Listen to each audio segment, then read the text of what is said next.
Good morning, good day, good evening, wherever you are. I hope you're having a wonderful time. You can call me Dragon, and today we will be playing some Genshin Impact dailies and maybe some Tiberium Rim, a Rim World overhaul mod later. It depends a little bit. And hi Toto, how are you doing? Well, I haven't quite started Genshin up yet, because I was being silly. I guess I should have done that. Oh well. But I've been working a little bit on setting up a load order for Tiberium Rim today. I have no idea if it works or not, because I basically took the medieval RimWorld playthrough setup that I've been using and just trimmed it down to a baseline and then tweaked it to fit like a Tiberium Rim thing. It's gonna be interesting to see if it works. So what I've basically been going for is I've removed a lot of the mods that add weapons and defensive emplacements, because that's kind of what should be in the Tiberium Rim already, including walls and all that stuff. And I have no idea how much I need to like consider, so we'll just have to see what happens. I mean, preferably we would keep it as simple as humanly possible, but knowing me, that is never really easy. So I am logging into Genshin though. Should be there in a moment.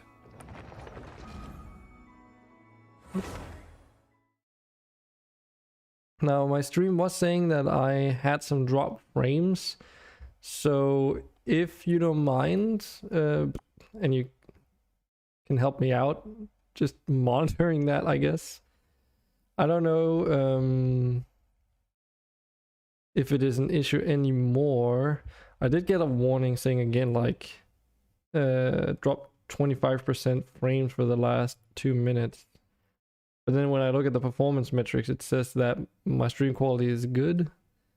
And I don't know why it's like this, because it's not even been using my whole CPU. It's just been like sitting idle in the desktop. So while that's also why I wasn't starting up Genshin, I guess I could say, because I was making sure that that hopefully that wouldn't be a massive influence. The other thing I worked on today is I spent a little bit of time getting some music tracks ready for a Tiberium Rim playthrough, because though there is one thing on the workshop that adds like some Tiberium Dawn stuff, it also adds Red Alert and Red Alert 2 and Renegade and a bunch of other things that I didn't really want to add. I only mostly wanted the Tiberium Dawn stuff for now anyways. And even then it didn't add all the tracks, so what I did was I made my own.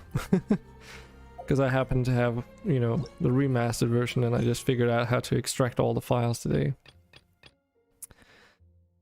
Oh man, okay.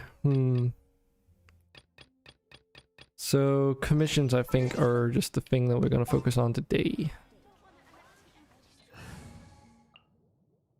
And the other dailies, nothing major is what I feel like. Yeah. So I ended up staying like really late yesterday. Like really late. Peak and I, we went to bed at around 6 something AM, I think. Because he'd started playing Inscription by the end of my stream yesterday, and I was curious to see his reaction on the whole thing. And he was in the third segment of the game and wanted to talk about like all the things that happen, and I didn't want to spoil anything for him, so I was just like joining him. But I was like playing Inscription myself, though I was doing that Casey's mod beta, but I don't know how to feel about it. I've now played 11 like game sessions of starting over and over and over and over, and I haven't won a single one, like not a single time. So either it's just like this, like they say that it's not fair at the moment, and it's a beta, And if they do intend on changing anything, I do hope that they make it more consistent to like actually be able to win. Because a lot of the times I would lose in a fight where I would die on literally my second turn, and that tells me that and I haven't even won a single round. So in terms of the roguelite elements, I haven't even unlocked anything yet. Because until you actually win, it doesn't seem like anything new is unlocked. So every time I start over, I go back to square one, basically. You don't get any new cards. There is no roguelite elements, basically, that trigger, from what I can tell. And all the fights are like a little bit wonky as well, because sometimes you get literally the identical fight setup on the enemy side multiple times in a row. And on occasion I've also managed to, like, in those situations, get the exact same cards drawn for myself. But yeah, it's like currently I read about it just to try and figure out, because I wanted to know, like, okay, what are you supposed to do right now in order to even have a shot at winning? And as suspected, the current strategy is to basically make a really thin deck so that you have a very few selection of, like, a very small selection of cards. And then instead of having like multiple cards that get like buffs to like and spread them out throughout your deck, instead it seems to be more feasible to just focus on those few cards, maybe even one single card that is going to be your win condition, and then, you know, do everything you can to keep your deck thin while still buffing those few cards that you need for your combo to win. Because as soon as you start getting just a few too many cards, you start drawing a bunch of crap that you can't even put out until like the third turn. But that's like, when you die on the second turn, then it doesn't really matter. So I do hope that they do fix that eventually, because right now it's like not enjoyable whatsoever. Like, it's curious because you want to see if there's something like you can do to improve the situation or whatever, like even your odds, but oh shit, did I miss an enemy? Oh fuck. It's probably, oh right, it is spawned like a whopper flower. But yeah, Casey's mod is like an interesting idea nonetheless, but it definitely needs a lot more work before it's actually enjoyable. Because many times I'm like, oh, okay, I've got some really good cards now, and they've got like really decent upgrades, but then in some cases, like, I'll also make one misplay at the very beginning of like a fight, which immediately dooms me completely with no chance of success. And basically, to give you an idea, what happens is that on turn one, like, you always start, of course, and you can see what's coming up. But after you put down your initial cards Under the umbrella, on the really insane, like a lot of the mid-game fights, like not even towards the end of the whole thing, it'll like start spawning in like 2 1s, for instance. And I mean, you can at most put like two to 3 cards down on the first turn, at most. And that requires you to have like a lot of free cards to put down, because otherwise, like, you can't sacrifice anything. So in most cases you can only have like 1 card put down. So they automatically get like the ability to push 6 damage into your face with 2 1s. And if you want to block it, you need at least a 1 free, which does, like, you can't get 1 freeze for 1 sacrifice. It just doesn't exist as far as I know. Which also means that you can't even block any of the attacks on your first turn, because then you lose your own card that you put down. And that is like also something you don't want, because in order to actually do most of the things here, you basically have to just not put anything down in the first turn in most cases and just take the 6 damage. Either that, or you need like items, I guess, that can put down walls. Maybe that could maybe help you, but then you would be highly dependent on the items generating that you need. And I don't know, that just seems like too RNG for being possible, or like to be enjoyable. Because after all, the AI doesn't have any card costs, so he could spawn like, you know, 3, 4, 6 bears on his first turn, and it, you know, doesn't make a change for the AI. Whilst in order to do that, you would need to wait at least 3 turns. Not saying that the game actually does that, but the thing is, after those 3 to 1s come down, already on the second turn, there's like 2 to 3 more that are already queued up for the second, like, turn. So, even if you were to take them out, like, you will have 2 cards put down, and the enemy has already had the opportunity to put down 6 cards. Like, there's like a huge power imbalance there. And a lot of people on the discussions have also talked about like front-loaded damage, I think it is, because basically the fights will do this, where it'll start the fight off by just front-loading a ton of damage into your face, where you basically have 2 turns to win, because if you don't, then there's no like comeback. And that was like very frustrating. So after like I originally played like 4 or 5 rounds on one day, or 3 rounds, I can't remember. I think it might have been 3, just to test it out, and I didn't win any of them. And then I thought, like, while Peak was playing, I would go back and play it myself, just to see if I could actually figure out what to do. But I couldn't. No matter what I seemed to try, it just never seemed to work out. A lot of the stuff that you can do also feel underpowered for what you're used to. Because the thing is, you don't start with a lot of cards. And since it just basically follows the first act of the game in terms of, what do you call it?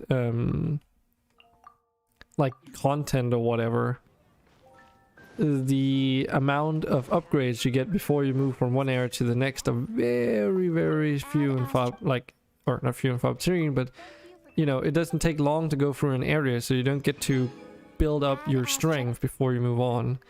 And maybe that's where the problem lies right now. The power spike between each area is just ridiculous. Because on the first, like, before the first boss you do, the fights there will maybe spawn like 3 or 4 enemies throughout the whole thing. 3 to 5, depends. And as I said earlier, they're like these preset things, so like once you start noticing the patterns, you know exactly how the enemy cards are going to be played out. And that's part of why it's not fair, because the enemy deck isn't based on randomness, but yours is. And that is what makes it so difficult. Because you could get the same permutation of an enemy fight twice in a row, but then because your deck changed in between or something, now all of a sudden you're drawing some completely different cards. And those cards might literally make it impossible for you to win. And you know, most people might say like, well, then only put good cards in there, but you know, you don't control that. It's RNG which cards you get as well, so it's not easy. And the only other way that you can put down your cards faster is if you're using items, I guess. But the way that you get items during a fight is like limited as well.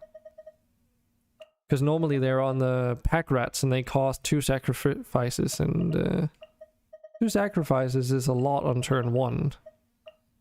You can pull it off, but you need to use like an additional card just to pull it off. So just in your opening hand, you're already using 3 of your 5 starting cards just to put down 1 2 sacrifice cost card, which is feasible. But then now you've got a 2/2. And it doesn't really make a massive difference. I think this is the set that I'm wanting. Or I should maybe just farm some more, honestly. Because I did just use a bunch. Where do you see it again? There. Yeah, 375. Okay, I should probably gather some more instead of doing more artifact grinding.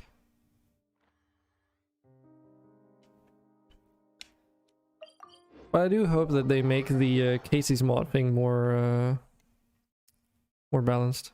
Hey Andre. Welcome to. Just talking a little bit about that Inscription card game.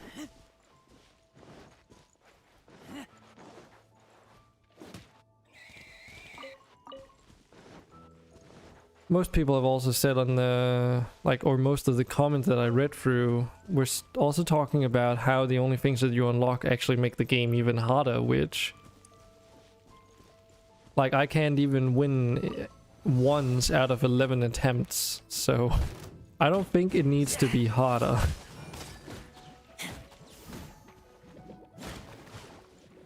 Neat. Yeah, it's Inscription is interesting, and that endless mode, so-called endless mode they put in, isn't like, as people say in comment, isn't also like actually endless. But yeah. Also, Peek and I, we found out something really fucking crazy that you could do in the third half of the game, where you're playing PO3's version of Inscription, or whatever you want to call it. So there's like a card called Ouroboros, which is that self-eating snake thing, right? And originally I brushed off Ouroboros as being kind of meh, because it was a 1/1 with unkillable, but for like a really high cost.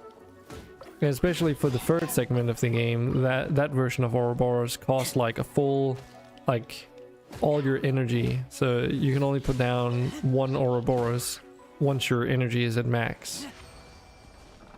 What we didn't know, and I found out by playing Casey's mod, is that if you put down an Ouroboros and it dies, it's got unkillable, so it returns to your hand.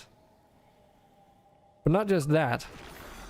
When it does return to your hand, it is increased in both attack and health by 1. And this happens every time it dies. And it doesn't just stay within a fight. So as you move from that fight to the next, those numbers stay the same.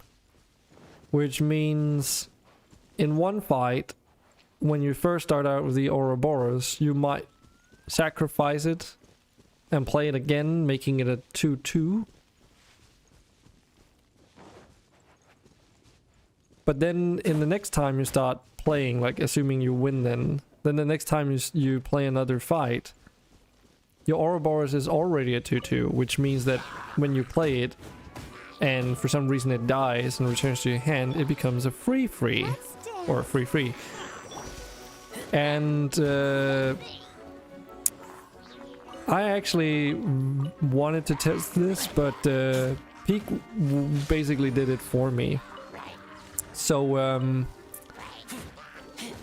when he finished the third segment of the game, he had a 70-something Ouroboros.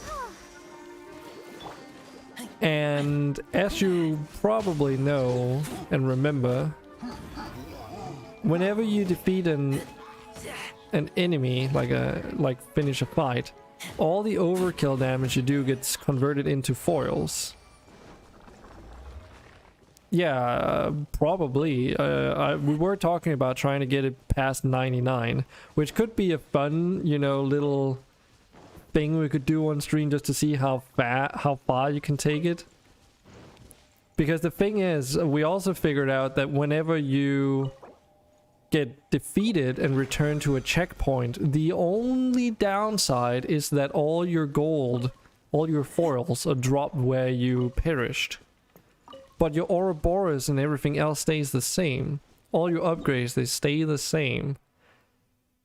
But the enemies reset when that happens. The enemies also reset whenever you leave the area and return. So you can also use this to get infinite amounts of foils. When Peak finished the game, I think he had like 500 foils just sitting around and he was unable to use them for anything, because of the hundreds of foils he'd already amassed and spent purchasing upgrades. Every single card in his deck was fully upgraded, basically, with what's it called? Oh shit. With like all the abilities that they could get, since you can buy those for the Robo-Bucks. And as it happens, one of the upgrades for the Ouroboros was that it gets the sniping ability, meaning that you can specify exactly which tile it should attack. Because that means that it doesn't matter how many things are on the battlefield, as long as your Ouroboros is down, which is basically unkillable. Like, I mean, it is unkillable, but it also eventually gets so much health that it doesn't die. Doesn't really need it. You only need one. But yeah, he could basically, through the sniping ability, just target any empty space and immediately win any fight once it was down. And the even crazier part about this strat is that you would be thinking immediately like, well, once the Ouroboros gets stronger, it takes longer for it to perish. Well, in that part of the game, you also have the hammer, and the hammer you can use to instantly destroy your own cards. Interestingly enough, the way that that works, it's just like as if they were perished by like regular means. Which means that the Ouroboros immediately returns to your hand at will. And that also means that you can basically play out a fight until there's no cards on the enemy side, and until you pull your Ouroboros. And then you can spend the rest of your time smashing your Ouroboros once around and then playing it again just to increase its damage and hit points even further, until eventually you can't draw any more cards and the game starts going over into that stall mode. Because eventually, if you do run out of cards, the AI will once a turn spawn something that is literally like indestructible outside of regular means on the battlefield. At which point you just say like, okay, I'm done now, and you one-shot him. And then for each overkill damage you get one Robo-Bucks. Here's another thing. We also found out, and I don't know if it's always the same, but his Ouroboros also managed to get the dual strike ability, or whatever it's called. Which meant that it could attack twice in its round. And we also found out that the dual strike ability works with the sniping thing, meaning that it doesn't just strike the two like diagonally adjacent tiles, but you actually get to choose exactly which two tiles you want it to strike, which could just be any two empty squares. And if that wasn't enough, it doesn't do the damage calculation until after you've assigned all your damage. Meaning that if you've got a 70 something Ouroboros in attack and health, you can literally gain like 100 and something whatever many foils every fight. Yes, exactly. And you can dish all that damage out directly to the player, getting 100 and something, like 140 foils, for instance, in that case. Probably a little less, because you know it's all the overkill damage. So yeah. That was pretty fucking stupid. And once he found out, he basically stopped picking up cards, because you don't have to, right? You do have the option of going around picking up cards here and there, but eventually, like, once you have that Ouroboros, you can just decide to not pick up the additional cards around here and there. So his deck ended up not being that large, and he actually skipped a lot of cards in the game just because there was no reason for it. There was also one of the boss fights, the one that makes you establish your own like boss fight rules. Yeah, he skipped the third segment of that boss fight because he basically one-shotted him. Well, you're both lurking. I guess it is dinner time for some of you. Oh well. But yeah, it was fucking nuts. Absolutely ridiculous. And the Ouroboros works in the same way on, like when you pull it in the first segment of the game, or if you're doing Casey's mod.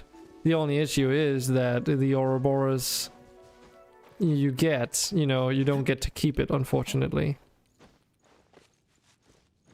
But yeah, it was pretty fucking stupid. He also made one of those make it yourself cards that would literally refill his energy for free. So in theory, if he had in one fight would pull that one do-it-yourself card and the Ouroboros throughout the fight, he could, if patient enough, technically boost this Ouroboros indefinitely throughout that one fight. Because he would be able to repeatedly put down the card that replenishes energy for free,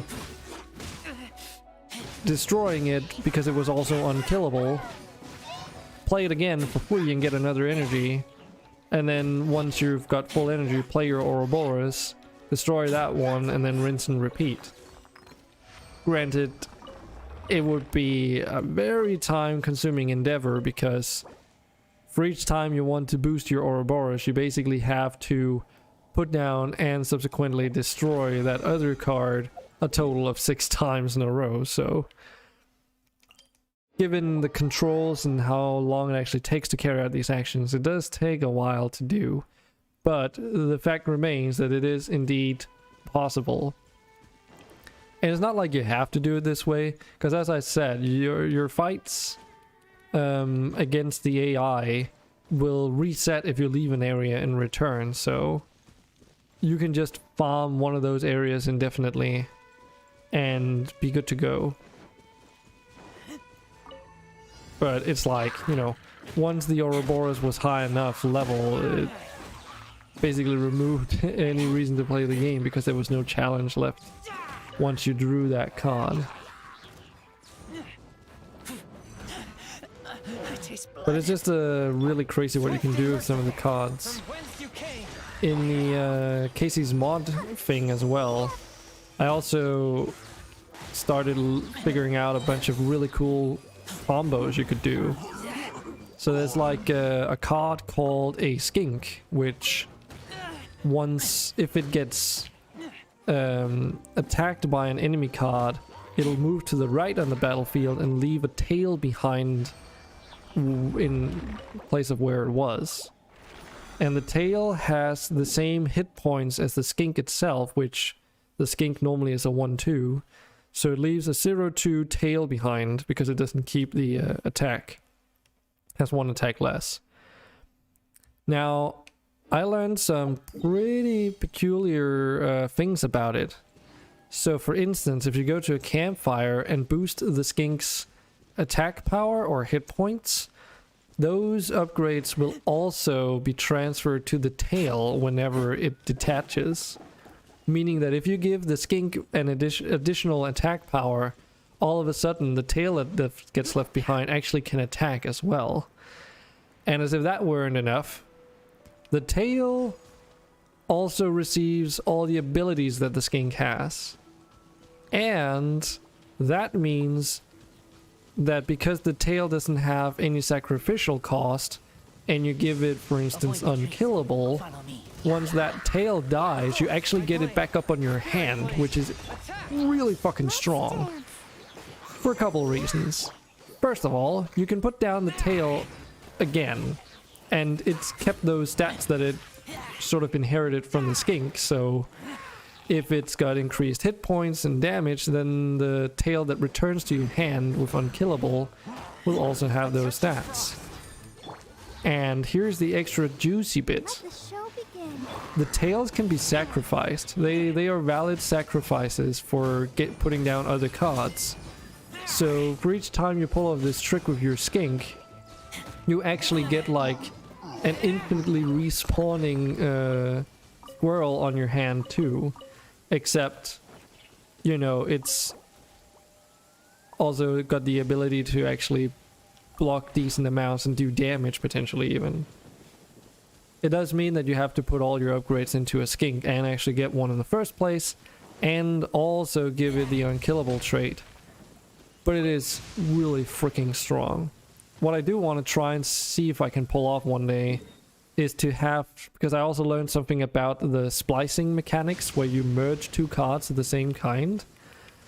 Because I want to try and mess around with that a little bit, since I found out that, say you have one skink in this, I'm just going to use the same example, that has upgraded attack and hit points, and you merge it with another one that hasn't had any upgrades whatsoever, then those upgrades also carry over to the merged version. Meaning that you get like 0-2 to its, like you get a 0-2 bonus, so basically just 2 additional hit points onto the new skink. That's a merged version. Now what I want to try is that I also noticed that if you merge a card that has an ability with one that doesn't, it also retains that ability. And what I want to see is if that's what, like if that could allow me to make a skink that is both unkillable and something else. I don't know exactly what would be a really good combo on the skink, but I was thinking flying could be good, but then they wouldn't be able to block. They would be able to attack each turn though. No wait, they would be able to block. That's true. It requires flying defense if they need to be able to block flying though. That's the only thing that would be really kind of sketchy. Or I guess you could give it stink, so that it reduces the strength of enemies, given how it makes like a tail and moves over. It basically would have the capacity to block not only 2 enemy attacks, but also reduce their strength by 1. Something else I also had at one point was a skink that had the strengthening ability or whatever that the alpha, like the pack alpha card has, where it will buff adjacent cards to the left and right of it. And since that ability lands on the tail, once the skink jumps to the right and drops the tail, then the tail actually also buffs the skink itself in return, and will also allow the tail to attack for 1 additional damage. I don't know if that's a really good thing, but it does mean also that if you could combine that with unkillable, you basically have a free pack alpha, potentially. Because a pack alpha I believe is a 1-2 or something, but normally it costs you 2 sacrifices, so it would be pretty cool. The other thing is maybe giving the skink death touch, because once you upgrade it so that the tail also does damage, then that could also help you take out more cards. But I don't know if that's like, because the thing is, This requires a lot of RNG and setup before it even is possible. But at that point when it might be possible, that's also when you need it the most. So if you're supposed to make like a deck that focuses on it's like really strong but few cards, then maybe the skink might be a good option, because it's also only costs 1 sacrifice, so you can put it down turn 1, right? And that means that if it's unkillable on all the other stuff, then if you've also buffed its attack power, it might not matter that the enemy takes it out, because even the tail that you get in return you could use to put the skink itself back into play without even spending squirrels in the first place. Granted, at that point the tails itself might actually be better than any other card than you can actually draw, so using the squirrel to get additional skinks out or potentially additional tails might actually be better than anything else. The only caveat to this strat is that in order for the tail to be generated, the skink has to be attacked. So if it doesn't have the ability to block flying, for instance, they'll just fly over the skink and you won't get that additional benefit. Kind of also, I guess, breaking your meta or your strategy. And preferably you would wanna, you know, have a strategy that always works for that mode by the sound of it. So,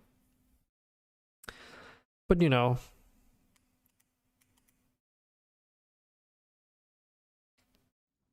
maybe it may be feasible at some point.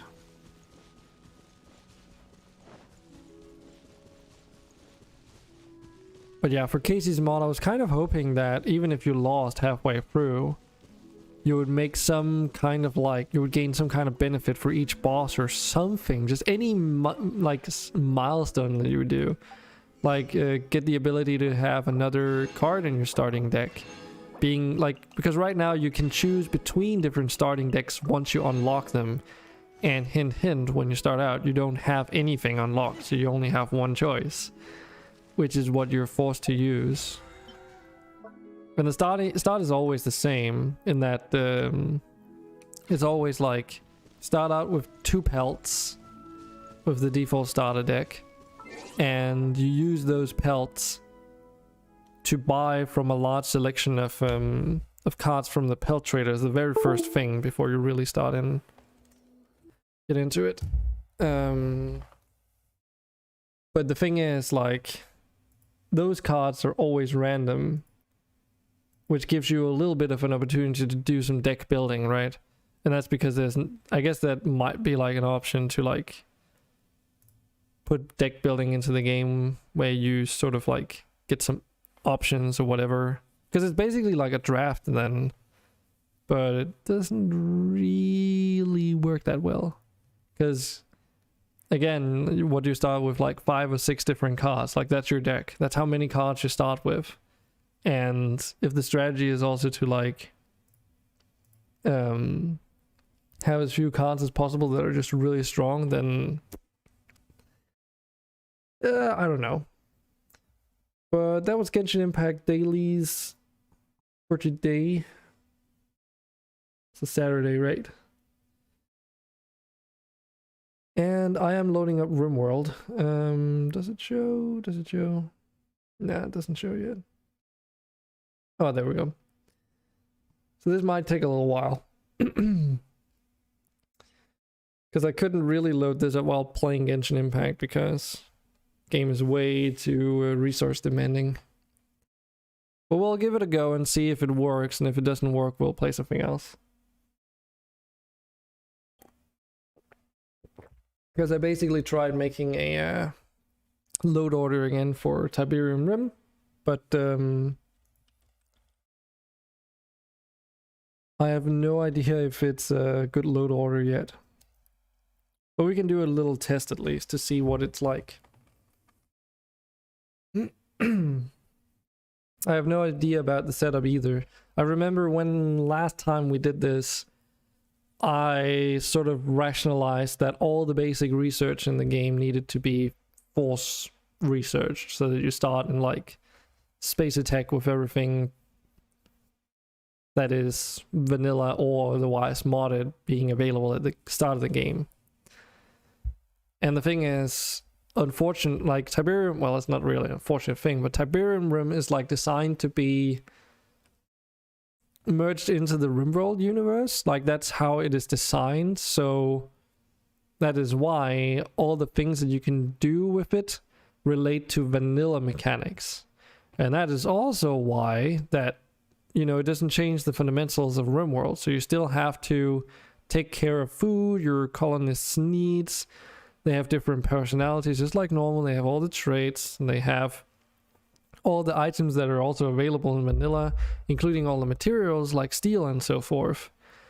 And Tiberium Rim is an additive that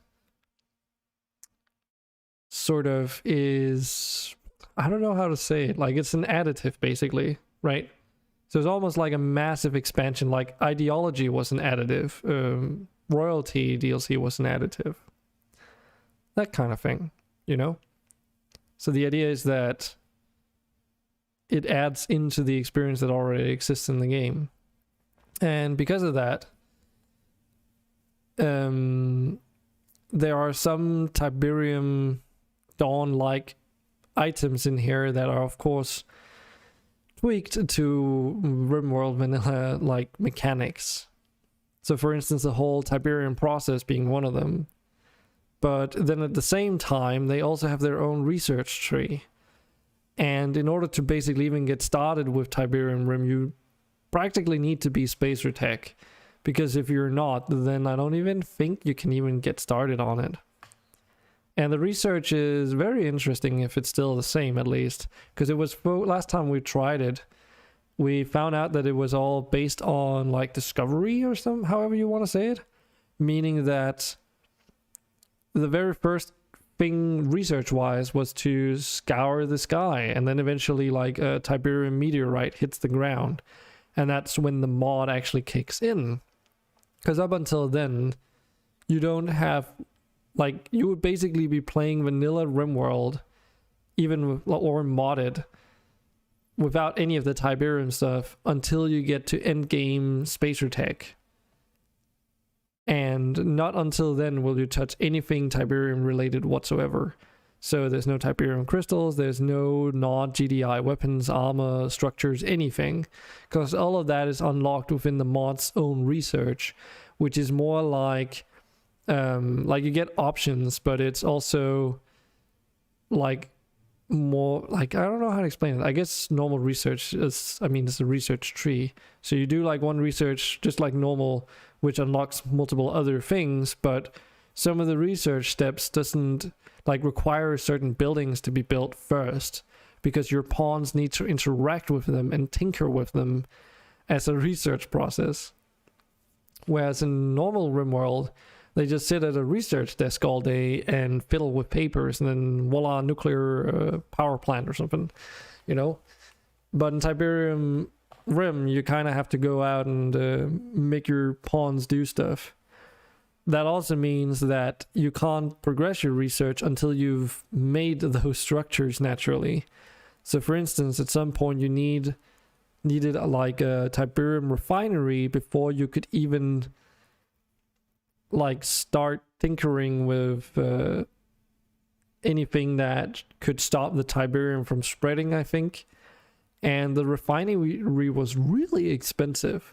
Like really expensive. We're talking 5,000 steel or something like that. I do believe there also was a building that cost like around 10,000 steel. So considering that in an endgame RimWorld colony, you'd barely even have like 5,000 steel just sitting around for a structure like that. It also makes it really difficult to start out with. Without like buying the steel through TTK or spawning it in.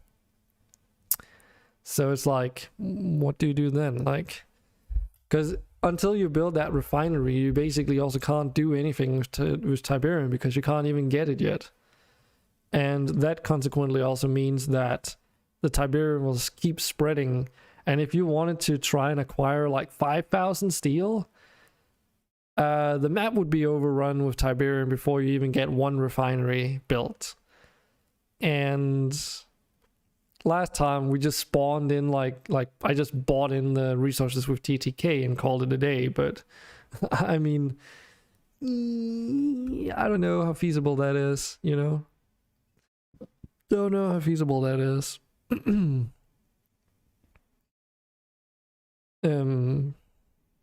Or rather, like, it means that a regular playthrough is is maybe like a bit of a slim chance to see that happening. Is also the way that it works is that once you've got a refinery, you can start collecting Tiberium crystals, and then there's I mean, I'm talking from my last experience, you know, there was a crafting procedure at a refinery bench or something where you could queue up like converting Tiberium into like steel, gold, whatever it was that was in the game. And then that way you could get pretty good amounts of steel and such, because Tiberium would keep spreading on its own and you would just have an infinite supply. It's just a matter of time and electricity and such, you know. Of course, the Tiberium does continuously spread, and the structures for repelling it were locked behind like a lot of preliminary research. And at the time, the research for NOD and GDI related things was very it was very much an over expensive, like, oh, you're just supposed to debug buy this thing right now, because if you were to want to actually research it genuinely, it would take forever. And even then, like, a lot of the items for GDI and NOD, especially the weapons, didn't really seem to be fully implemented yet, because like, weapon stats didn't show their damage values properly, and as a result, it seemed like some of the NOD laser rifles, for instance, they would just one-shot enemies as soon as they made contact.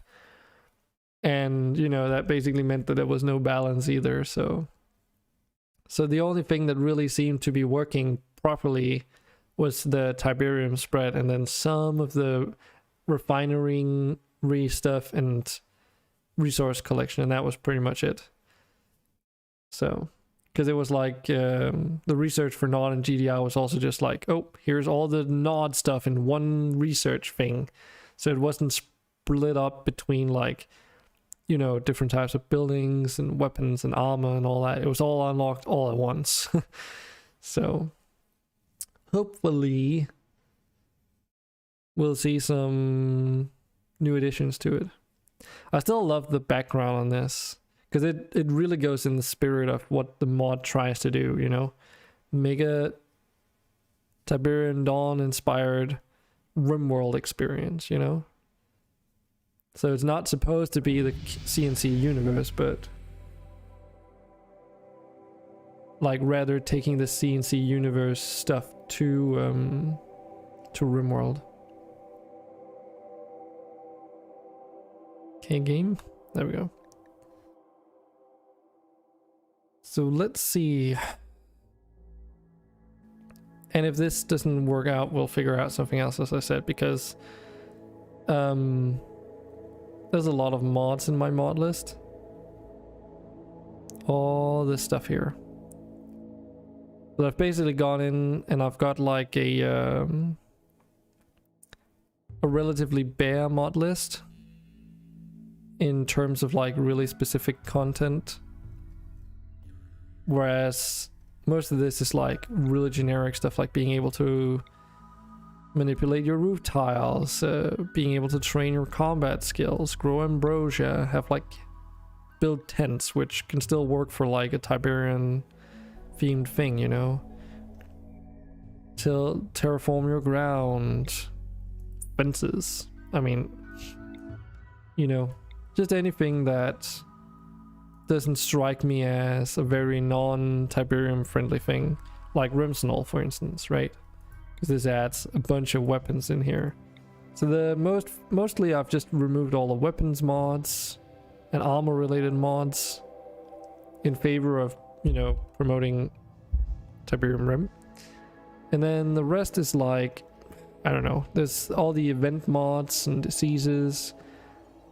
I'm also still using all the different races that I have normally. So that's the Forgotten Realms and Senior Humans races, because no reason not to. You fell asleep and had a terrible dream. What was that dream, Toto? Share. We can try and set up a new colony in the meanwhile. Okay, so there's like some scenarios here. Tiberium Rim scenario, Scrin start, okay. Tiberium conflict, free survivors on the remains of a Tiberium infested planet. This might be what we need to go for. Toto being married and Dragon was a god doing commentary on Toto's life. Oh man, oh god, that reminds me of the Stanley Parable. So which part was the nightmare? You being married or the commentary? I'm not that bad, am I?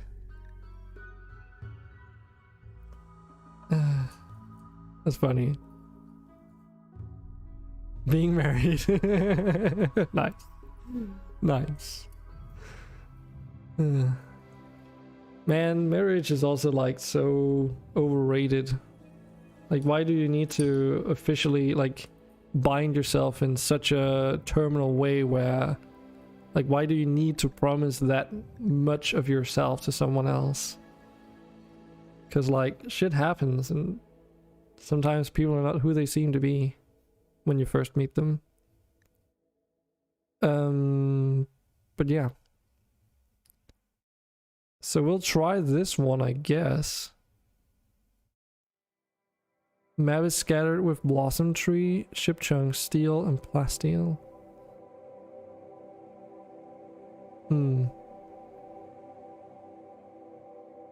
Well, let's get to it. Oh my god, they even have their own storyteller. Kane's database contains numerous battle reports related to Tiberium conflict. To the Tiberium, I think it's supposed to say. Causes endless challenges and tension but allows mass recruitment. Yeah, Kane.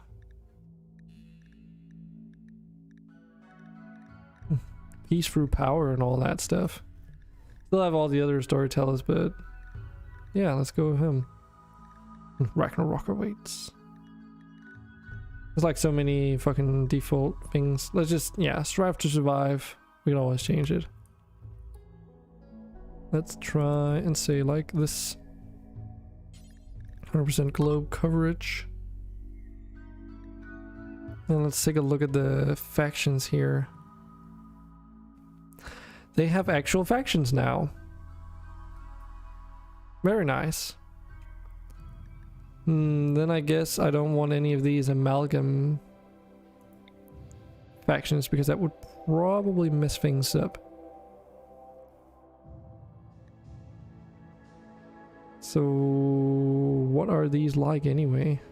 Oh, I can't add any more than there already are.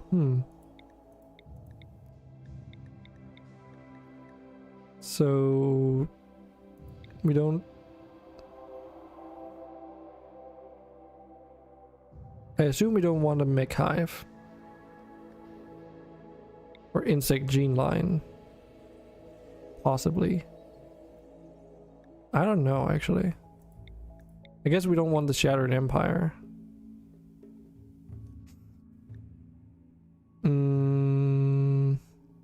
Do we want Outlander unions? Because these are, you know, the military factions, but I guess we would need some civil coalitions, huh? Guess we could do amalgam pirates, but I have no idea how they function. And then a collated clan. Because then the civilians here, they could be just like... Yeah, let's try something like this. not yet. I have it added, but that's also something I want to do. I didn't want to do like a test run of Tiberium Rim before we do anything else though. But I am gonna admit that the medieval run is kind of like, I don't know, like it's cool, but it's really overwhelming with all the magical abilities that are in there, especially when a lot of them are not auto-casted. And I don't know, like we could keep it going, but I have a feeling that I should probably just start it with like all the Neolithic tech researched.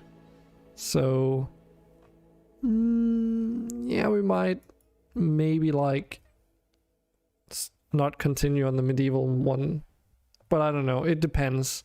If people really want me to continue the medieval run, then I'll consider it, but so far no one has been asking for it, so I assume that it's not that important.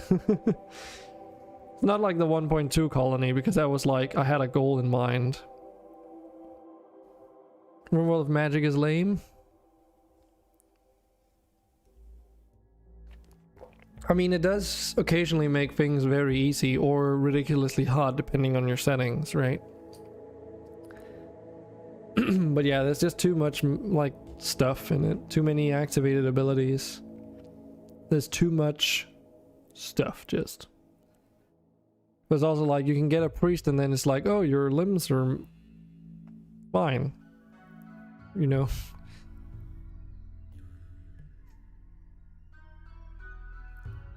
So though it does fit a medieval setting, meh.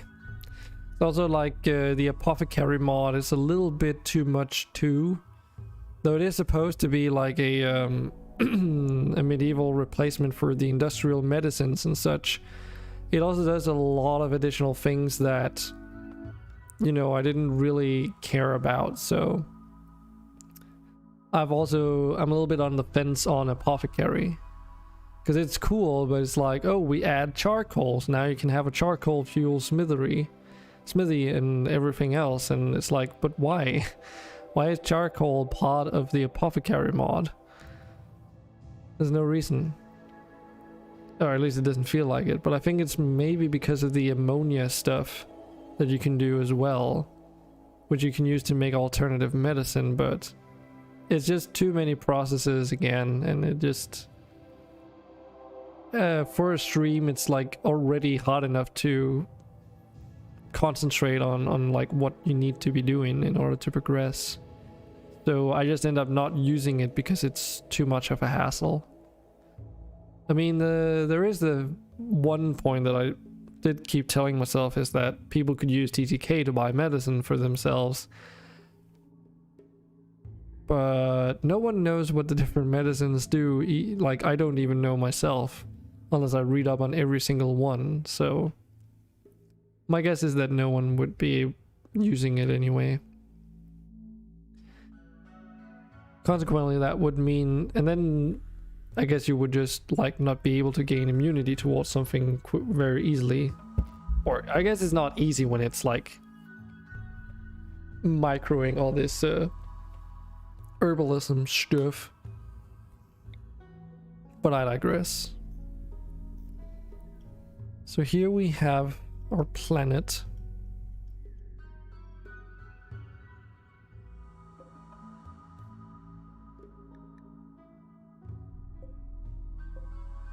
GDI's pond. Coyotes oasis. GDI's village. Yeah, I have no idea how those factions work, so for now I'm at least adding in the faction blended ones. So we just go for like a temperate map. Because I've also removed all the alpha animals, magical menagerie, and all that stuff. So the only animals that are present right now should be vanilla creatures and the ones added by Tiberium Rim. So nothing super fancy is present at all. So for instance, if we were to settle in the desert, we would be kind of screwed. But I don't know.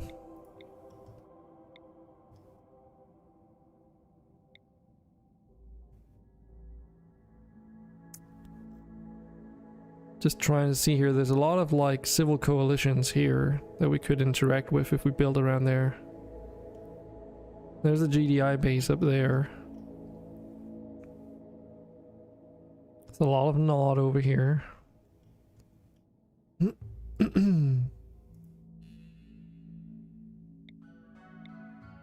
Should we go for a mountainous map or should we go for a beachside map? Or should we go for a tropical map? That could be interesting. A tropical rimworld, Tiberium Rim map.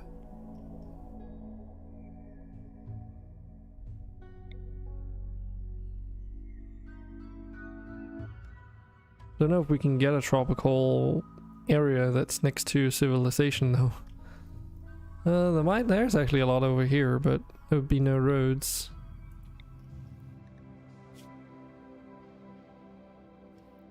Large hills, large hills. I want a mountainous map.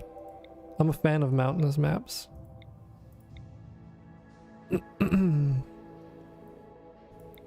Or should we just go for large hills actually? Maybe that might be fine.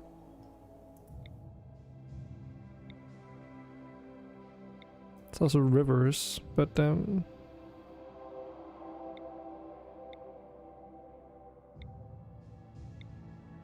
now let's go for large hills map. What is this? Oh, that's woodland. This might look good. I mean, it's a year-round growing period, so we don't have to worry too much about food, and we can just get into like worrying about the Tiberium stuff.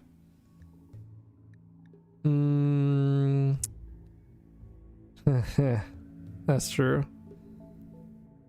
Should we make our own ideology?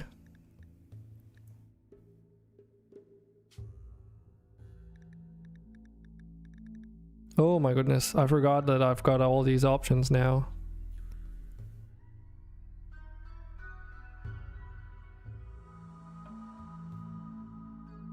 Grow food on Tiberium wasteland? I mean, preferably you would like hold it at bay, so. Circassianism.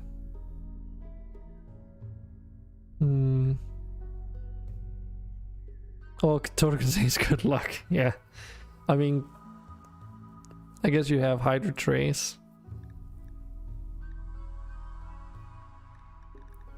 Corporate origin.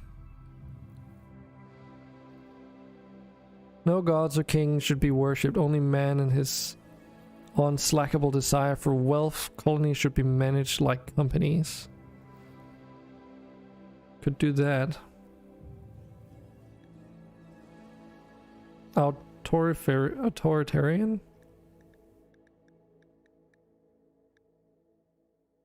Plurality only brings a false illusion of choice and breeds discontent. Yeah, okay. I guess we could do that. Because all these are like based on real religions and such. So that's the structure. Is Kane cult of personality though? Hey Andre.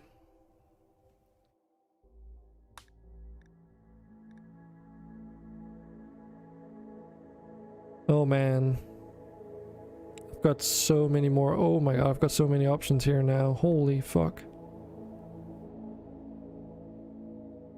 I think Warhammer is cool, although I've never really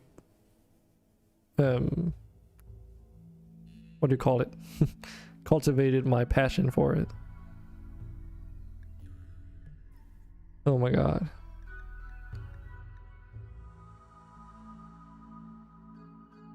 So nationalist is how is what's the difference between loyalist and nationalist? So I get loyalist would be something that might make sense.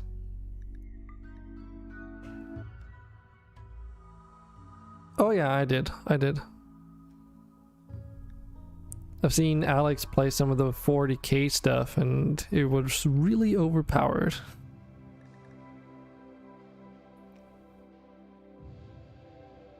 Enemies won't see us coming. We will set our sights on them and they'll be taken silently without any fanfare or celebration.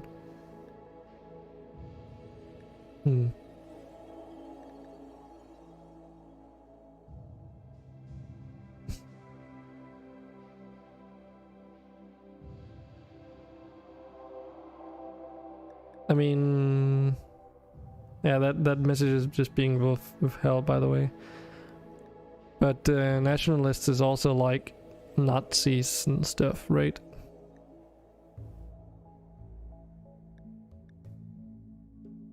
It covers much more. Soviet Union as well, I think, right?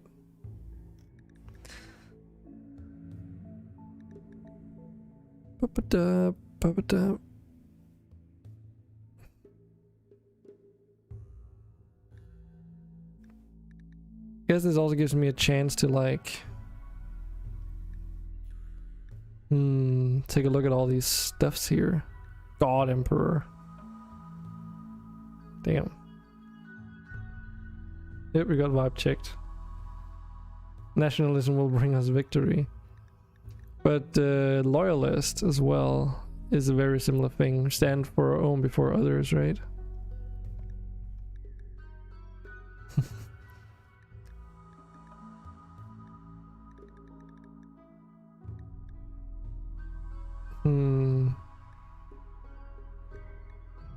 Don't think there's any of this stuff that I might want.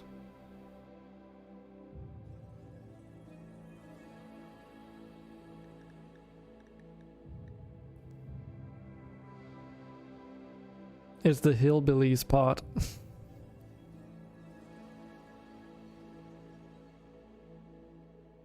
Oh, I could do fluid, but that could be really fucking dangerous with all these options. I don't even know how that even works. I guess other than the fact that it's shaped as we go forward. Should we just do fluid? Because there's a lot of stuff even after this. I'm pretty sure. Because after I started the medieval run, a lot has been added in terms of mods for ideology. So all of this is like stuff we haven't been able to like touch. So...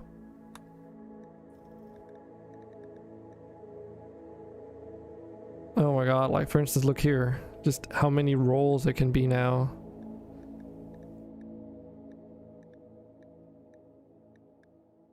I think it's also because there's no roll limit. That's one of the mods I'm doing. Andre doesn't really care, okay. Those are like for rituals. Like this is just ridiculous. Like here's the gladiator duel thing.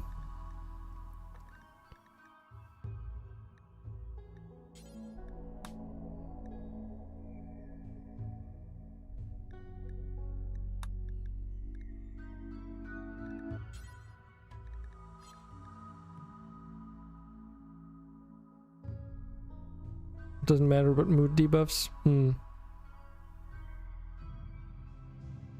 Or buffs. Yeah, let's just do a fluid one.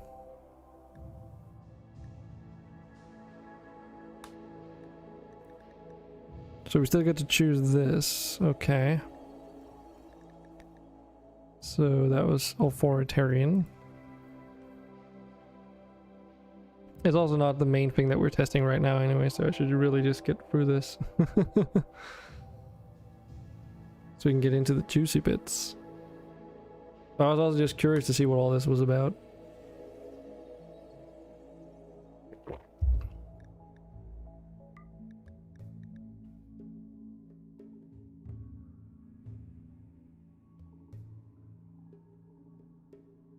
But there's definitely a lot here. But yeah, I was thinking about doing like an ancient Rimsonal kind of like combination playthrough with spacer tech stuff and such.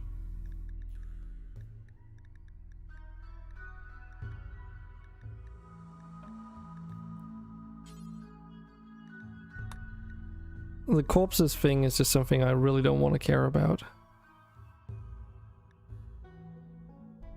Because that one's always bothered me.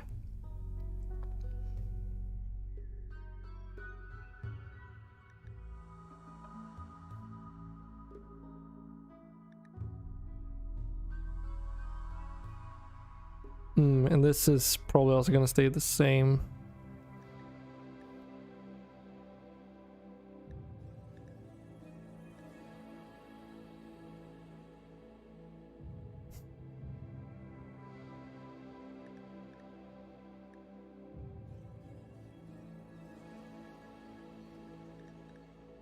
Venerate rotten corpses. So the ground we return, rotten corpses remind us of the inevitable end. Just another example of how beautiful life is. It's part of the plague monger meme. Intense bigotry.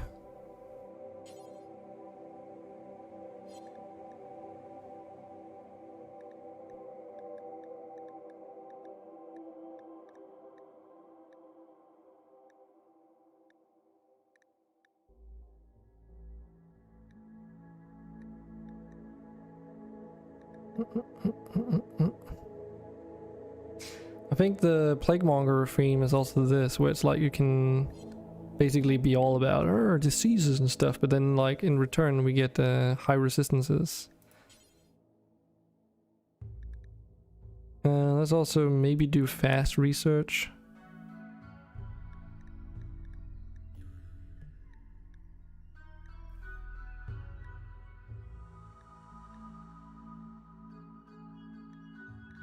So death here is like, we could do death revered as well, just because I think that one's pretty cool.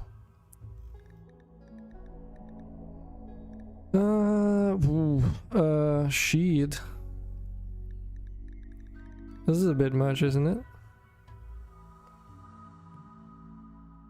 Because rarely do you even get this many people in your colony. Less crafter.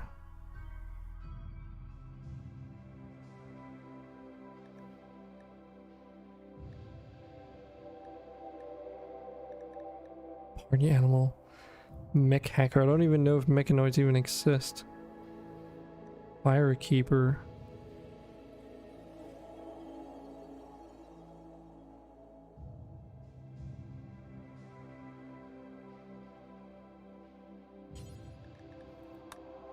Let's just remove the ones where I'm like, okay.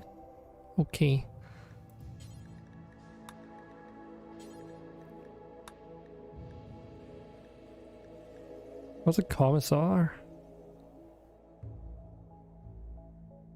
Because again, this all adds like potential unnecessary abilities that I don't want to micro anyways.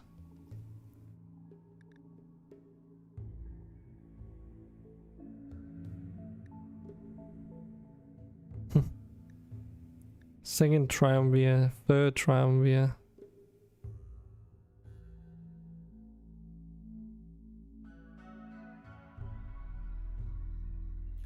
So that just means you can have multiple leaders, I guess.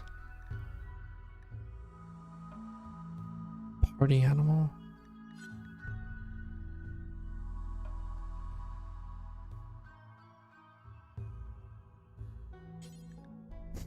Not officer's hat for the party animal. I didn't even think about that. Moral guide. Do we even need that? Leads ritual, so maybe we do.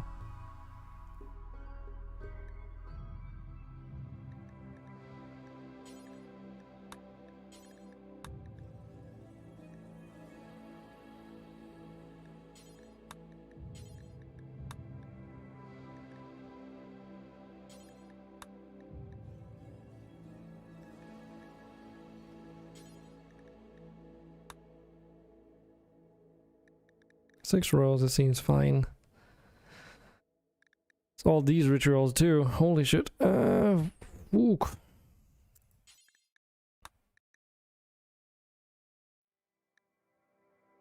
Divine stars. Incantation.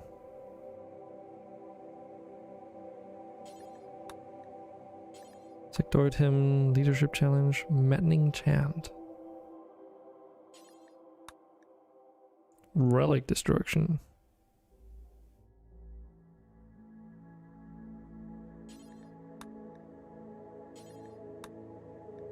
We can have an orgy, okay. That sounds fun.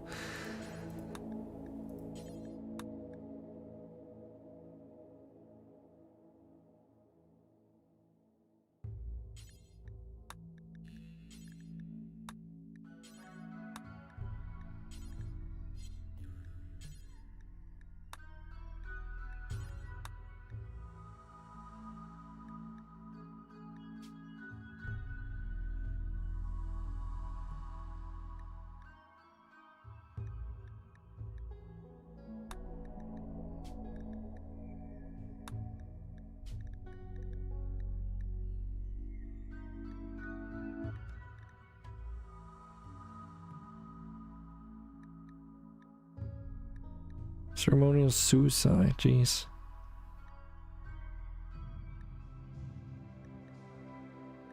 Seeing what else we have here.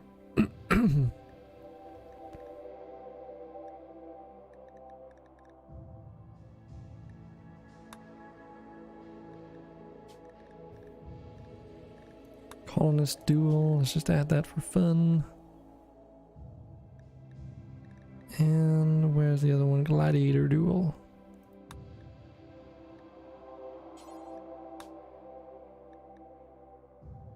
Iron Fisted Tournament, okay. Dust to dust. What does dust to dust even do? It seems to be more options here too.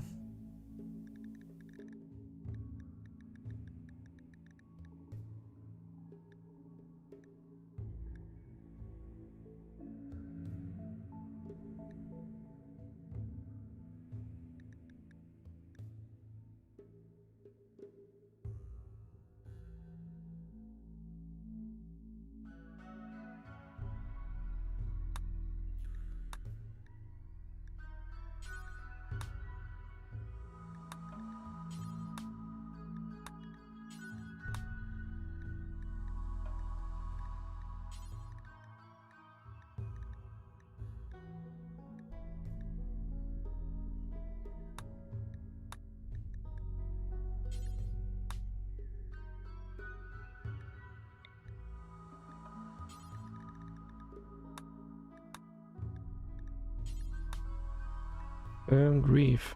That's just funerals.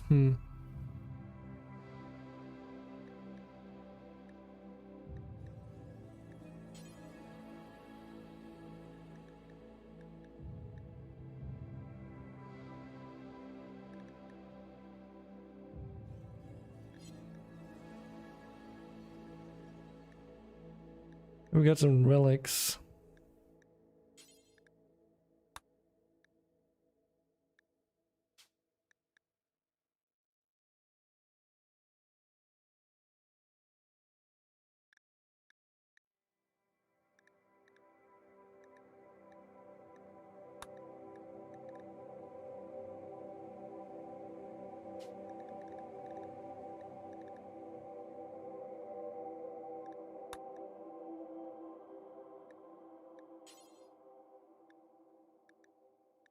I don't really want to care about the animals and all that stuff. Well, this is probably fine.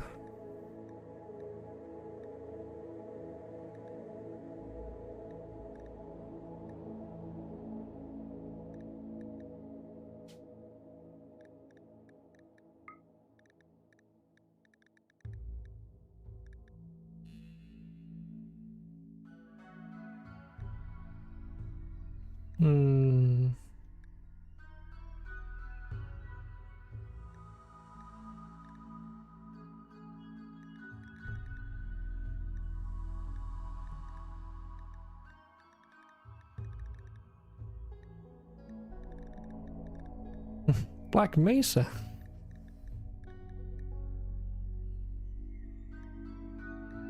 Is there actually like Tiberium themed icons in here, I wonder?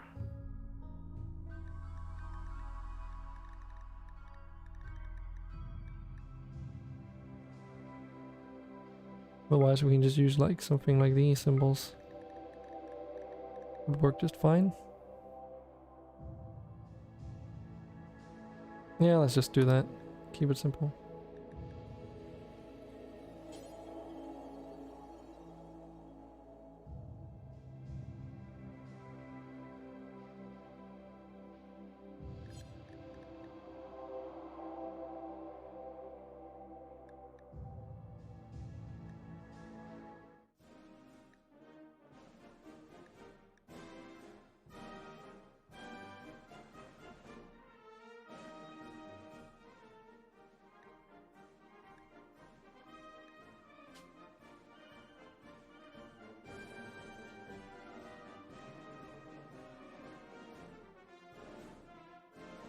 Hmm.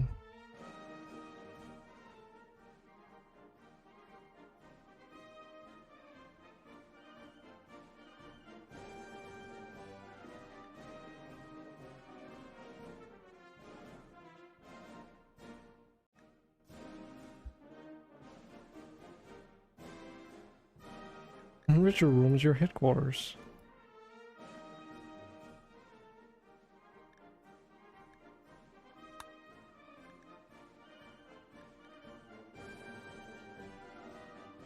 Yeah, this is probably fine.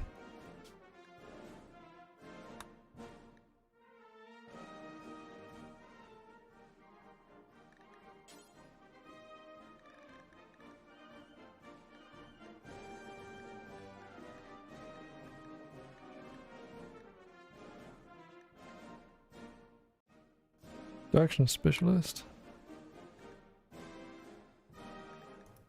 Probably has to do with a research specialist, maybe. Just to give those options and then done. So here we have our randomly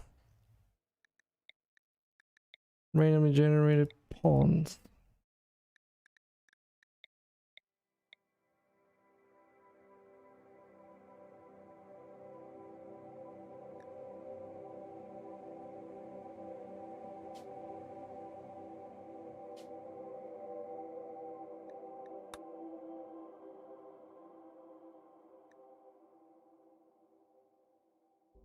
Where do you do that again? Ah, here.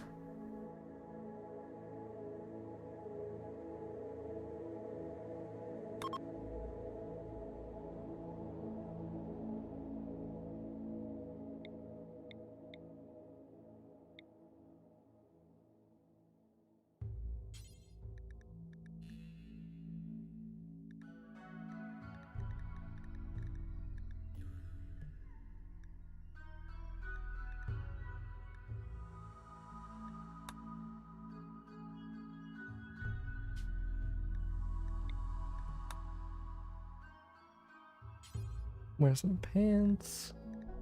And just something else as a bottom clothing layer or something.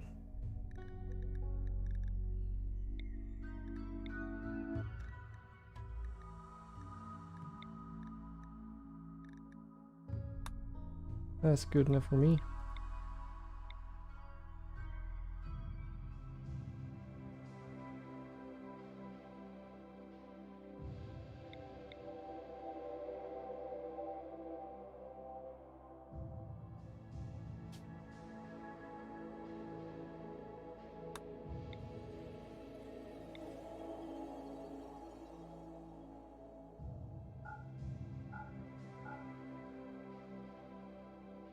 Monkey stuffs.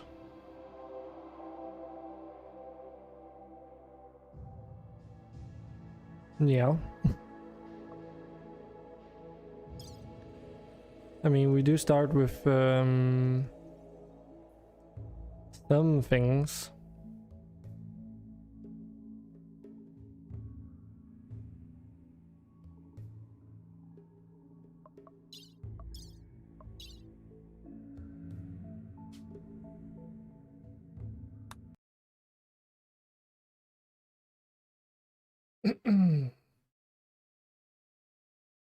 Ooh. Nick.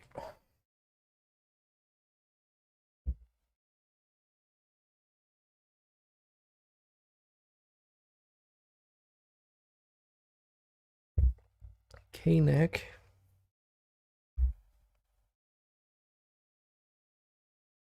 Let's see how this goes.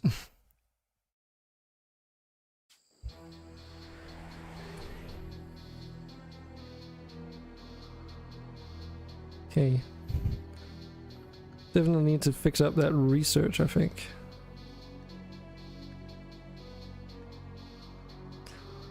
Yeah, so this is all similar to me. Because we don't have a meteor happen yet.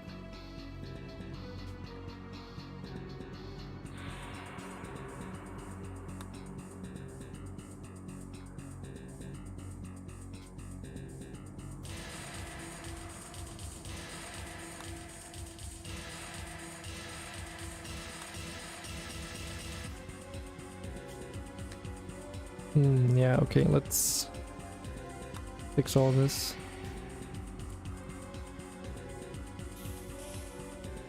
Nice, we have invisible pawns.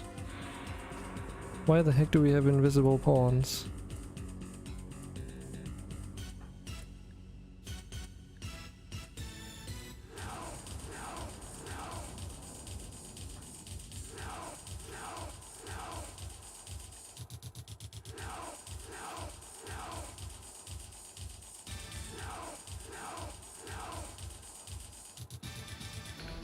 Why are they invisible?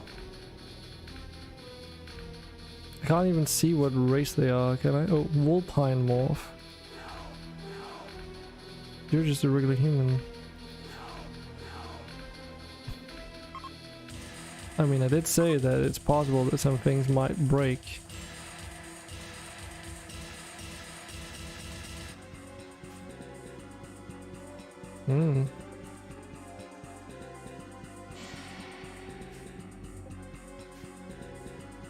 I don't know.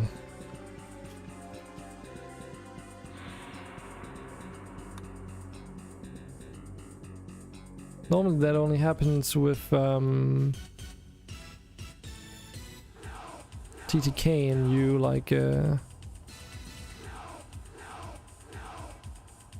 changing their body type to something that they shouldn't be compatible with.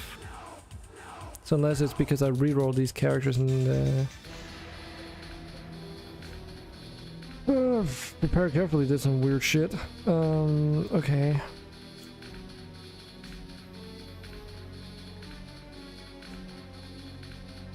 Let's see.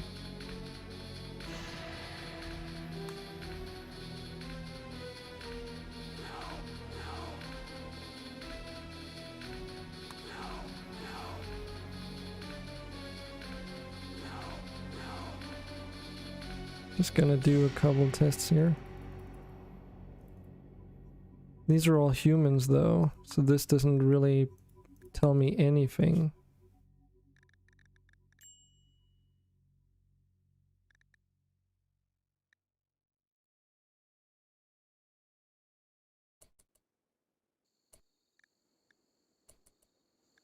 Okay, game.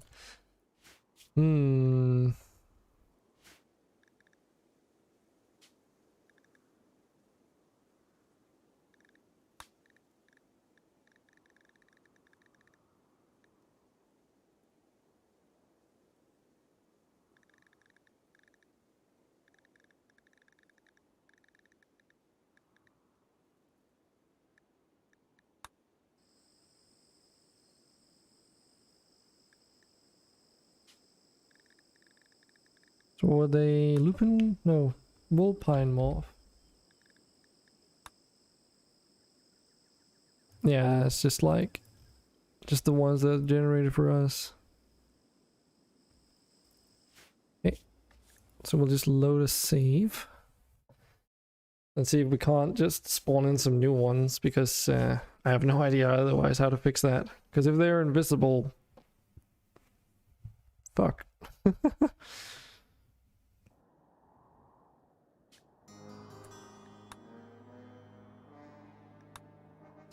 Just ignore the research. Oh, that fixed them.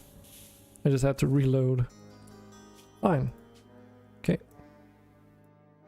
Well, That saves me that headache.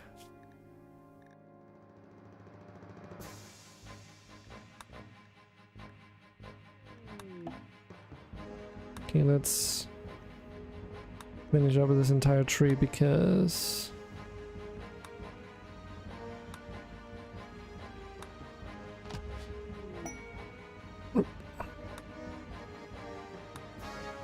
we're just interested in all this stuff.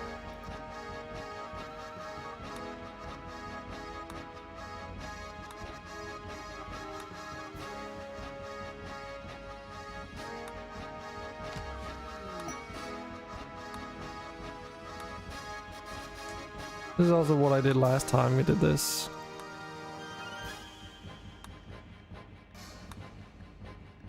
Since some of this is modded stuff, it also like means you can't rely on the scenario to actually account for everything. I gotta admit, if you're like set in a Tiberium universe, would you really want to mess with that until you have spacer tech researched? Yeah, but I don't want to do all research. Because I'm afraid that would do all the Tiberium research as well, and that's something I don't want to do. So that doesn't really work.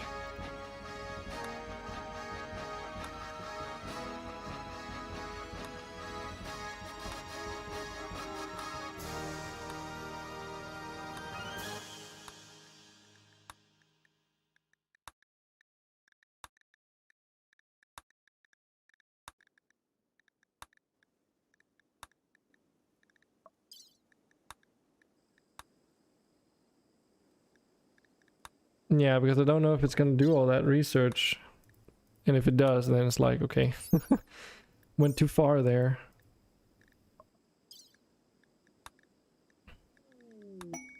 It's just a safety measure, we're just doing it this way.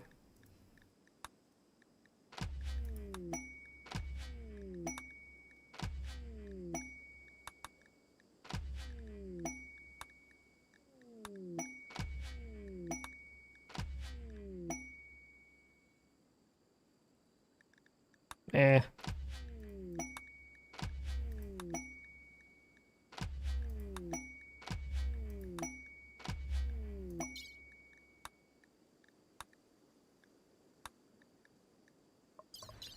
I could.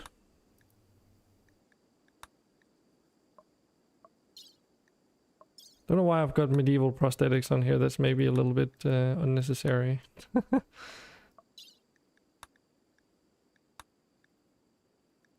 Also, a lot of this stuff is not something we might ever mess with on this save, so it's also like a way for me to test out whether or not it's like even things that you even need on this. We're going to have to act if we want to live in a different world.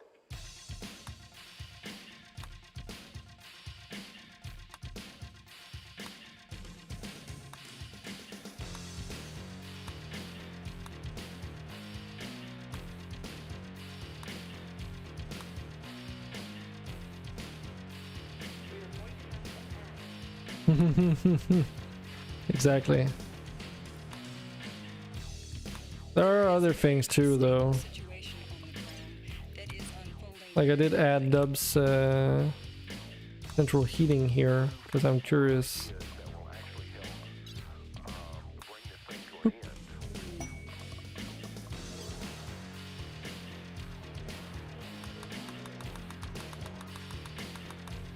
See, that wasn't so bad. So now let me see.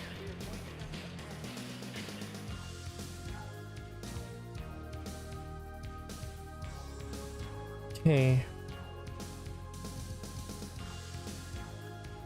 Because Tiberium Rim has the main research in here.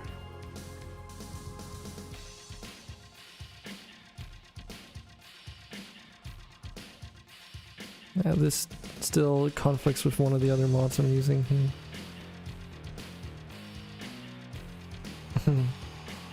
That's really simple. It's just the heating part of dub's bad hygiene, but it's more like I want to see how extensive it is. Anyway, let's just find a place that we want to build. Should we just build around up here? Like a base around here? I think that might be it.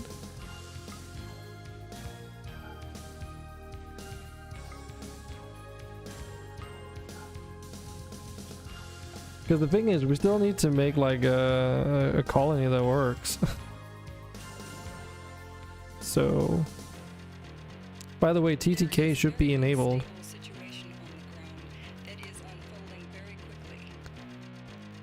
So if you want a pawn, you can buy one.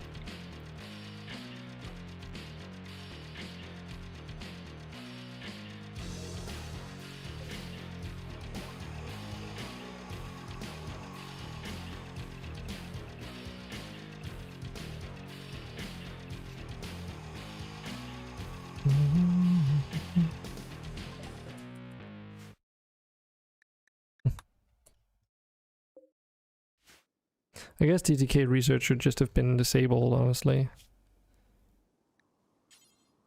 Because it doesn't really work with Tiberium Rim. Yep, the races should all still be the same.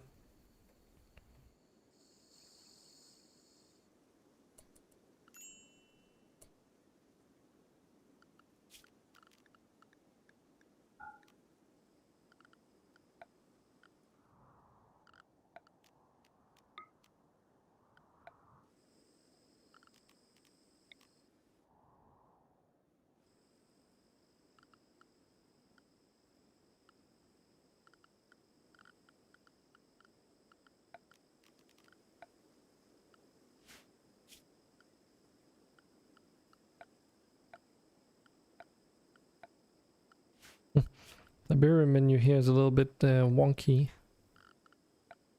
Doesn't really work.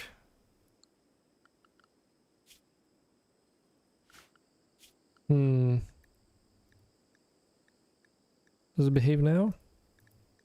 Okay, it's a little bit buggy, but I think it does at least work to a certain degree.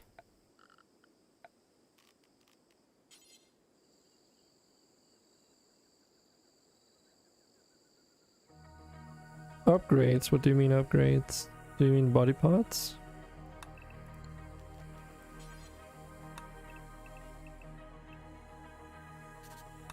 Don't see why not.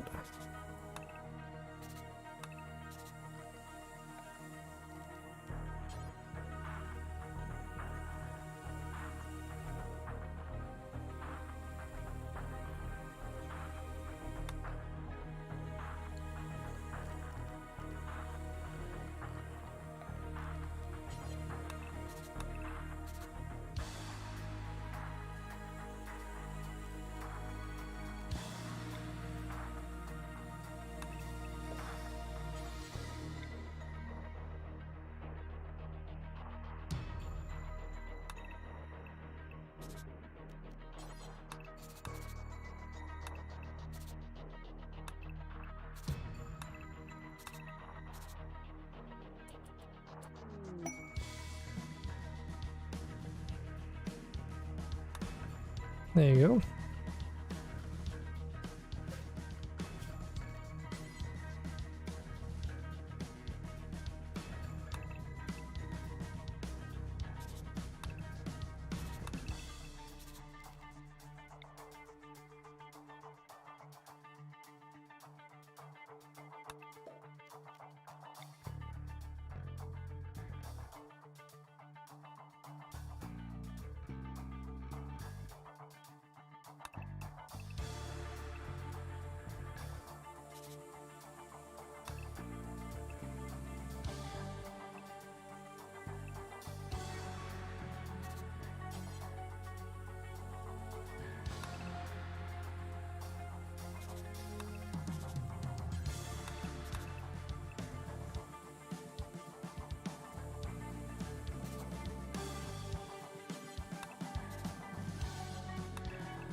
Just assigning all the default stuff that you always need, like cooking area, dining area, crafting area.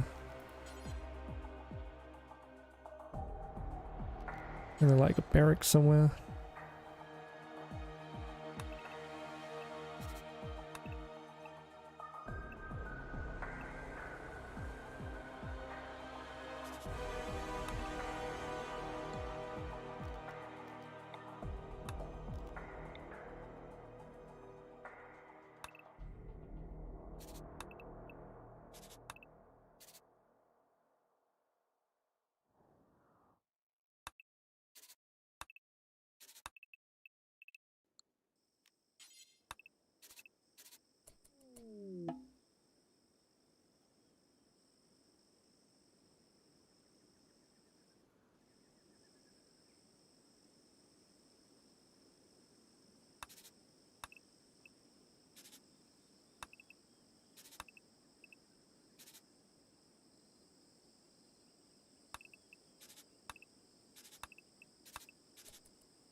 So far so good. Anything else at the moment? Don't think so.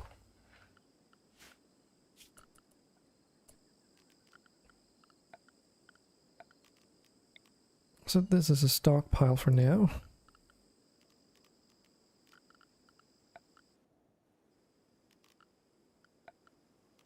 I do think we still need to make things out of wood though.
Got like no good miners.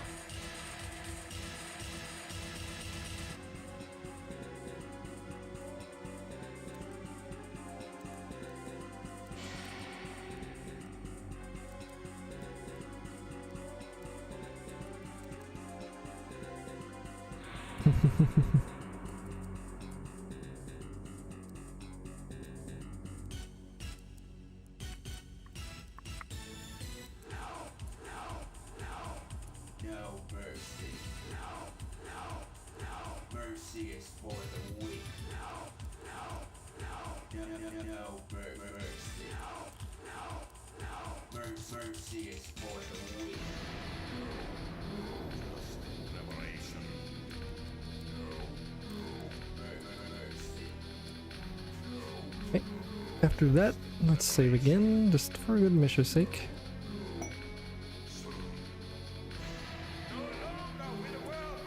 Oh, was that an accident?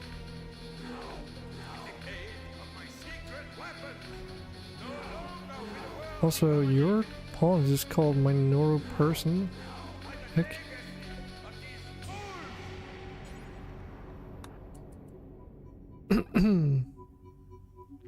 Oh, okay.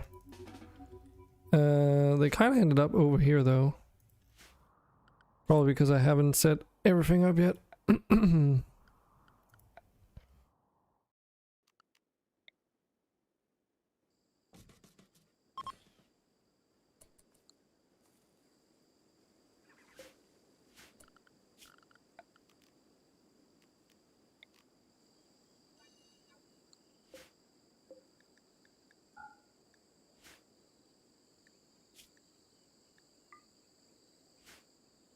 You don't want minor, okay. Fair enough.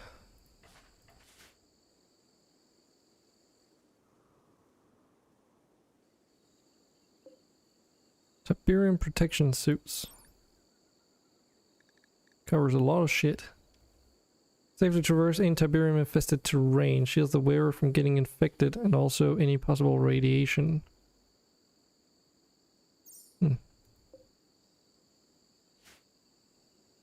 Yeah, I don't understand why your pawn's name doesn't... It's like weird.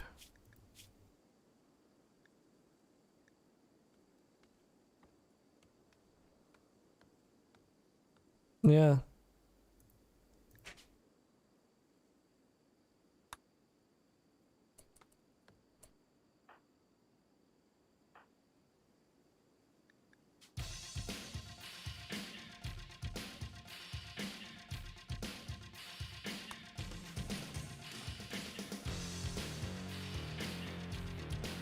Is there like a TTK thing you can do to set the pawn owned again? Try to join queue. Exclamation mark join queue or something.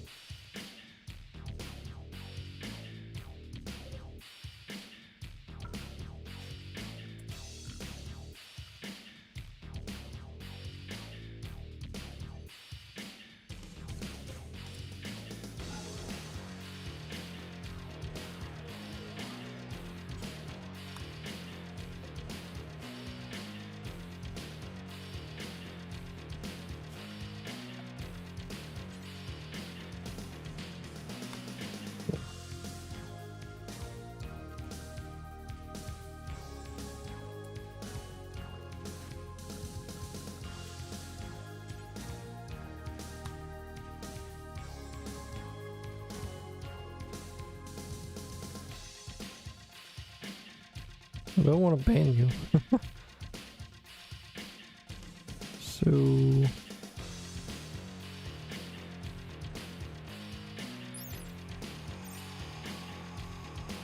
Ah, there we go. There we go. That's much better.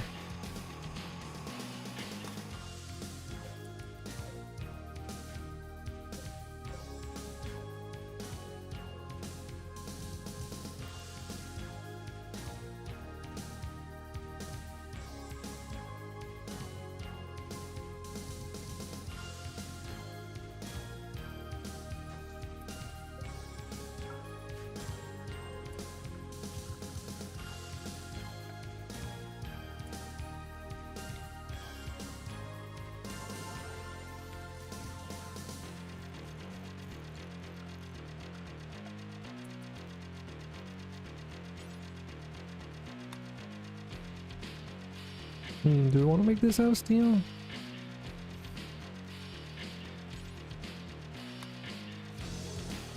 Just do it.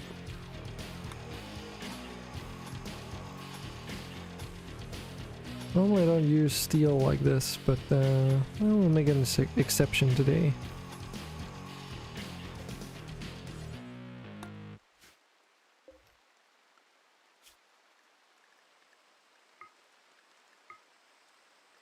Well, we have no dedicated miners though, and my pawn is the one that's highestly skilled, so maybe we ought to give it to Leo?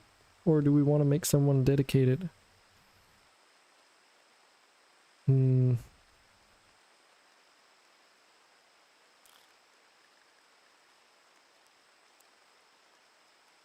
Could give it to Lighten, even though they're also our constructor.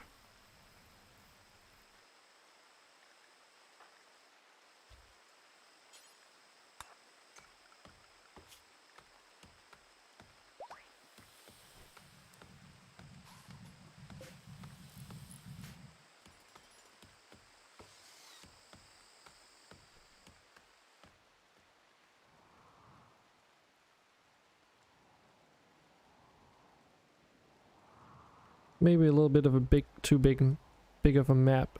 Should have thought about that. Oh well. Too late for that now.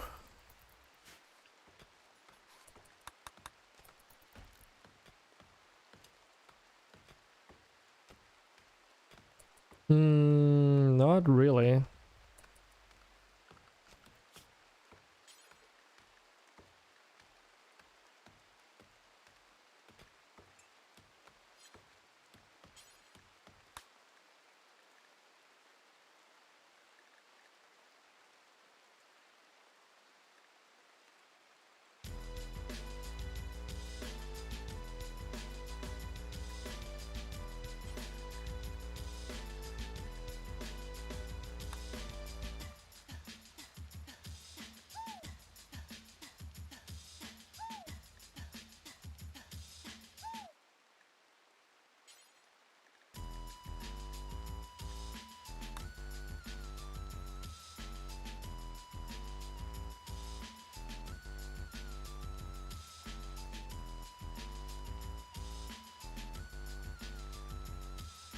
There you go. Now they're all 1250. Oops, dude. It's literally that easy.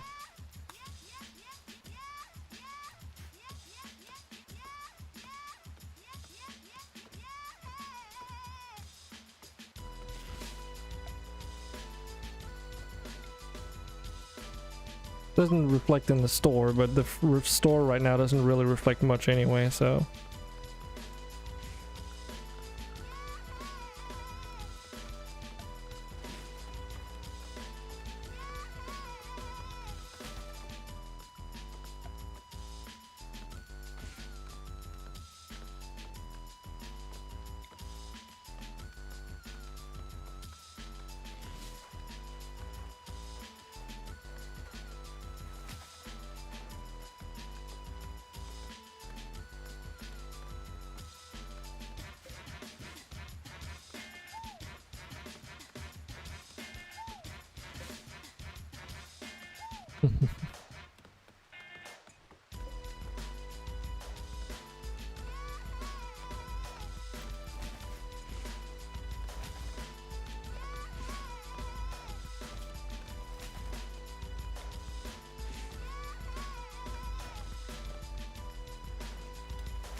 Bowman.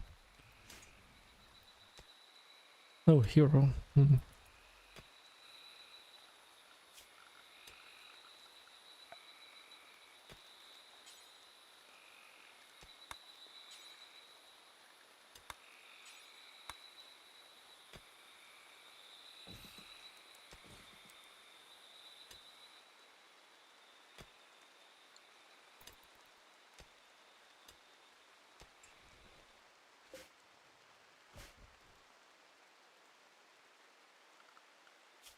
So once we're established, we can start doing this research.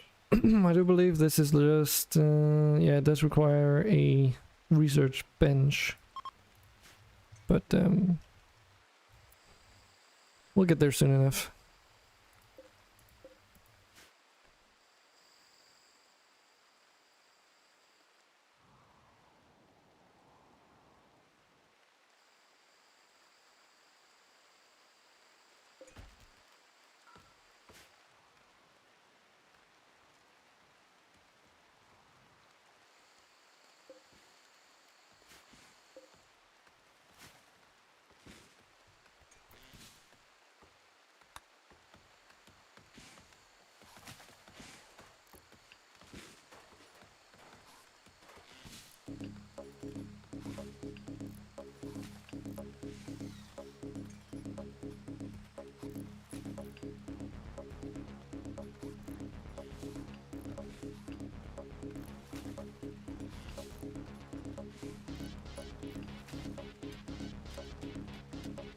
Guys, get some events.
Nice.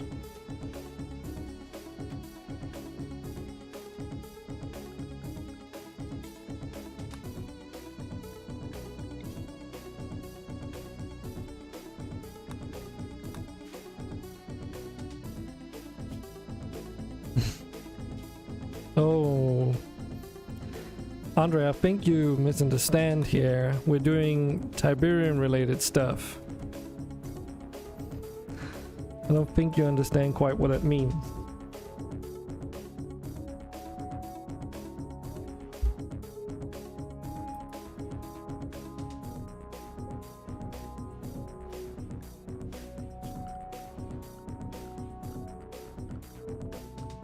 As far as I know, there are no melee weapons other than vanilla, basically. So, make of that what you will.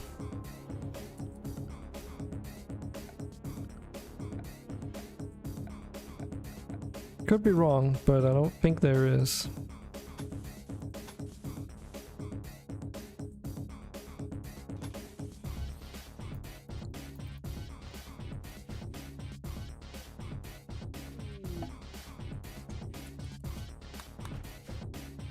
Also, again, this is just testing Tiberium Rim, so don't go too wild. You'll just end up regretting it when I say, like, we're not returning to it. I assume we're gonna get attacked, but by guys with laser guns and such. I don't know. I have no idea. The Tiberium factions weren't even implemented when I last played this, so make of that what you will.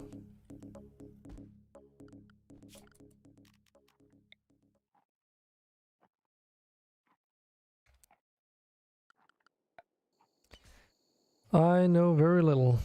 I mean, I hardly even know what's in my load order. I just took what I already had and just filtered out a few things here and there, but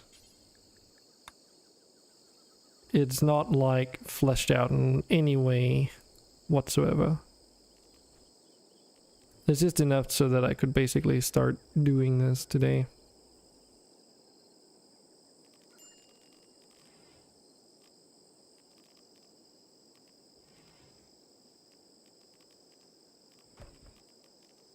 As I said earlier, there's also a bunch of mods in here that already shouldn't like be in there, so.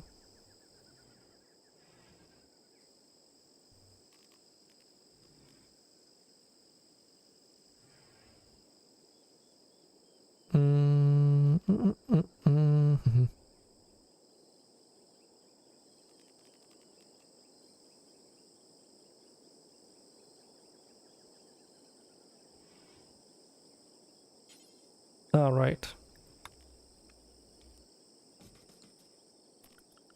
Don't get an electric butcher's table without that mod.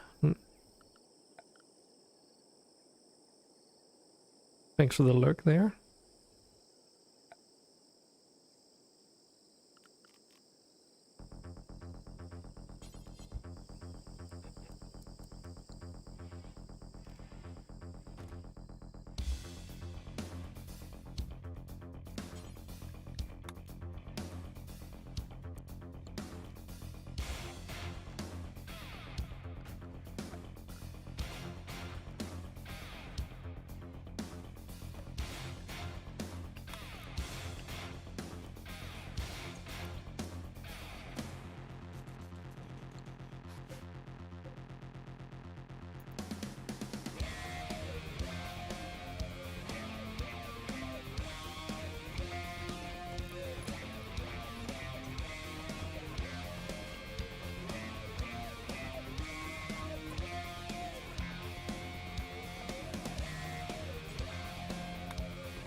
Just looking at what kind of storage options we have here.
Get rid of some of these wrecks over here.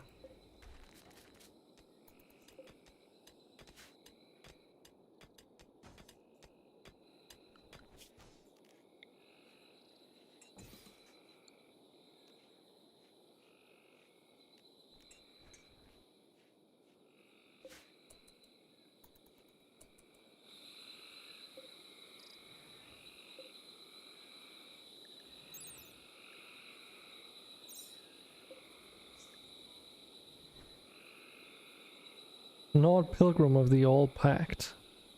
Female Dragon Morph.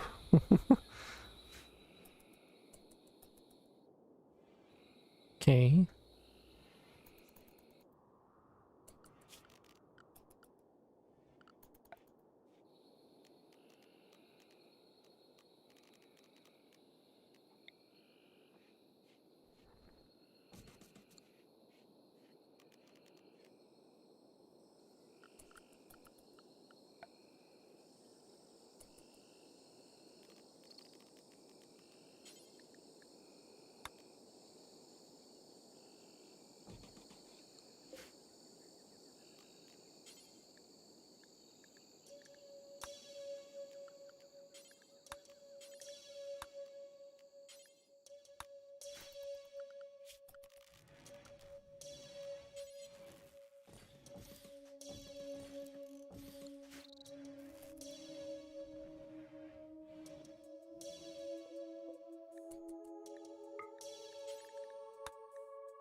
How does this work?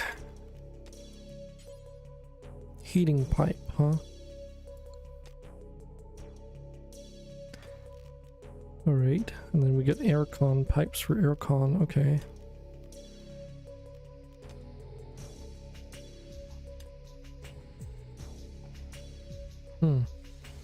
Okay. So it's basically like regular Dubs hygiene, but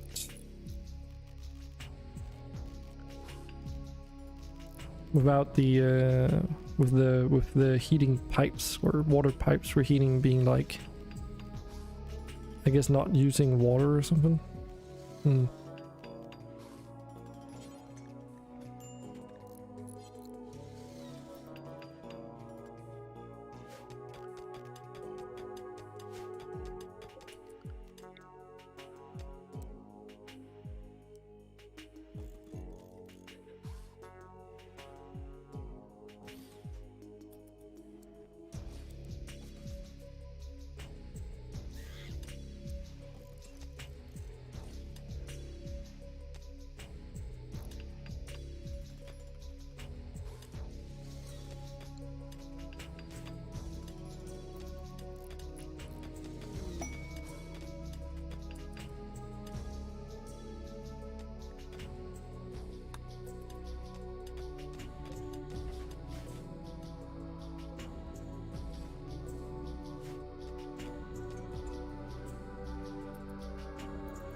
Get some wind turbines in.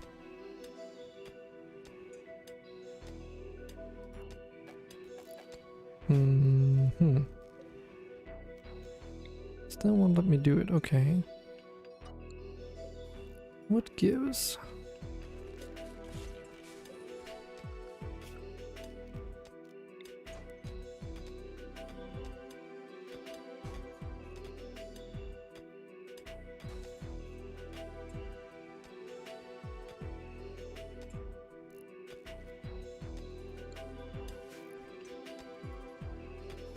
Oh, there's a marshy soil right there.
Urban plates. Yeah, we can't quite make that, I don't think.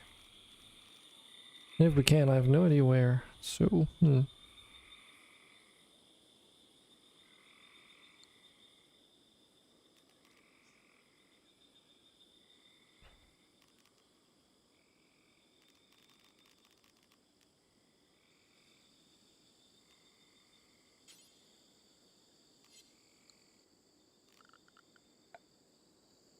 stone cutting, where is it?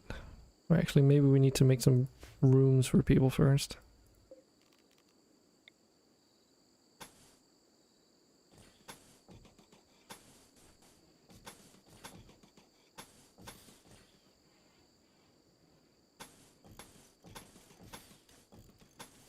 It's gonna be very steel expensive, but meh. I'm sure we'll manage.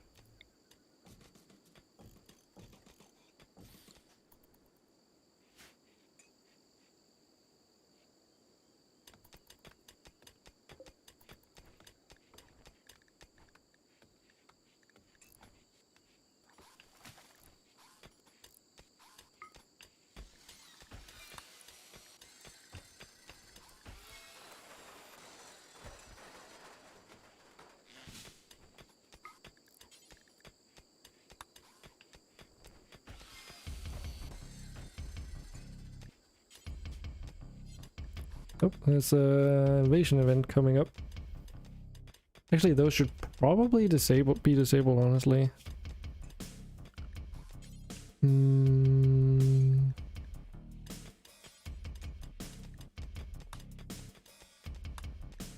Because they do have a tendency to spawn in things that shouldn't even be allowed, which is a little bit obnoxious.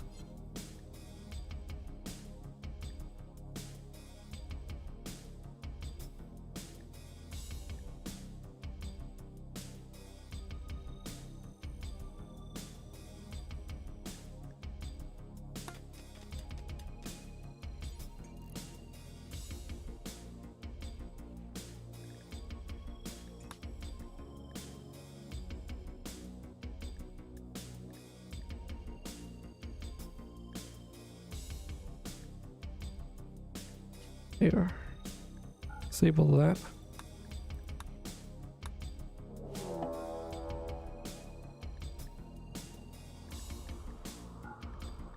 Still gonna send us a raid though.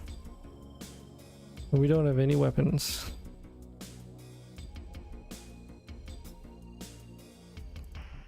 Don't think so, at least, do we? We do have some weapons. I don't though. I'm literally defenseless. Like we get what? A smoke launcher and a bolt action rifle and a handgun. And they have an LMG, some forgotten scrap armor, club and an Igwa and someone unarmed. Okay, so we might be able to do this.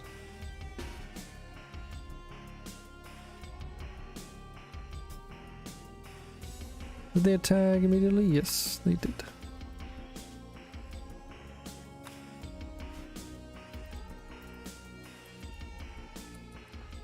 I have a piece of wood though.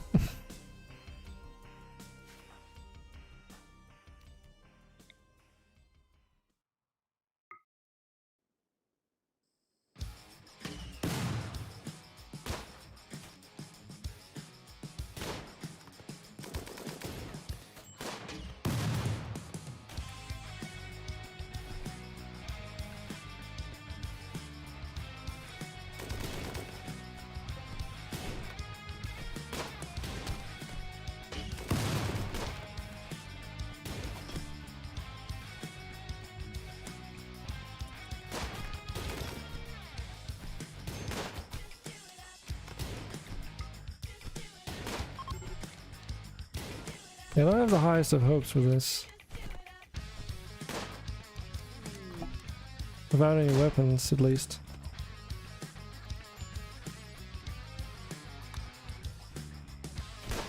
I think they're like trying to kidnap me as well.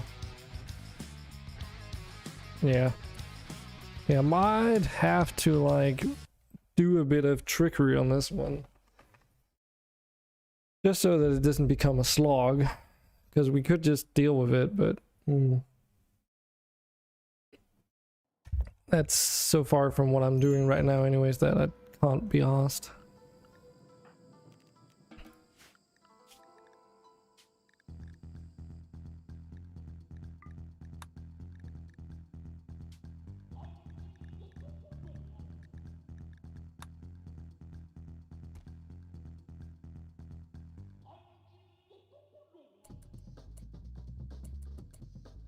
Nope.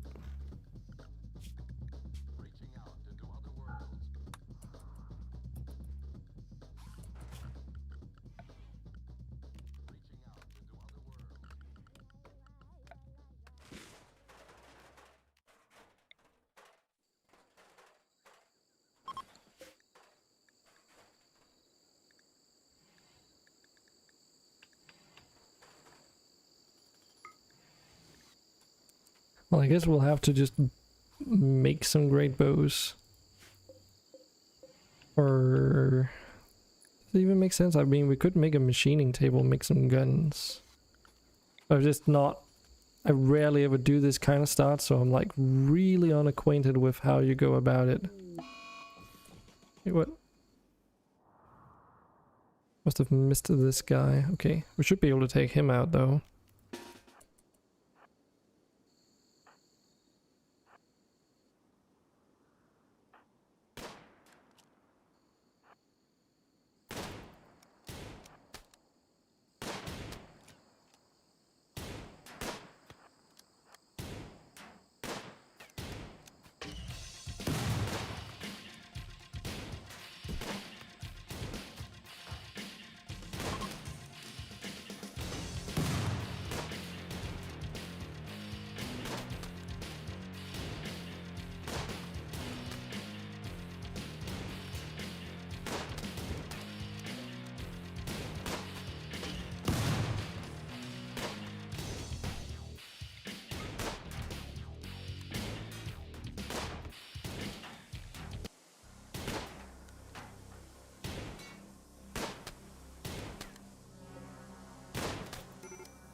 What does this wrench do?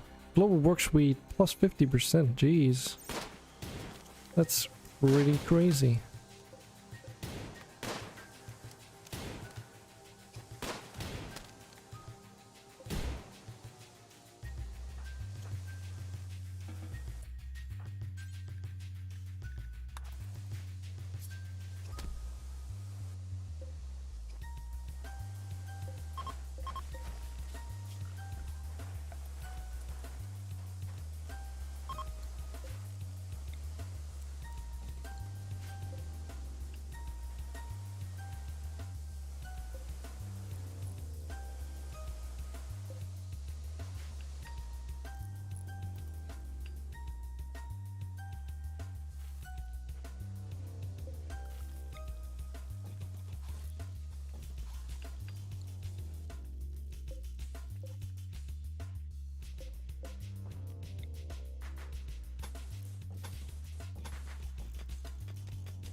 Okay, well, if we can't build a windmill in this direction, then we're just gonna turn it, maybe? Yeah, that should be fine.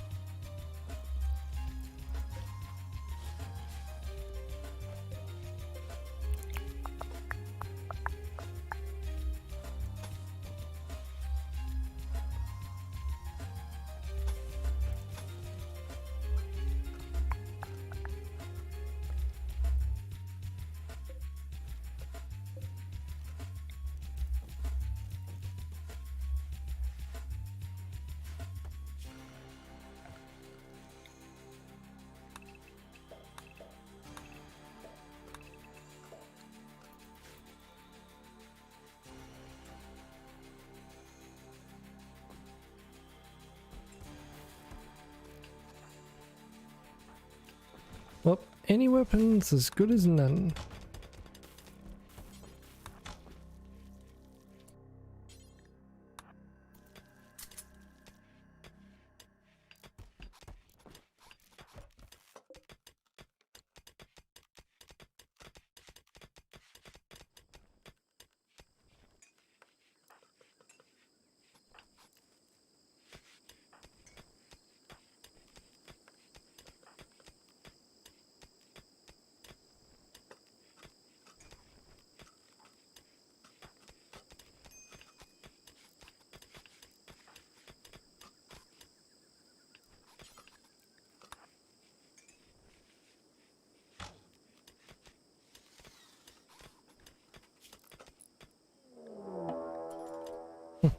Well, we're already getting raided again.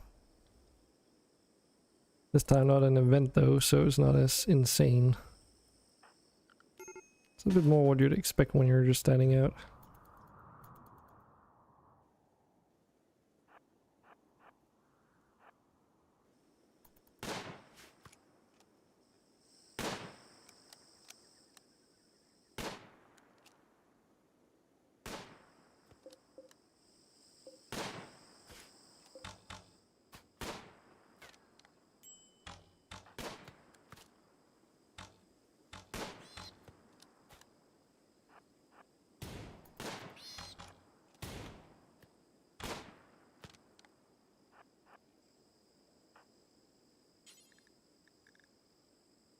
Yeah, let's just get rid of this guy.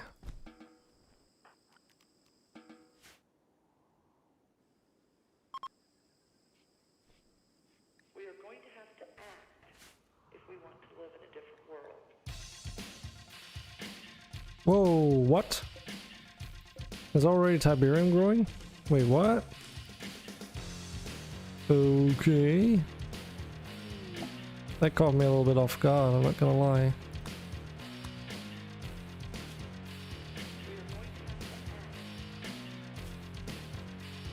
We haven't even researched green sky. I wonder if they changed stuff.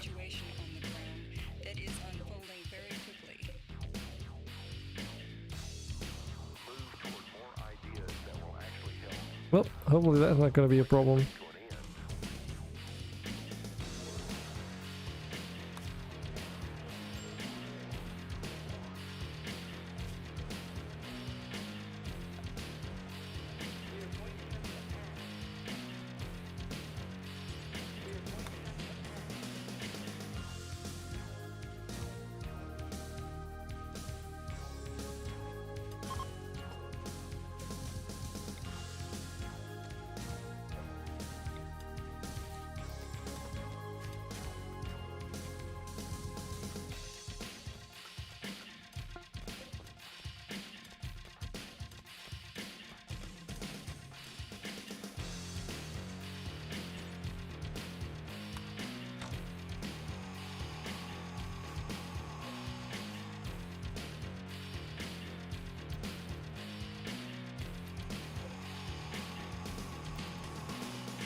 Blossom tree down here.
That is expensive.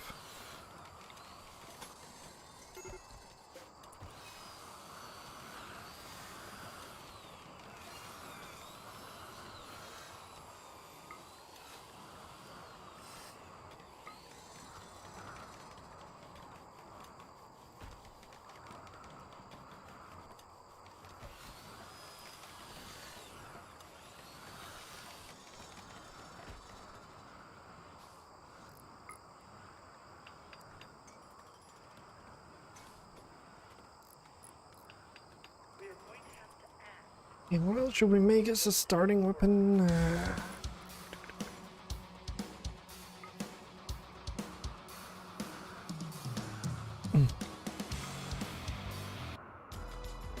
The randomization for this playlist is not the greatest when there's multiple instances of the same song but in different remixes, so I might reconsider that.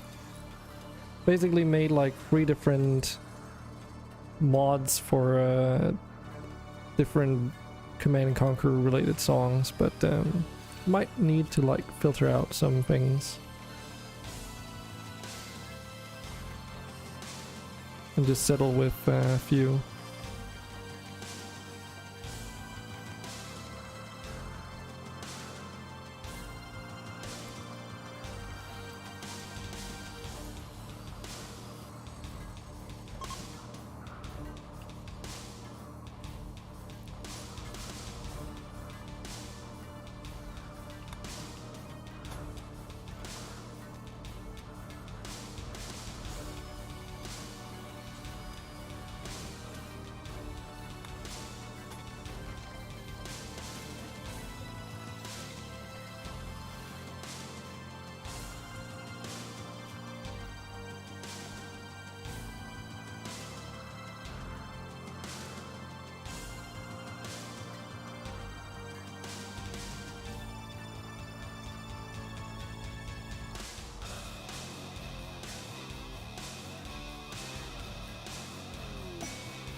I want a Persona core though.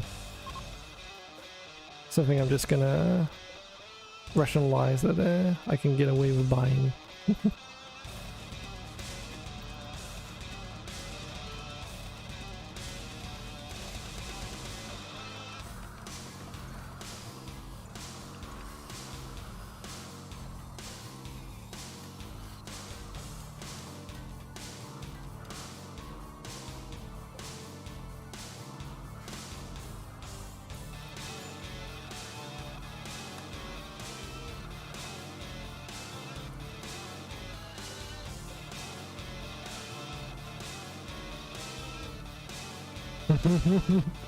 So I'm using the same settings as before.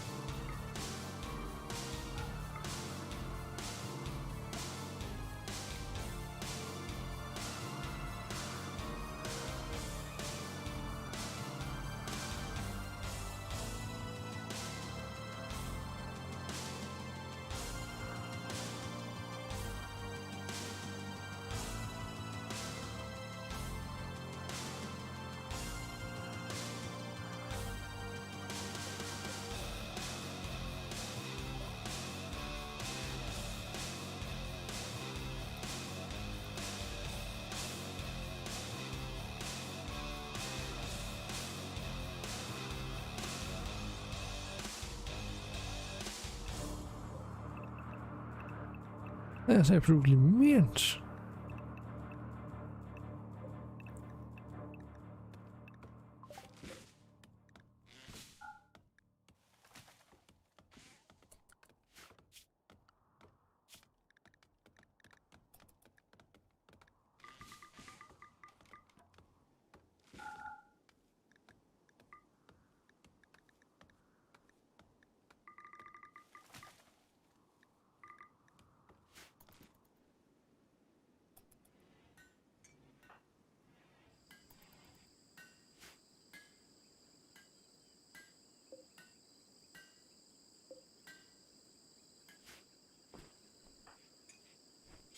Let's get a proper weapon here. Drink.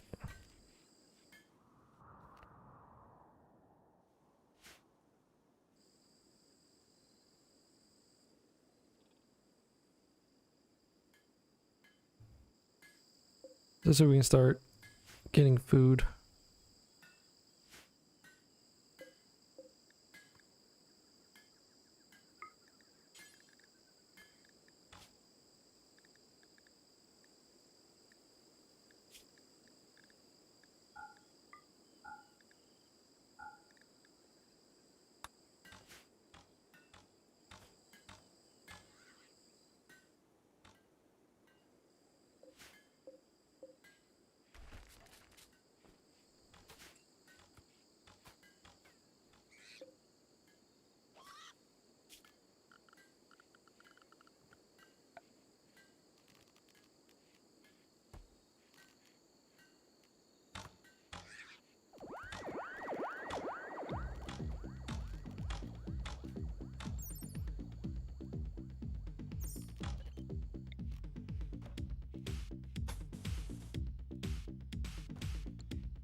I have an idea.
Ancient danger.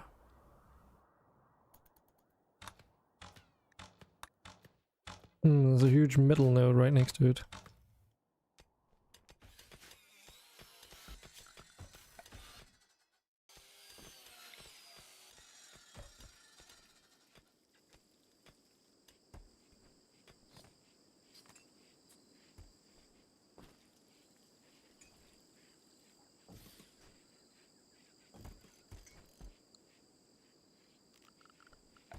Okay, we need something to start looking for metals.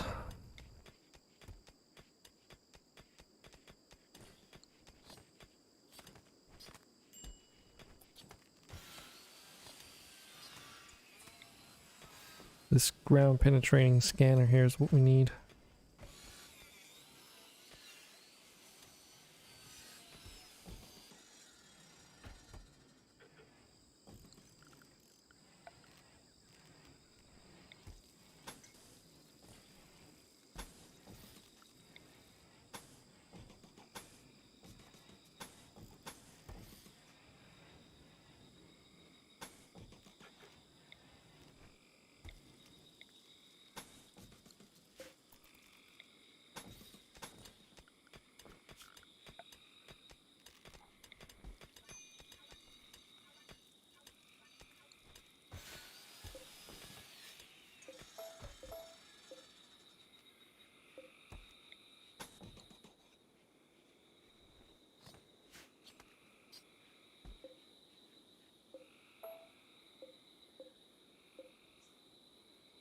we need advanced components to start making advanced components, right?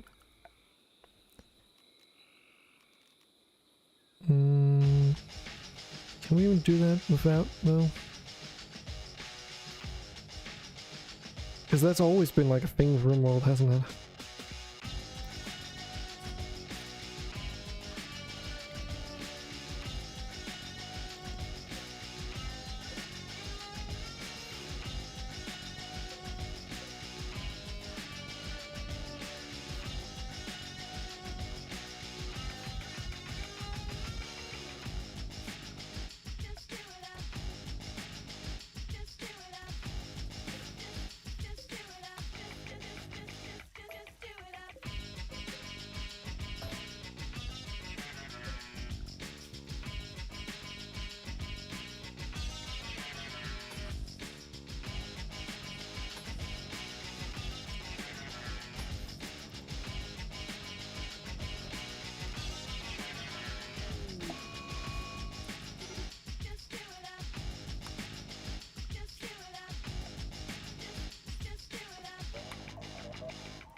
Pretty sure this shit is spreading already.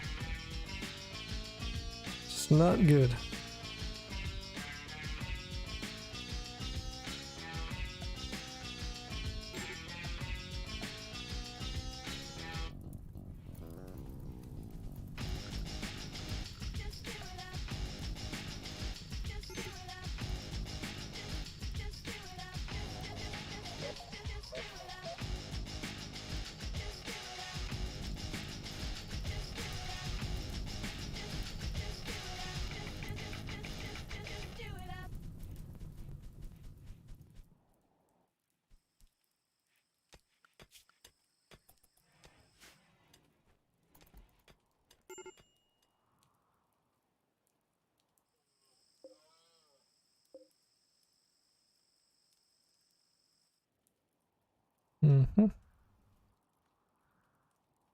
Do you have any components around? Like at all? Because I think I just realized that I don't use my patches for the vanilla ore density or commonality, so that might be a very slim thing since I still have all the fantasy ores in here. Whoops.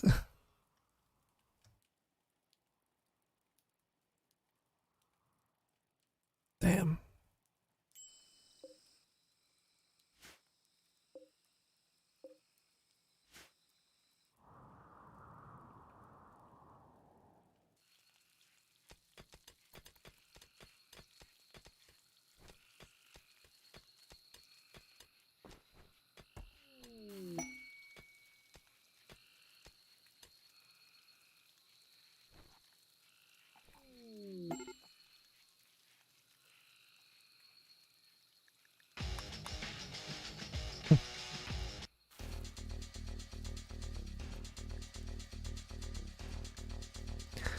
Oh, I wonder if it's actually a playlist and not a randomizer.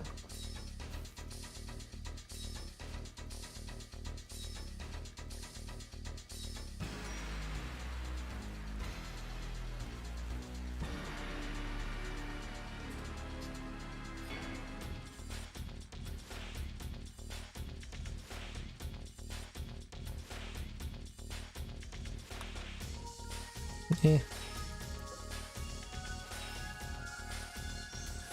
Wait, you can only buy one of those at a time.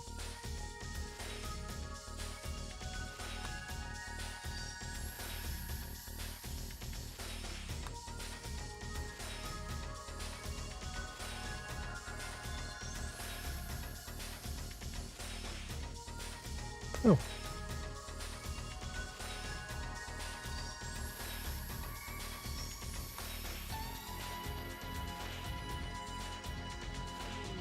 go.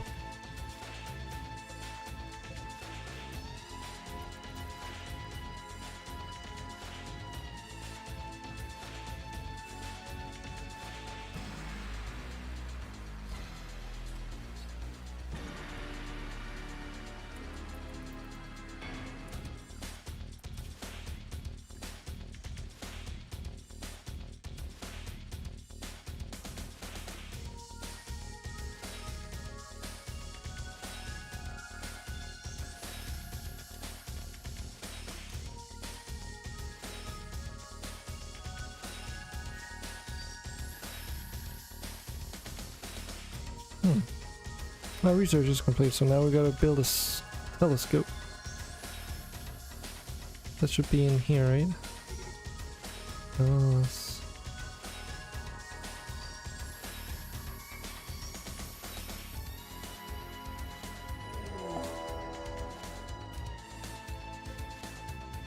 oh, but first we're getting raided.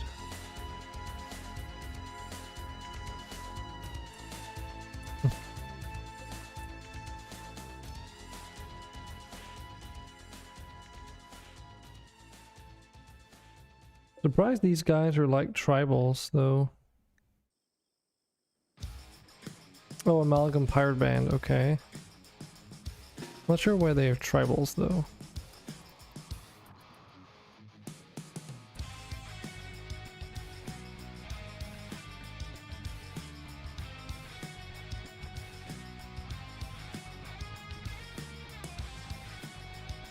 And they're attacking immediately.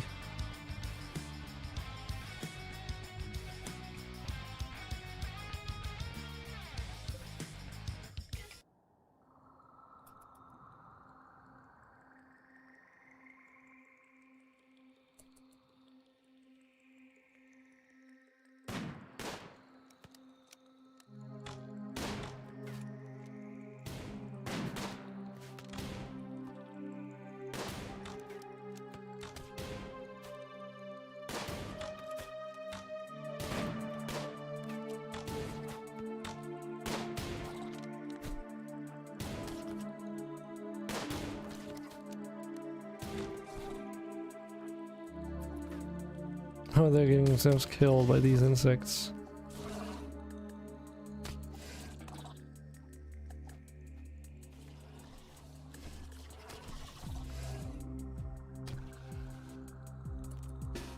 Okay, maybe not entirely.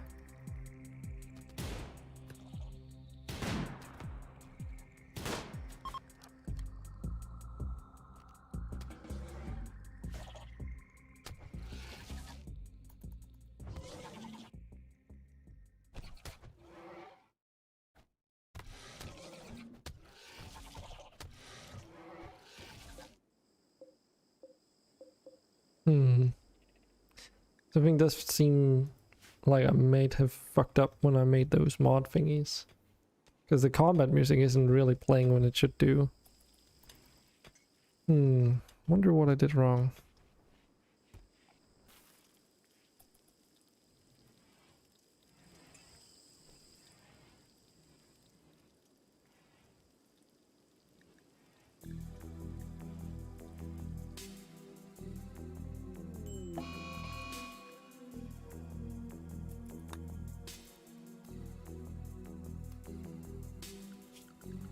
And another fire starting spree.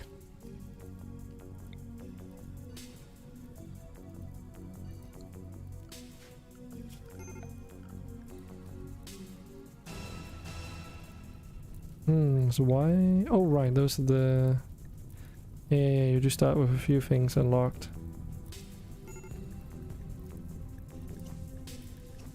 Just these repair drone facilities.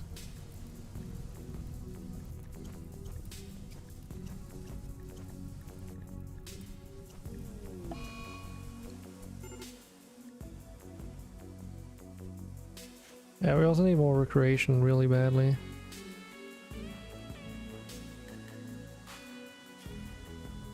Catatonic breakdown, jeez.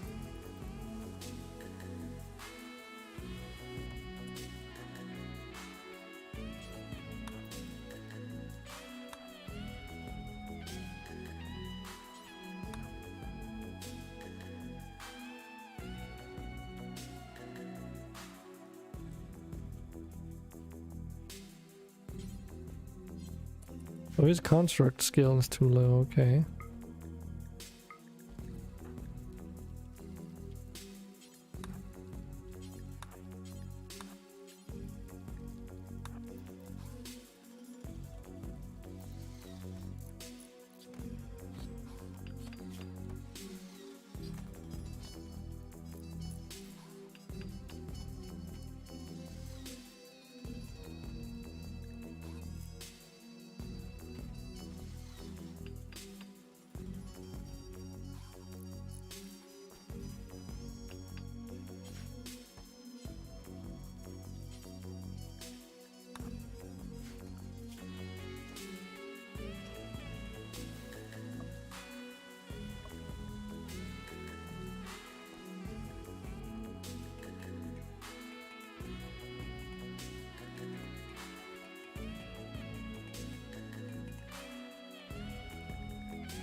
Tiberium Scarab. Okay, I guess we've had one of those on the map somewhere.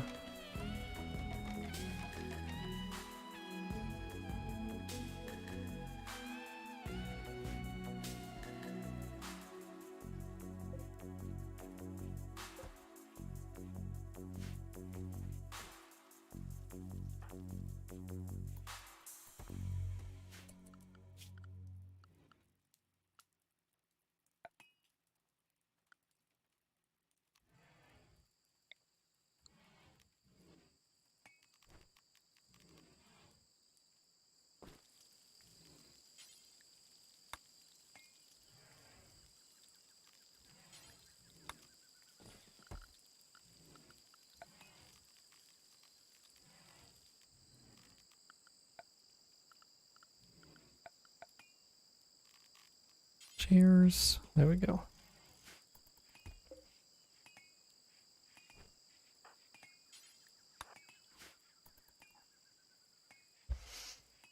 Been slacking in the construction department. I wonder nothing's getting built.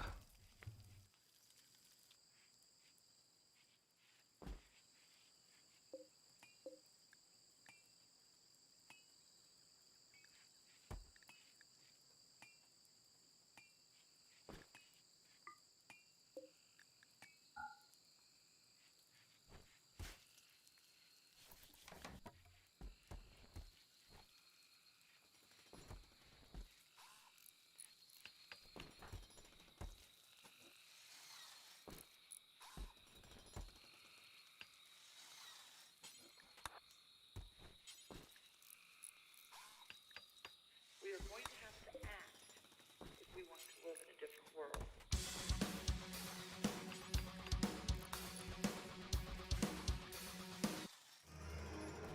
Really enjoying those songs that there are multiple versions of.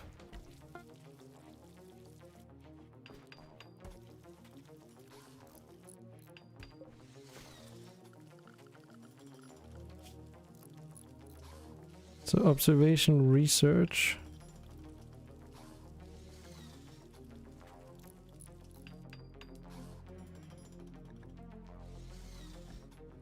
The last part, observe the sky.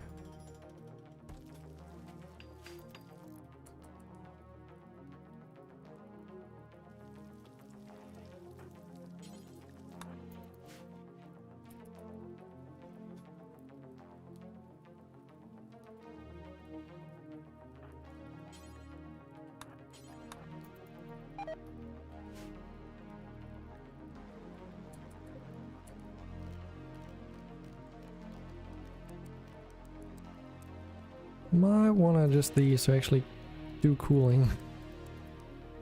There we go. That should make wonders.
another raid.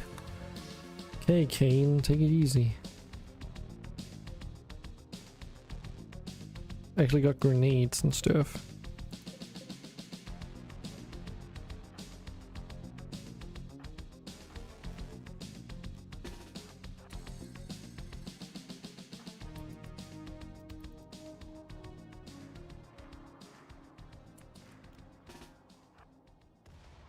Oh, they're going right for the insects. I also forgot that we had one of these comms consoles. Like, we started one of these. I don't know what the idea is behind that. 'Cause we can't move them, so it's like, what do you do with it other than deconstruct it?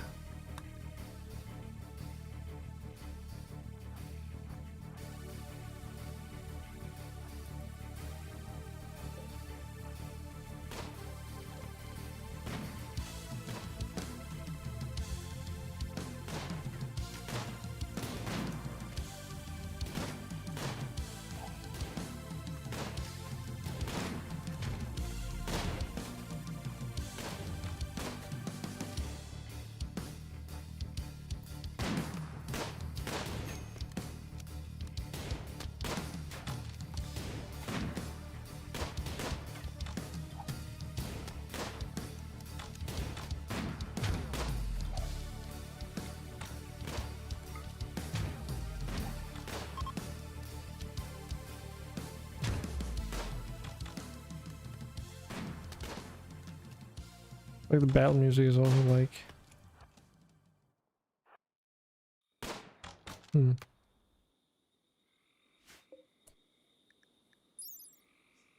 Oh yeah, we still have like this stuff as well.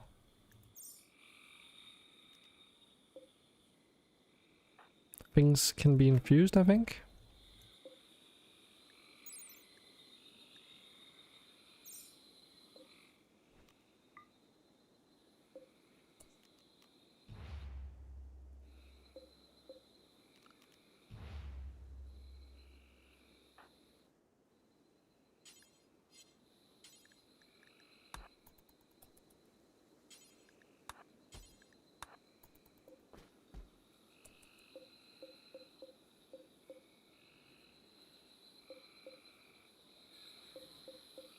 Get the tequila.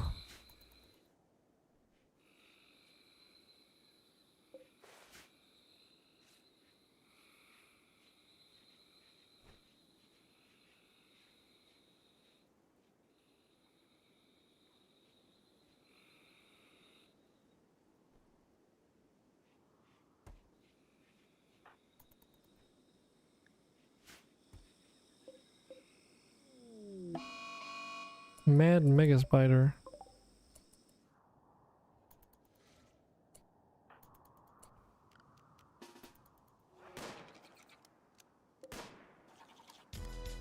Well, it is badly injured, so...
How long is this catatonic breakdown gonna last for anyway?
Yeah, we are getting that research done now.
Anima pod sprout.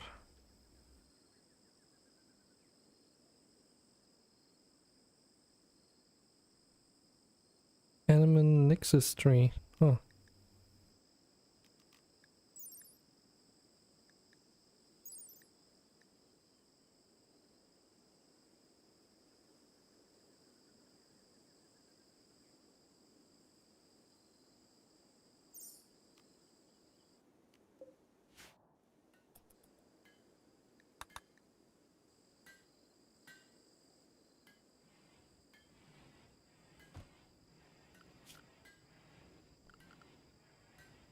Don't think we'll be going into the anima stuff.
Do we need to make other people help him?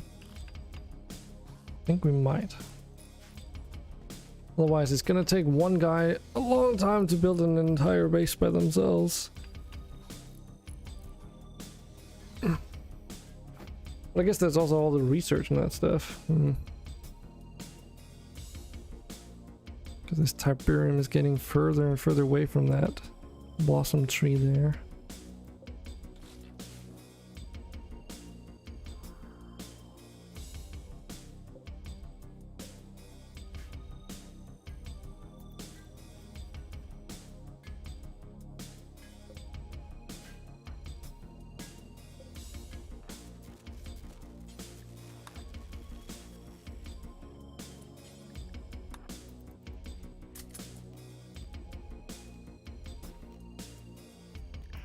Oh, it's an infused LMG, is it? Hunting stealth and movement speed.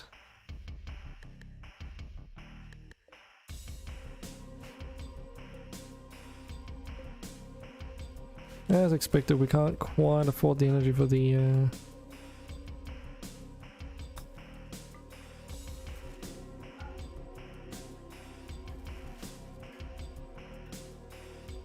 colony manager there.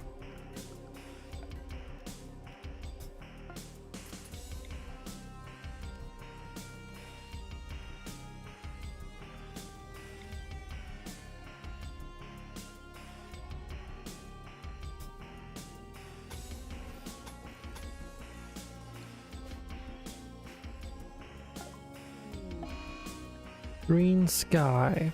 Research project done.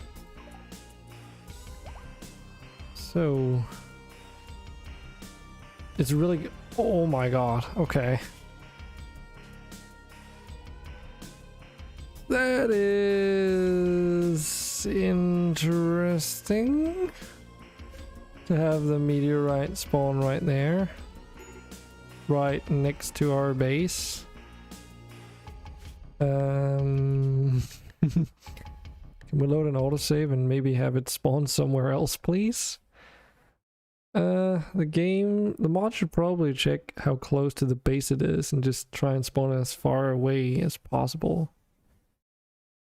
Because that seems a little bit fucked. Because that's like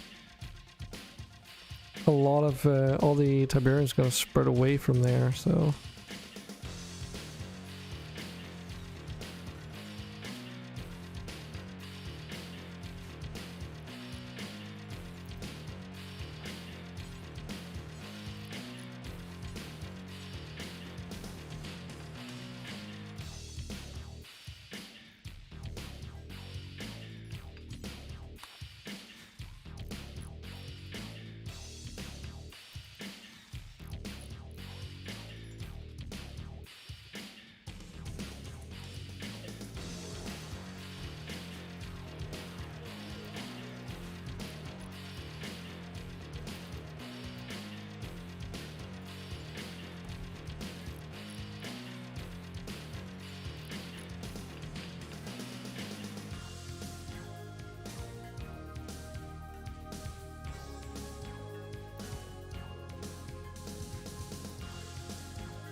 Yeah, this is much better.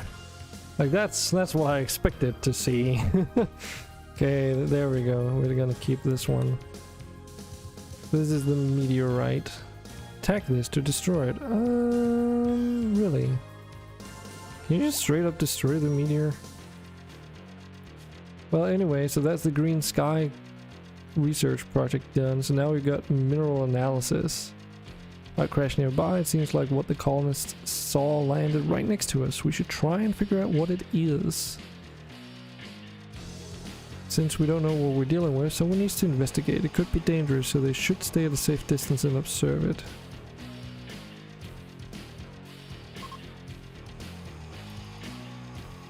So someone just had to go and like inspect the crash site, pretty much. Oh, now I know why the comms console is like given to you by default. Because you need that in order to do some of the research.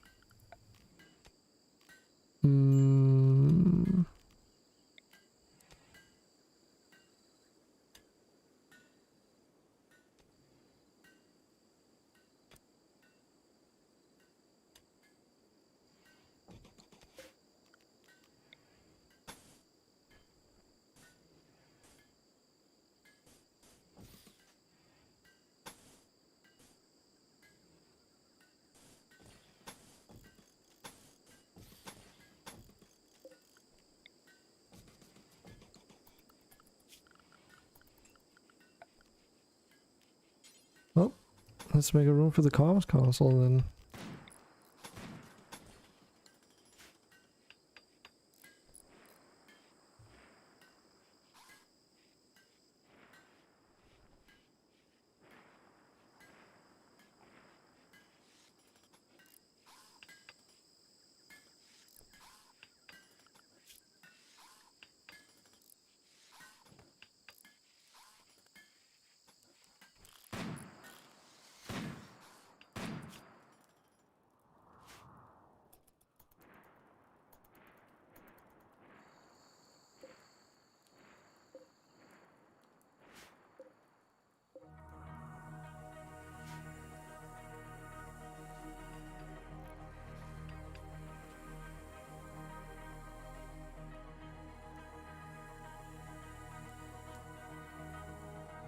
And game.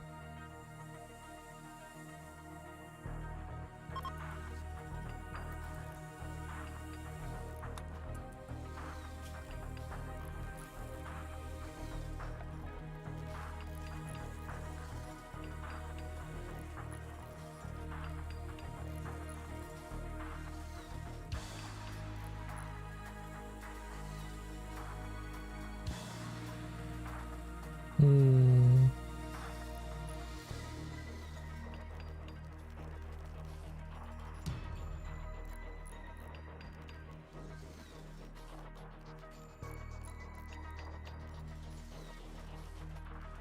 So what does our ideal religion get? Do we get like an altar or do we get something completely different?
Failed role change. 1 out of 2 required spectators, but there was like a bunch of people there. Hell. How could it even initiate then? I guess it's because they were standing behind a door or something, but that was kind of silly. Oh.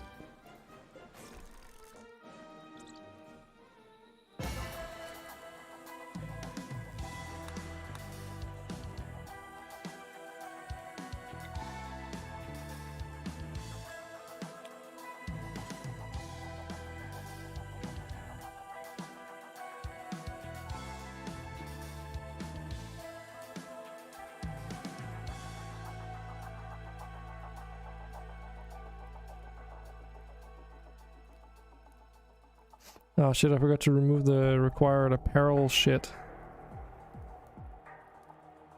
Crap.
Can't even get a nurse because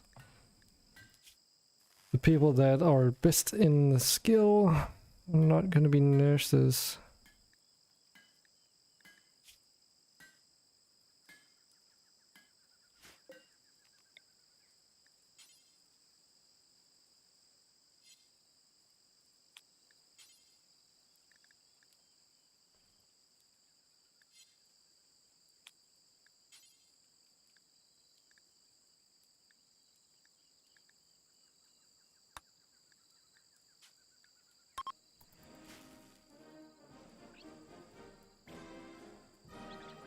Yeah, maybe ideology isn't well suited for this, unless there were like made specific integrations. Could be fun though, but I think it's probably best to just leave it out for Tiberium Rim entirely. Or if you do, then at least keep the ideology very simple. And make sure to remove any kind of clothing, apparel restrictions and such. I always found that one pretty annoying.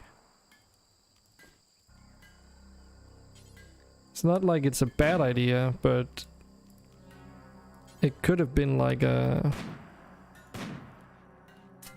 I don't know, like you don't get negative debuffs, but just only get bonuses if you have the right apparel.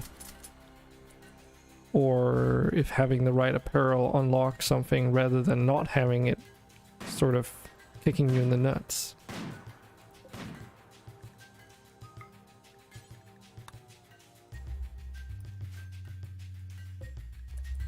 But that's just my own preference.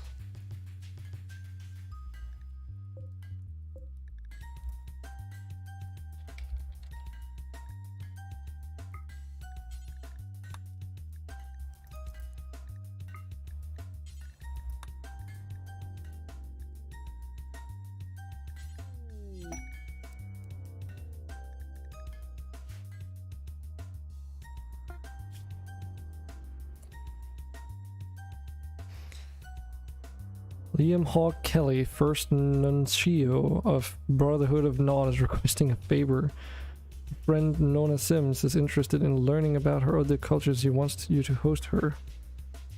She'll not do any work though. Okay, fuck that.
Great, we can now search for minerals in this area.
My idea is to turn all this to gravel so that it doesn't grow over.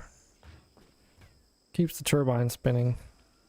Does reduce the movement speed in this area as well, so I guess it can double down on its usability. What? Oh. A mega. spider.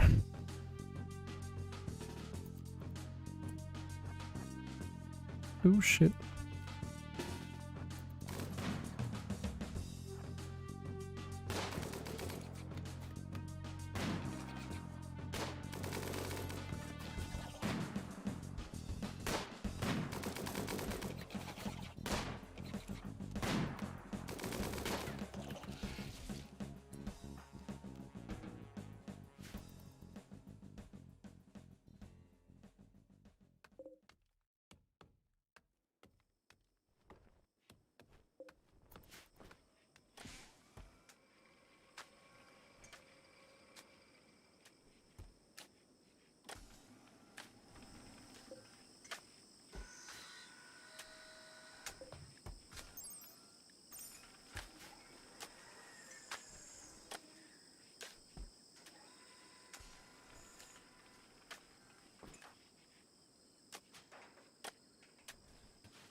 Yeah, this one also eats a lot of power.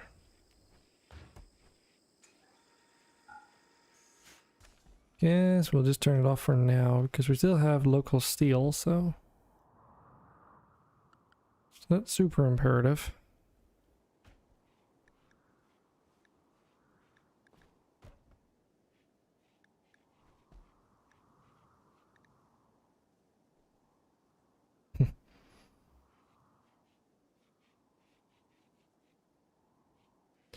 Okay, so this is like so you can do this research project, so you can basically test the forgotten stuff, but I guess as it says here, they're experimental and not meant to be available yet.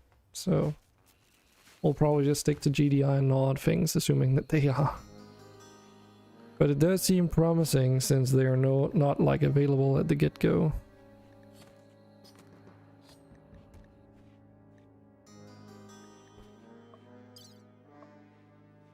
Meteor crash 0, true. Okay.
This would be aircon.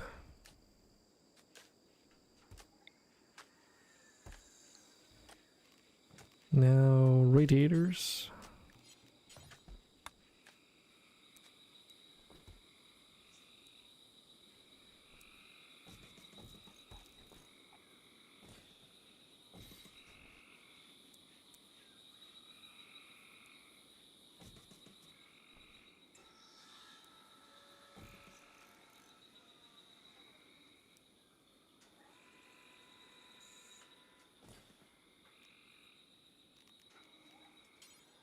We just use these heating pipes, huh?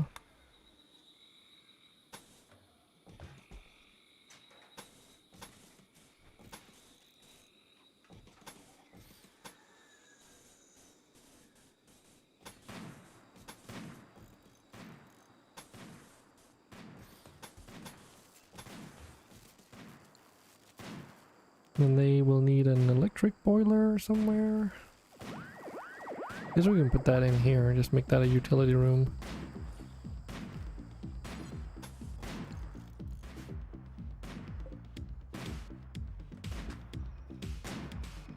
I'm just gonna buy more steel.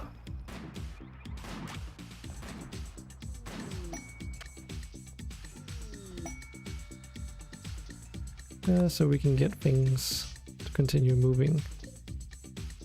It's always low when you have this little pawn, this little amount of pawns, but it's fine. Yeah, all these debuffs. Just because we don't have the different roles filled out. This pawn has a depressive trait, of all things.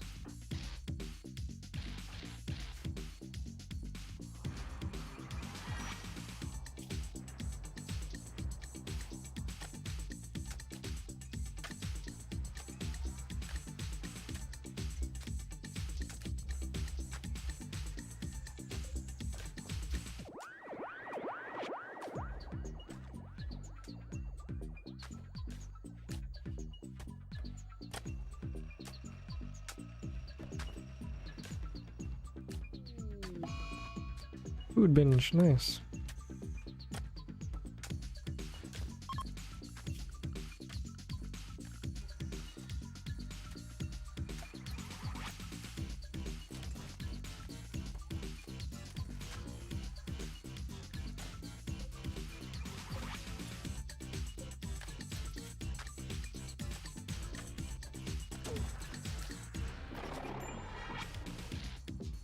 Holy shit, the range on that thing.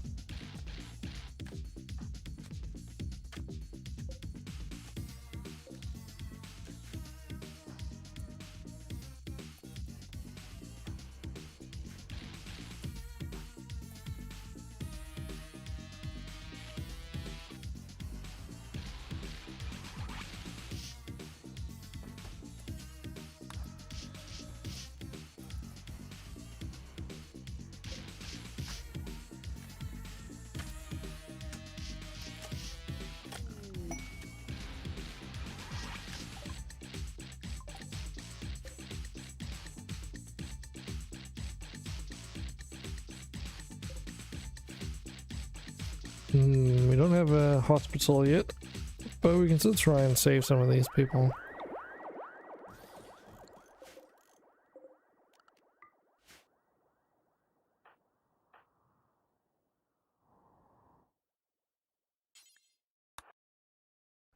Right now, the more the merrier, really.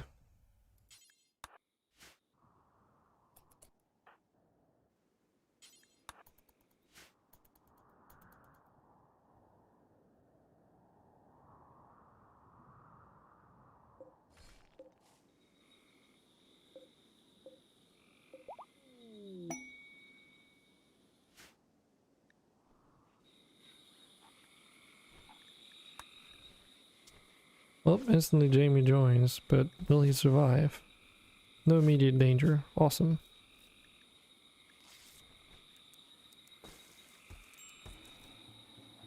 Ooh, and they've got a high medical skill. Nice.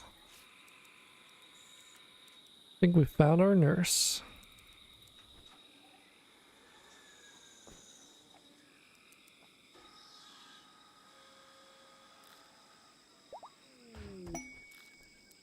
And another one, Arafiel also joins the cause.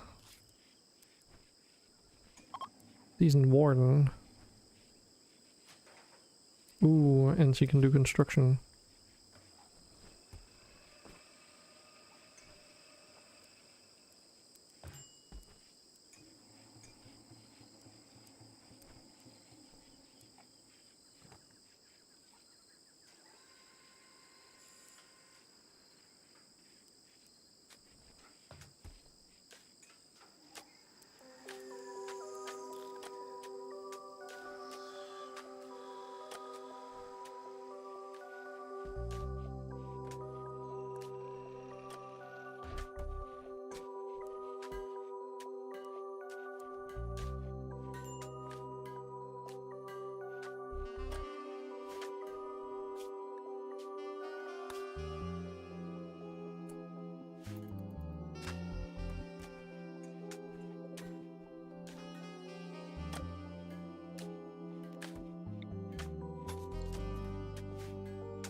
And let's try and figure out a place to put down a hospital.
Let's try something a little bit different.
I just realized I fucked up that.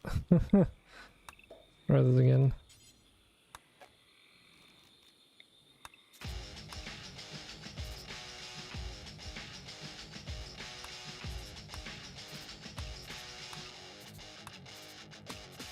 There we go, that's much more like it.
Back to equal justice.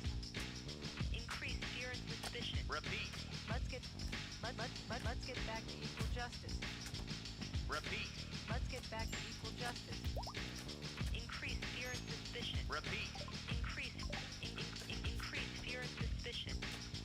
Just do it up. Every encounter is going to be much more difficult. Repeat. Every encounter is going to be much more difficult. Repeat. Gentlemen, this is about combat. Repeat. Gentlemen, this is about combat. Just do it up. Just do it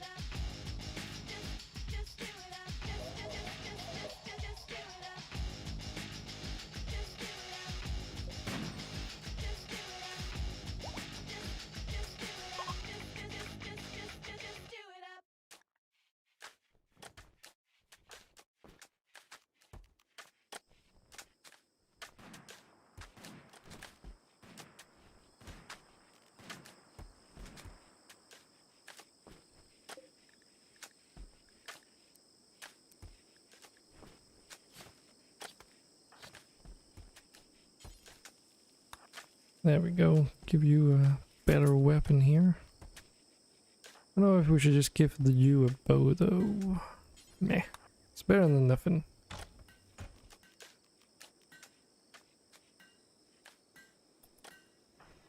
Psychic Death Kneel. Okay.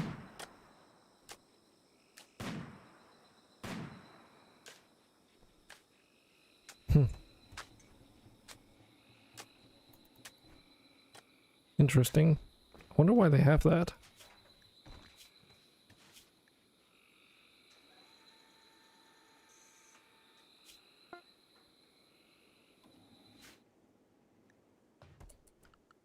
Okay, we've done the unsighted crash site inspection, then we gotta establish communication, so we gotta make a comms console. Right. We are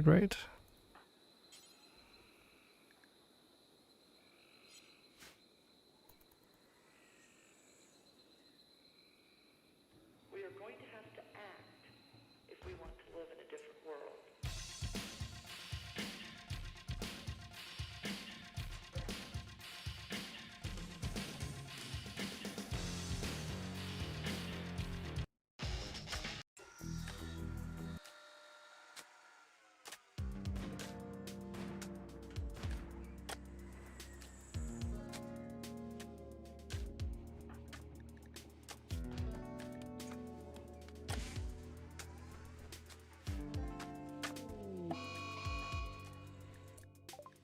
Uh-oh, we got a mad boomalope here.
It does seem like we're finally getting some internal heating stuff going.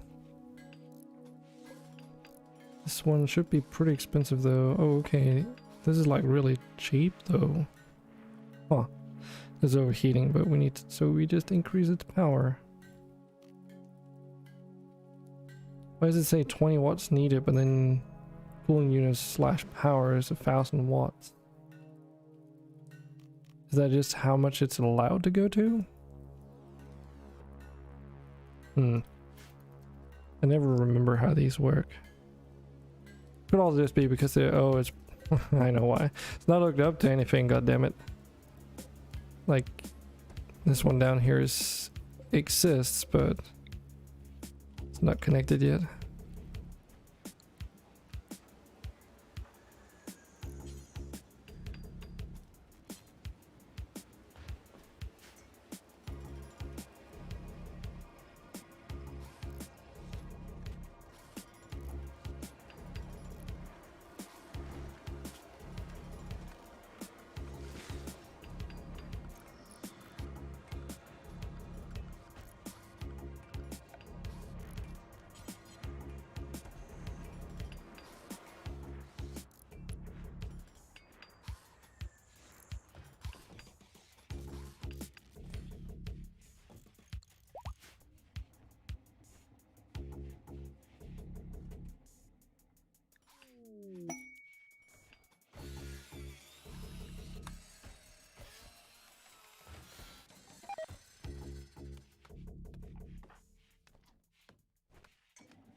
Give you an actual industrial age weapon. There we go.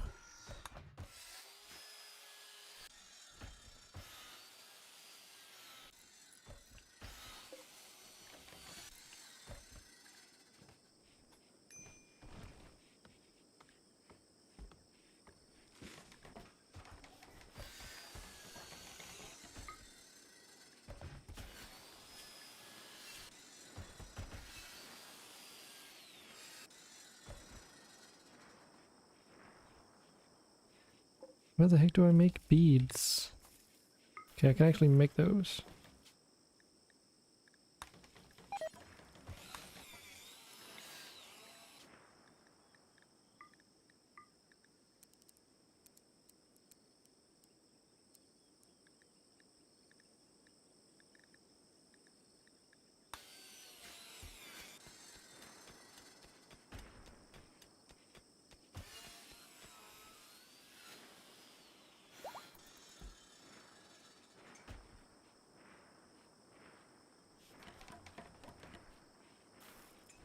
Oh yeah, we got a lot of hunted animals now.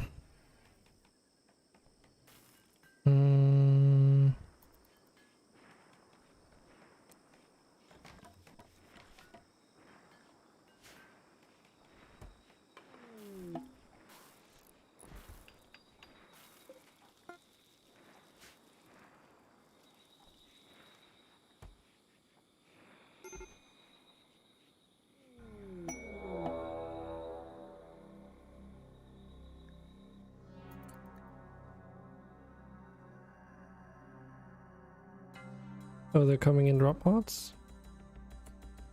They'll wait a while though before they'll attack.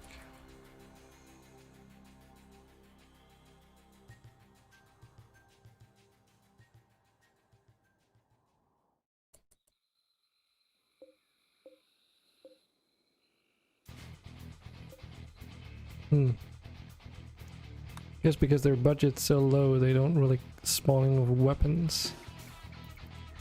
Or armor, or really anything, honestly.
Got food poisoning, she's still on go juice. Nice.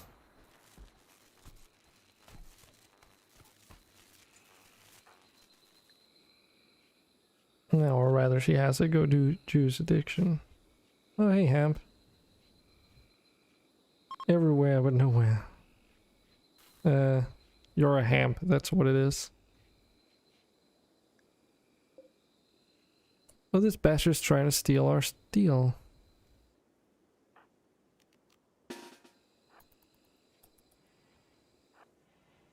I think he's gonna get away with it if we're not fast.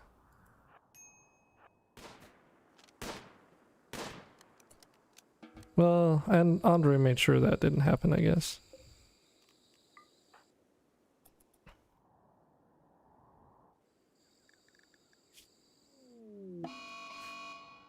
Murderous Rage.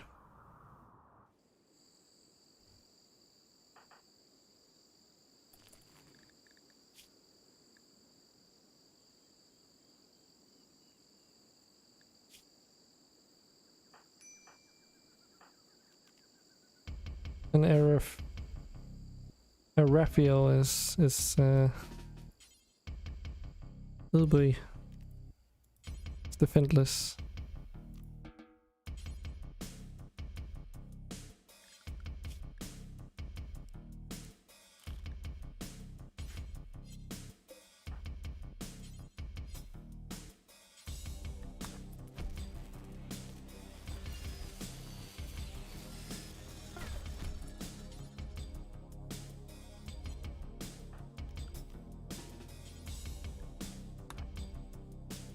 Can I just run away with her?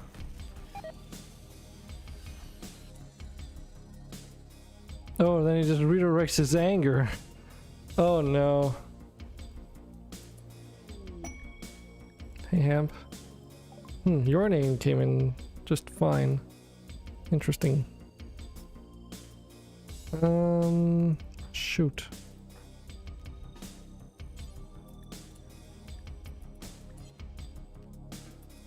Oh, okay. Somehow that resolved itself. Unlucky, I guess. Got a bunch of traits. Don't go too much overboard though, because I don't know how long we're gonna like stick with this colony. That just started today just to try out Tiberium Rim, but I guess you get the yeah. I guess you know what it means. Do some cooking.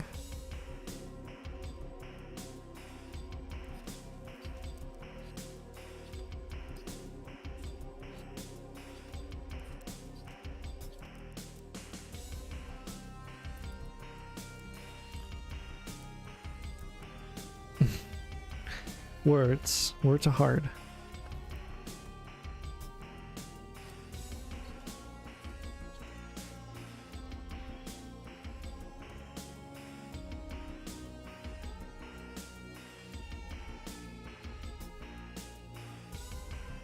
This Tiberium still looks really fucking cool though.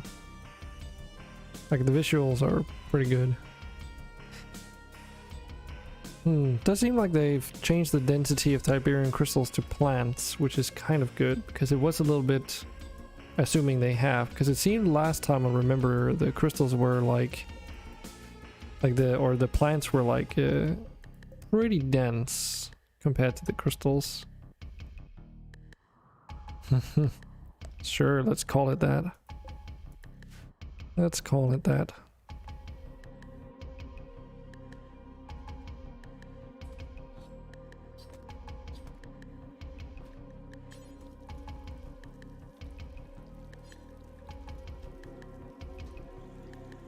It's average, okay.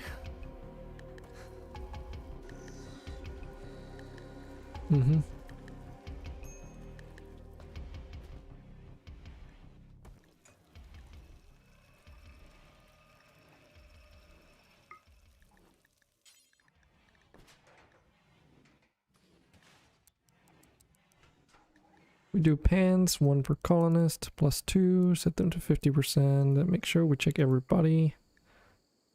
We should be good. At least we should have pants.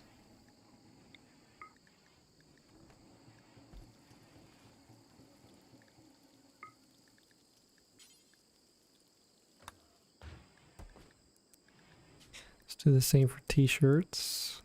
So we are in a tropical biome, so gets a little bit hot around here.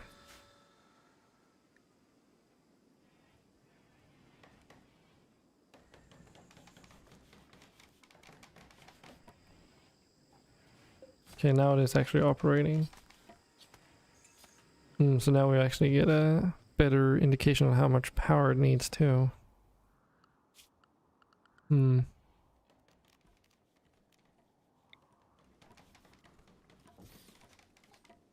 Also, Merry Late Christmas. Thanks. Yeah, unfortunately I didn't get to celebrate it, but that's alright.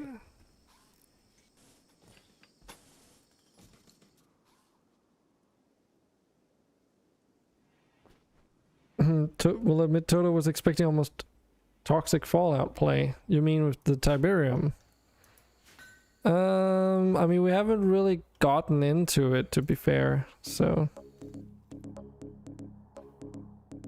The Tiberium stuff hasn't really kicked off yet. It's basically like, don't buy Toxic Fallout, please. I don't even know if you can. Do I really need to go in and make sure that it's currently disabled? Because Toxic Fallout would just make this fucking miserable.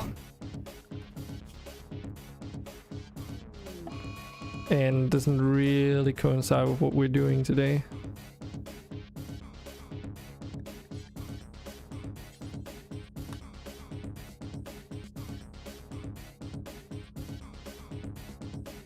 Nah, it's also disabled.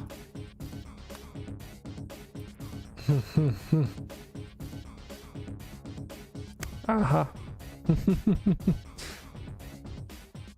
So that's how it is, huh?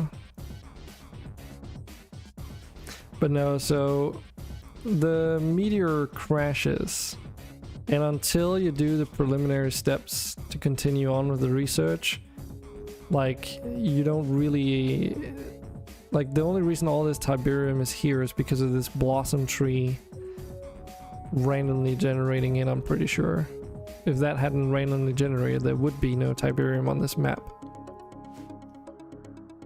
So I think that is just pure coincidence. Because the last time I tried it, there was no blossom tree, coincidentally, so...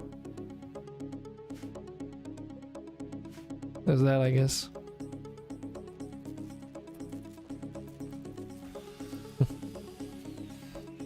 Yeah, none of it is researched, though.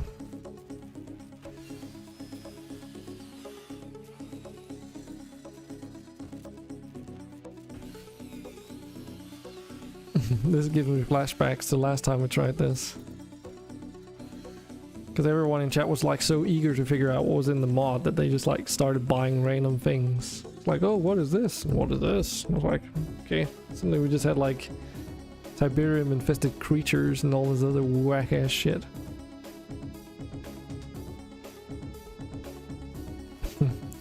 Yeah, I don't necessarily think that's the case in this, though. Actually, I wonder.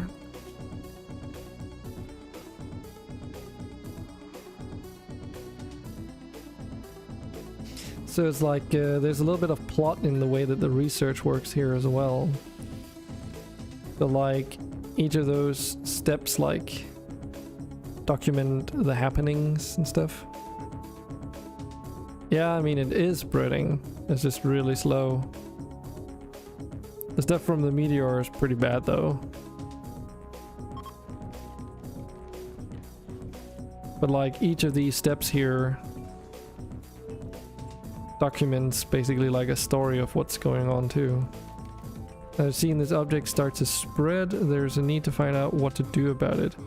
Seems best that we make a way to communicate to others and ask around. Let's start by making communications console or comms for short, which we now do. So this should allow us to do the research required for the next step. And I believe like I think it's like after this mineral analysis research, it like starts spreading from the meteor. Or it might be after the step after that. I don't remember. I mean, you're allowed to buy anything, but just don't do anything like really fucking weird.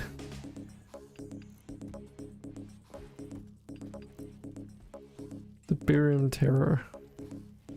That doesn't sound healthy. I haven't configured TTK, so just keep that in mind as well. Quiet alpha beavers.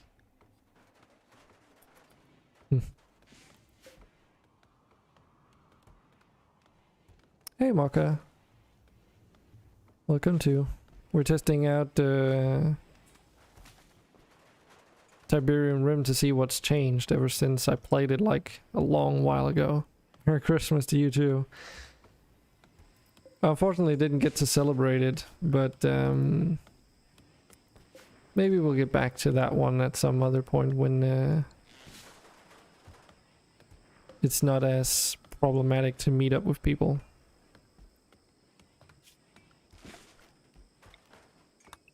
So I got to celebrate Christmas with Toto and a bunch of others yesterday.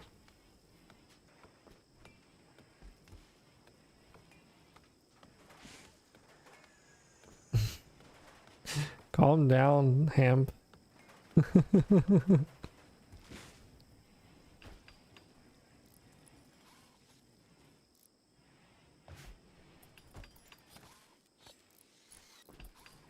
don't have to, like, overkill.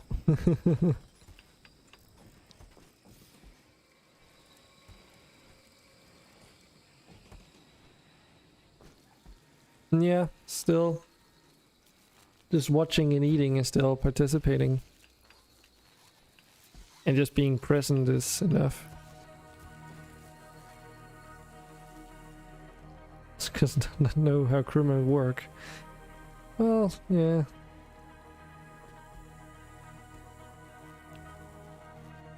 Premise is pretty simple, at least in our case. You meet with family, you eat good food, eventually you dance around a tree and you watch kids fight over a bunch of presents. Seems pretty straightforward. Isn't the Frumbo? I think we had that one last time as well. That's like a Tiberium infested Frumbo.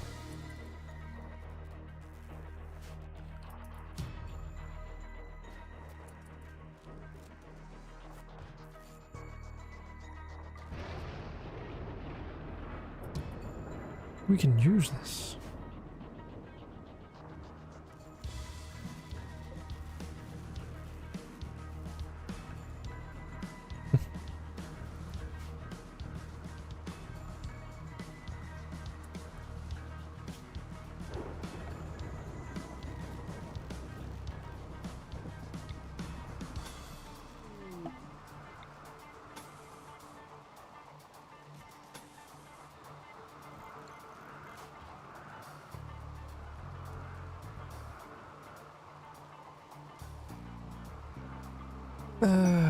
All the silver.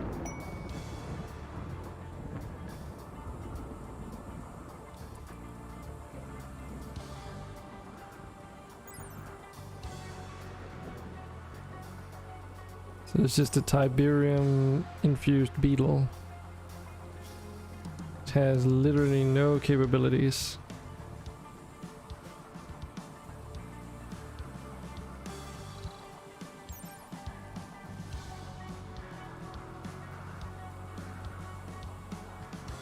It just exists.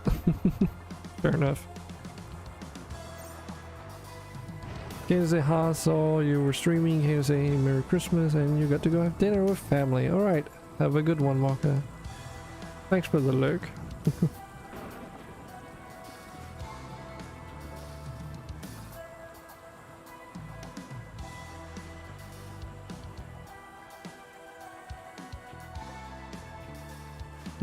So if I remember correctly, yeah, they've already started doing research. So as soon as you get the appropriate buildings for the next, like, research step, if you will, they can start doing, like, they basically treat them as research tables, so...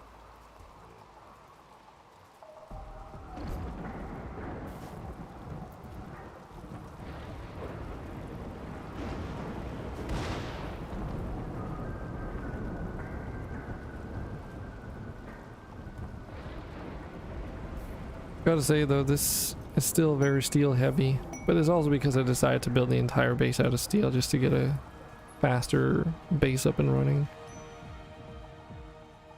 Or a base up and running faster.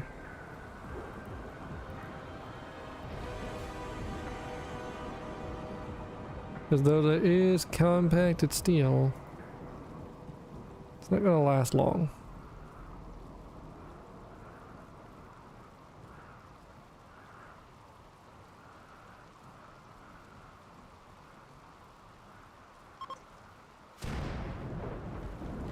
But yeah, we could definitely strip down on the mods to try and simplify the whole experience. But that might require a new colony, so for now we're just gonna continue running with this and then see how long ever I feel like playing it, basically. As long as there's gonna be something new eventually that we can mess around with, then we'll continue. But like, if the mod is still insubstantial in terms of like, I don't know, like things to do, then I don't know. The thing that is very positive this time around is that there are actual factions on the map. So assuming that these are properly implemented, that could be cool. But DDI and Nod, they are both neutral, and so are those mutant dudes. Should also be Skrin, right? Or was that not a faction? Maybe that wasn't a faction then. No, it doesn't seem like it.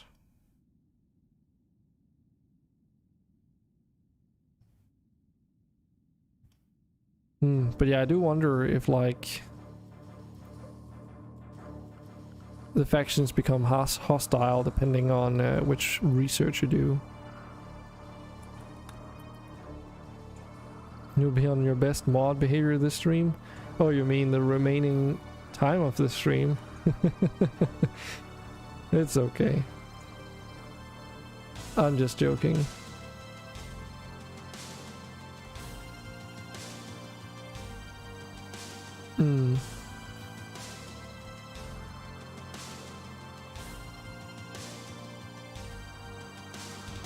Yeah, I noticed they were another faction.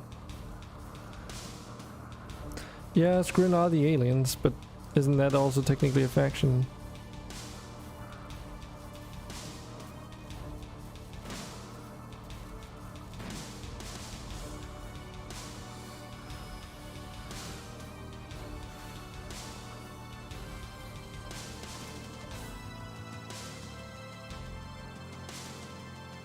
You need more power though.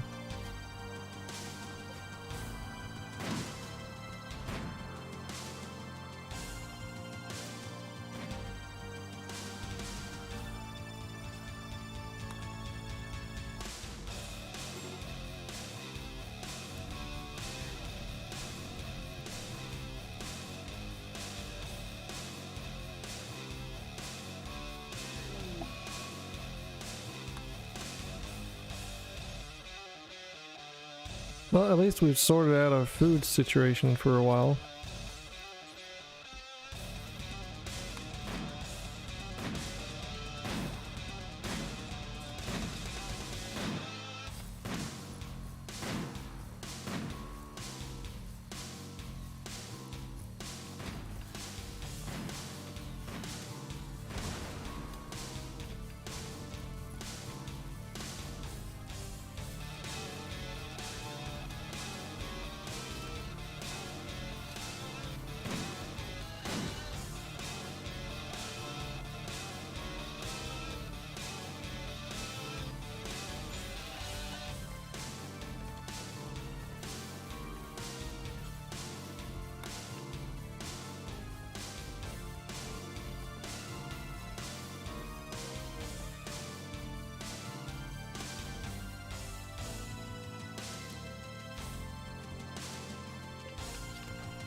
Nope, Tiberium Scarab is dead.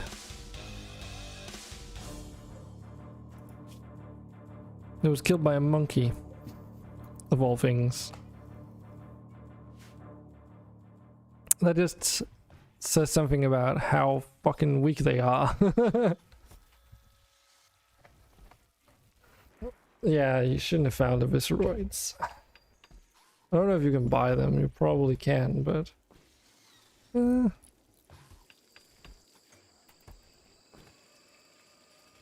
maybe just leave that one. There's all like Tiberium trees here. Which can be harvested, but like... need a suit for that. Thankfully, due to the campaign settings, you do start with 2 suits, but... you know.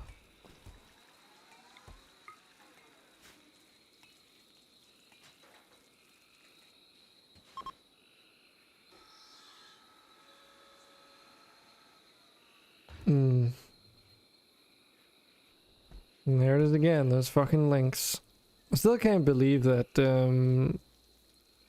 Restream's chat overlay doesn't have moderation settings for that kind of bullshit. It's just unacceptable.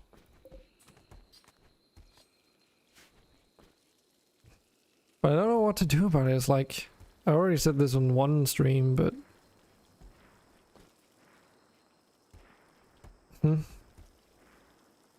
yeah, that's just, that's Twitch's, or is it Stream? I think it might be Streamlabs in this case.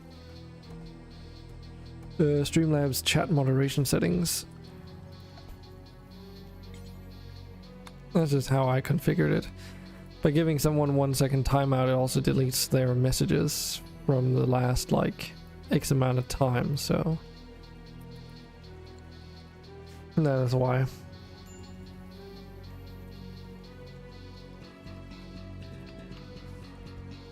So just so that, not to punish like genuine people coming in here and then after a while of chatting then they get like, you know, several minutes worth of timeout. It's like, oh yeah, you're not allowed to post links, you know. Because the only reason why that's there is because of all the bots doing it.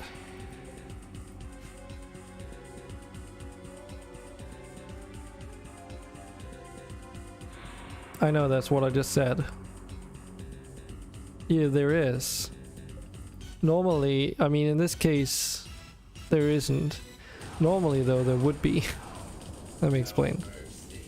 I'm using the Restream chat overlay, which is now required in order for the messages from Twitch, YouTube, and Facebook and wherever else you're using to appear in the same chat overlay.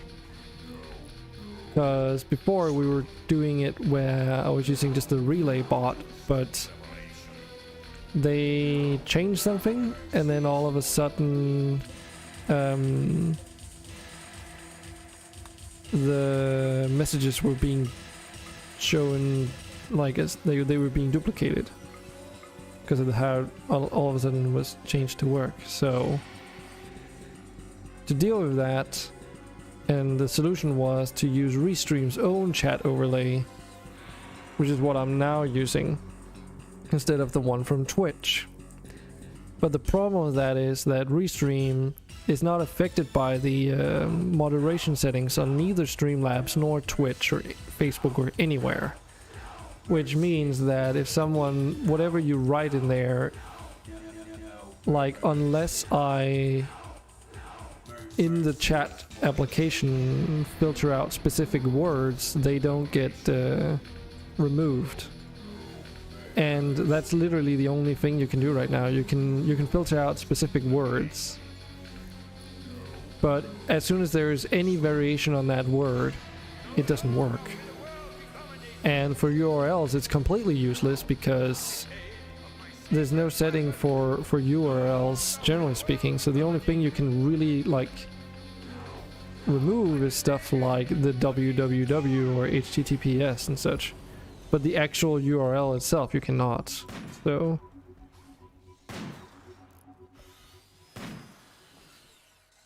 and that's just how Restream works, unfortunately. So the only thing you can do there is just wait until they implement it and then keep asking them to do it, I guess. Which I already have asked them. Because it's not good. It's a little bit of a problem, isn't it?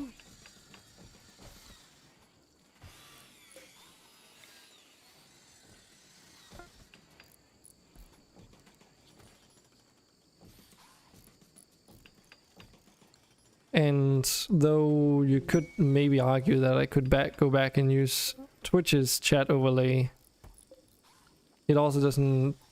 It would only be feasible if they've actually like unbroken the thing that they broke, which would also be assuming a lot. So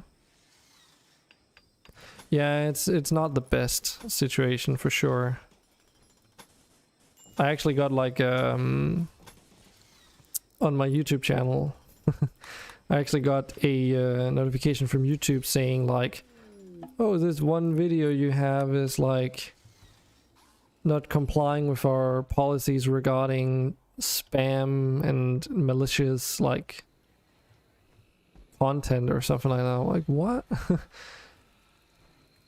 Though the thing that they were actually the thing that I actually got like a warning about was what's it called? Intellectual property because of Clone Hero, I believe. I never got a clarification on exactly why, on exactly what the problem was. When asking about it, they just said that, oh, like, you need to fix your video, but they don't tell you what to fix, so it's like a bit impossible to do anything other than assume what they mean. So in the future, like, I'll just toggle the stream for YouTube whenever I stream Clone Hero, because apparently I'm not allowed to do that there. So I mean, it's kind of understandable given how Clone Hero works and all that, but oh, by the way, your Frimbo has acute hepatitis. I don't even know what that is.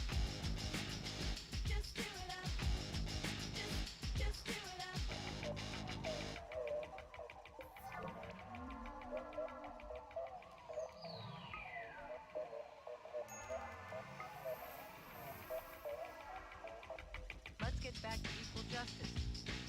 Increase fear and suspicion. Repeat. Let's get back to equal justice. Repeat. Let's get back to equal justice. Increase fear and suspicion. Repeat. Increase fear and suspicion. Just do it up. Every encounter. Extravaganza of family expected. Oh my god. Every encounter. Yeah, I don't think ideology works too well with this. It's just too much. Gentlemen, this is about combat. Repeat. Gentlemen, this is about combat. Just do it up. Just do it up.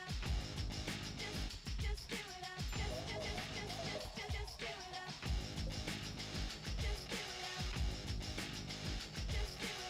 up. Extravaganza of family. Oh, we need loudspeakers and that shit. Blah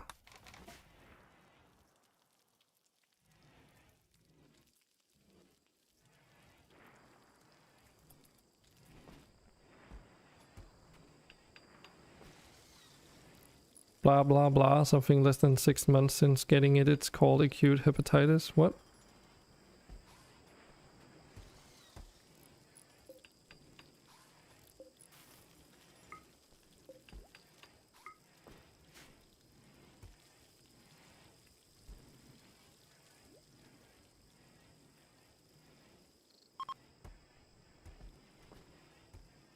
Probably not.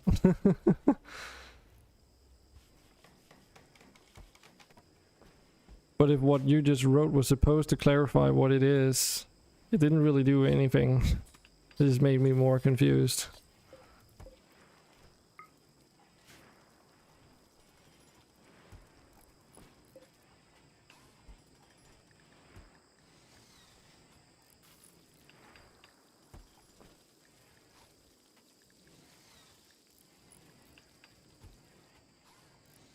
Hmm.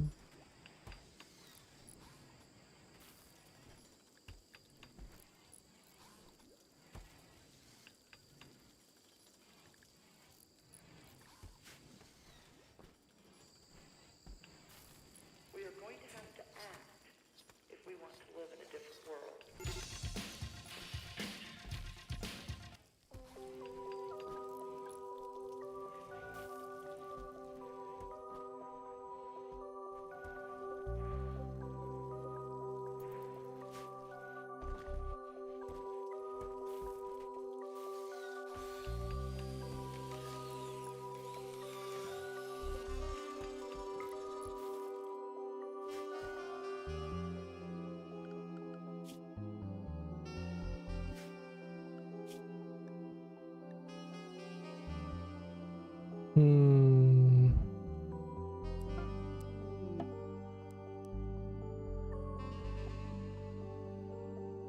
Maybe we want to set Leo over to do some stuff on the research focus.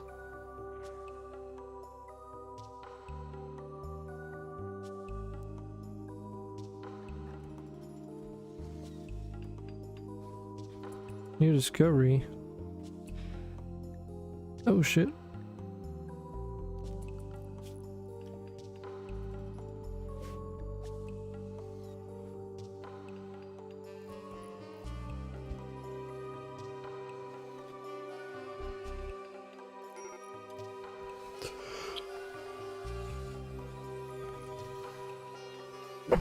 Still don't know where.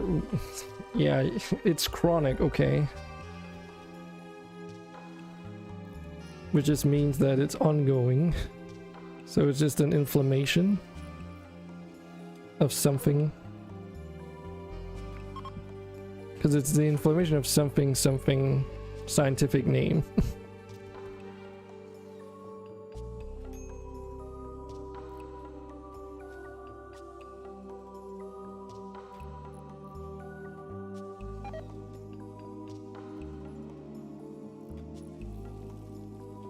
Yeah, but I mean, that just talks about the duration.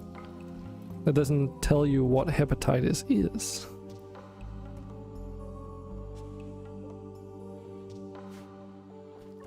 It's like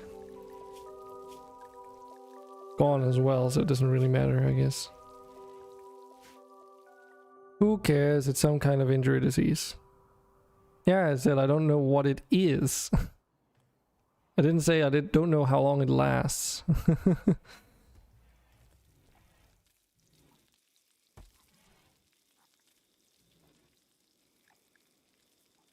Anyways, Tiberium seems to be spread from the impact crater we found. Observations have shown increased radiation and rapid mutation of flora and fauna close to these craters. It is wise to keep an eye on these craters and keep any unprotected pawn away from stepping too close.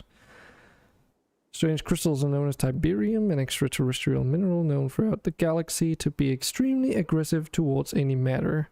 Although crystalline in structure, it has been observed to show biological properties, almost evolving as it grows and spreads around the planet.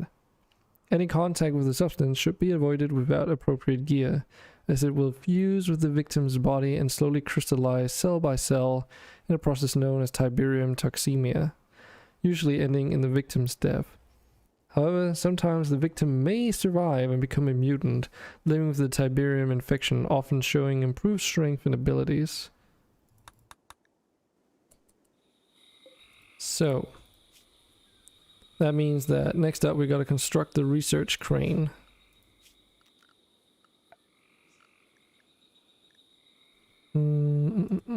Where is that again? Here, I think.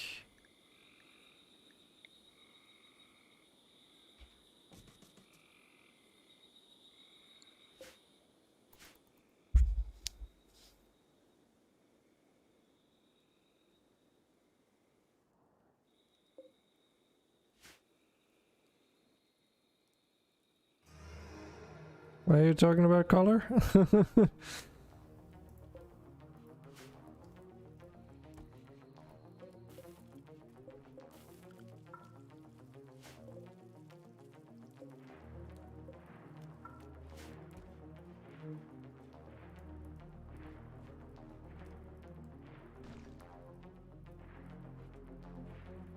The steel.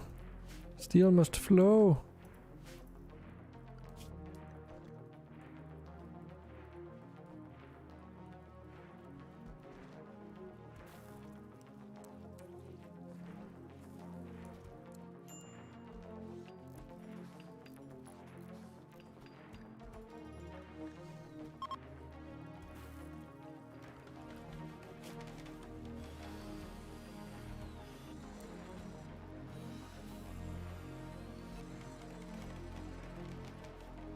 There we go. Now, Raphael, you can be our dedicated miner.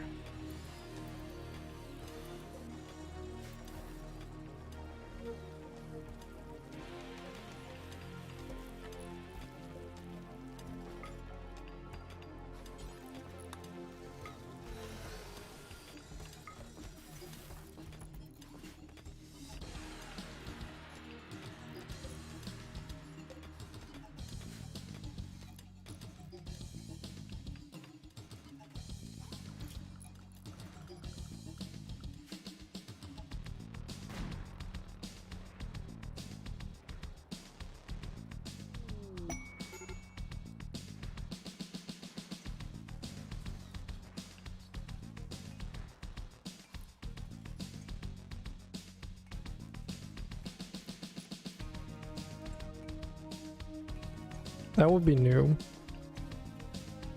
Last time it was just the Tiberium you harvested being converted into credits, and then you couldn't convert it into any metal.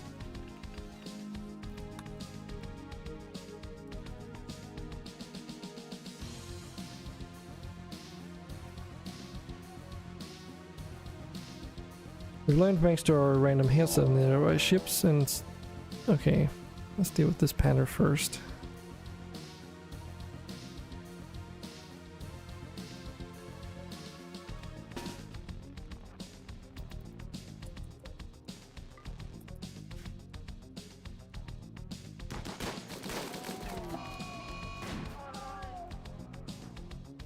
Get rigged.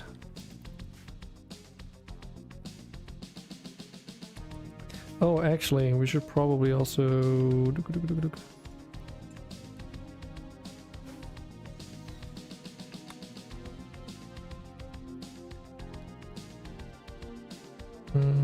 Jimmy. Oh, right, he's not even part of this fucking faction, damn.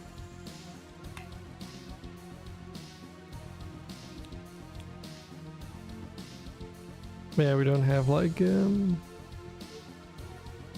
room for this shit.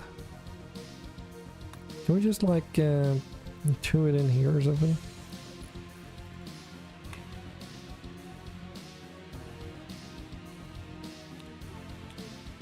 That would be better at least.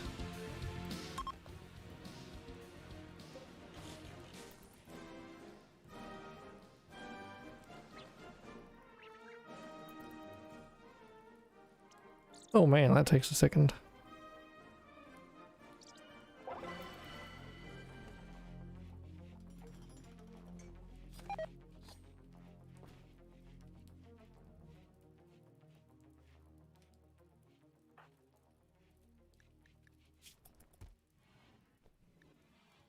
But he didn't get converted, okay.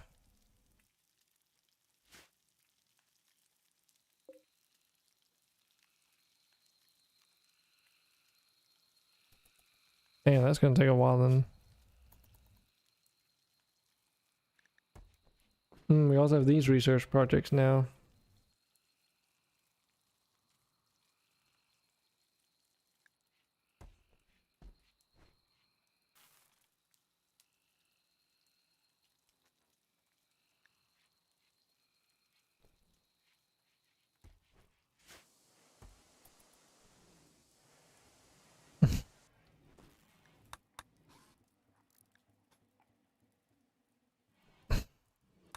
I mean, if you want to test it out, go ahead, but I can't promise that you'll stay alive.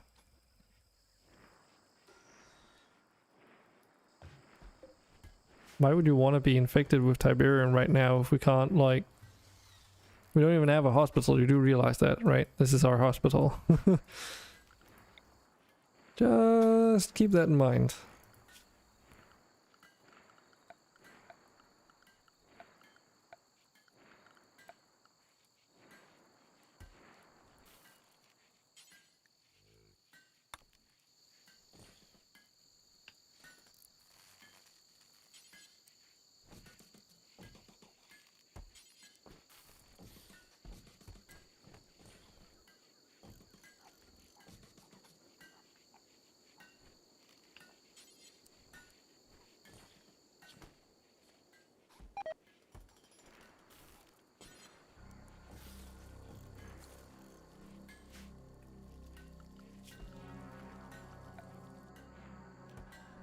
Do we want to make a wooden floor in here?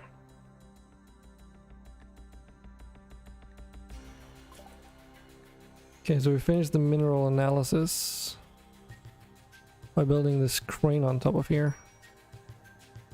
Does say it needs power though.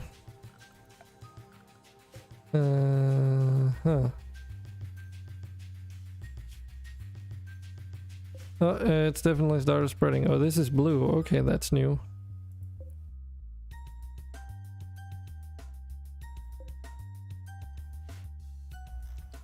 Sketchy.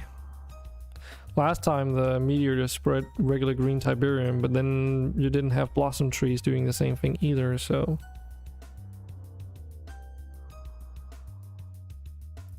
Does that mean we need to power this sucker? So it's already a little bit different than last time I played, which is good to see.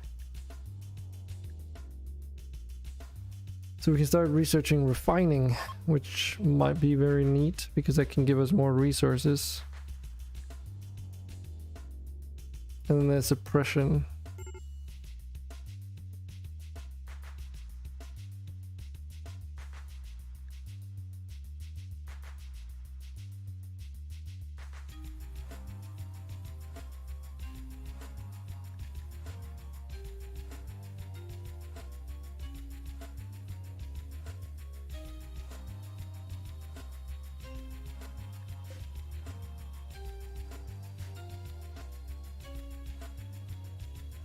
Doesn't seem to spread too fast at the moment though, but I mean if it gets across that swampy place I'll stop being worried.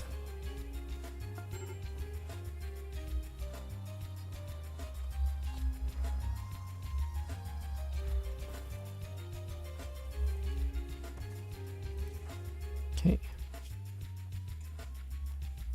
At least we have a hospital wing now.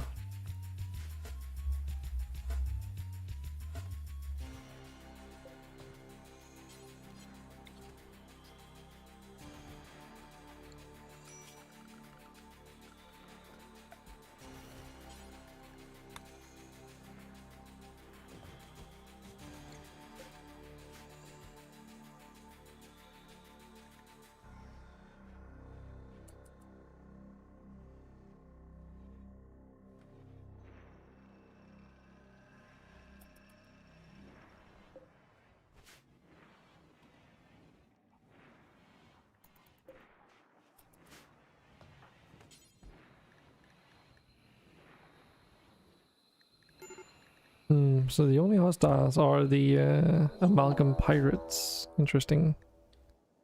If I hadn't added those, we wouldn't be raided at all, actually. Well, assumingly so, at least. That also means that explains why they're just attacking us with, like, questionable weapons and stuff. Cosmic, that is true.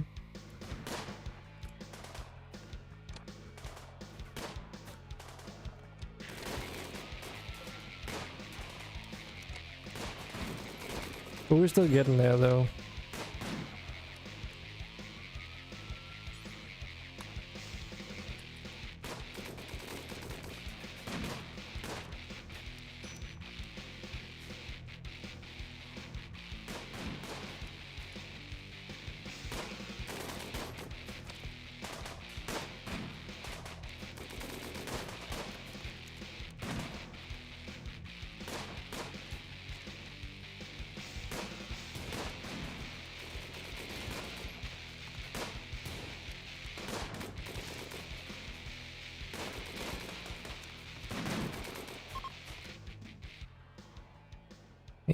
They're already running away.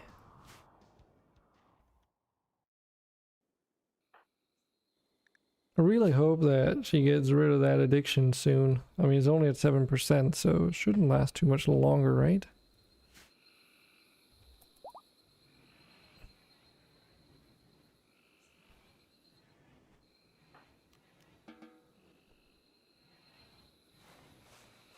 No, Hamp also has a decent weapon at least.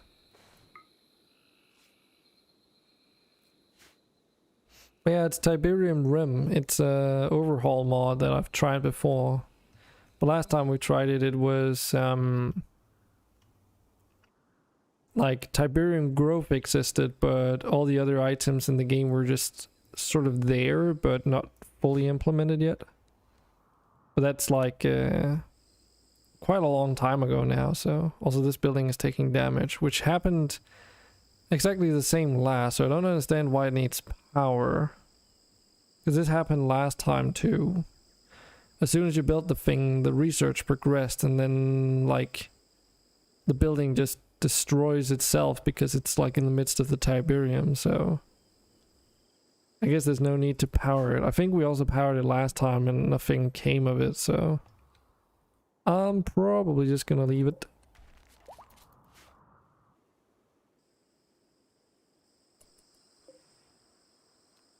Cause I don't see any reason to do otherwise, at least.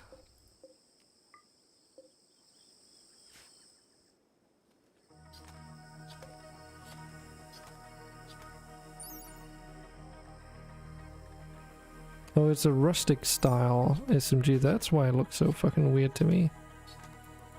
Oh.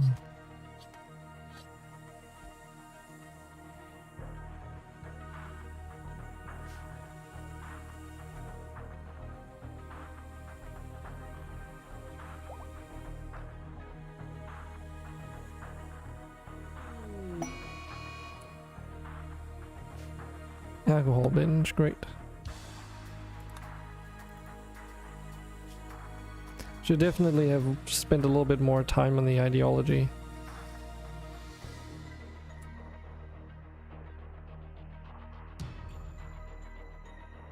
A firm sign, what the fuck? I don't even remember any of those. Okay, so this is the firm sign, but where do I want to put it? I don't have a room for this. Guess we can put it over here.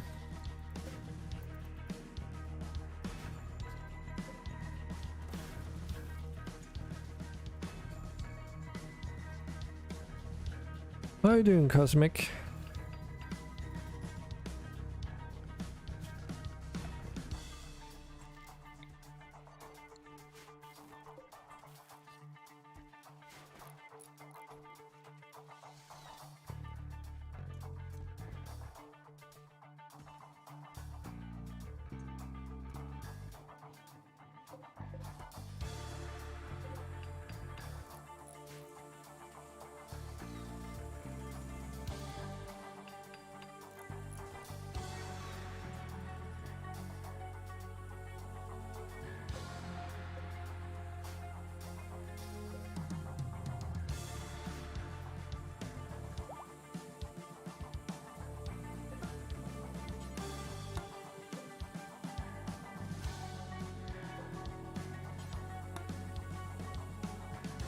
Hope this is gonna be okay. I know there's an ancient danger up there though.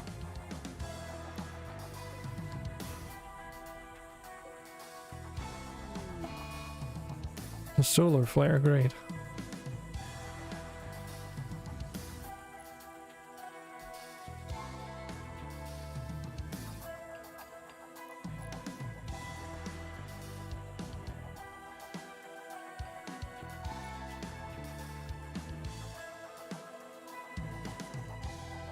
Just about to sleep, but while you check it out, at least first, been alright? Contemplating what you'll do in Skyrim next time. I've been, I was up late last night. Slept in today again. Saw a peak complete, inscription. Tried out the Casey's mod thing and got really frustrated with it. That's okay.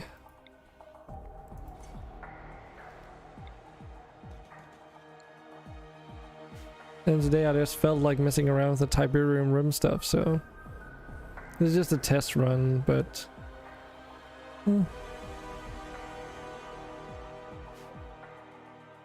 we might make a full, like, more complete and polished mod pack playthrough session at some point. Though I'd probably just go into like dev mode and just insta build a whole colony and spawn in some like starting gear. Because setting it up for the scenario editor is like all well and done, but when there's so many things you gotta do, especially with like building, it's easier to just straight up like plop it in, because the Tiberium stuff doesn't really seem to suit well if you're starting from scratch, especially if you have other mods installed.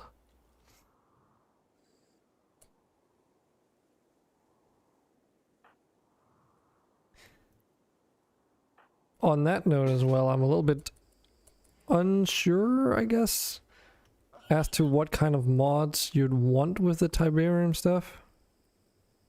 Because obviously weapons and defensive structures you don't really have to worry about, and you don't want to have like too many additional materials. So I should also get rid of my own material ores mod, because they were basically they're not doing anything in this mod. Because it's not used for any of the armors, and definitely not for any of the weapons, so steel seems to be a heavily required material.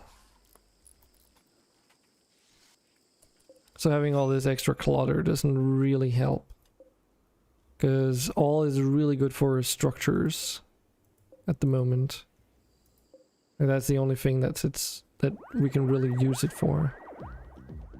But it's not worth like overriding a lot of steel spawns for that.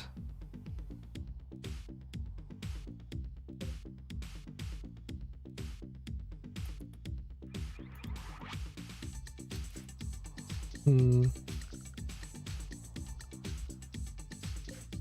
110 watts.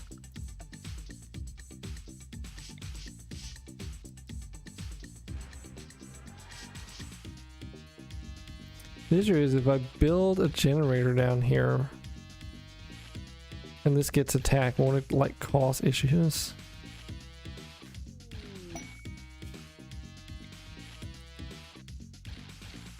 Guess we can put a little solar panel thing up there.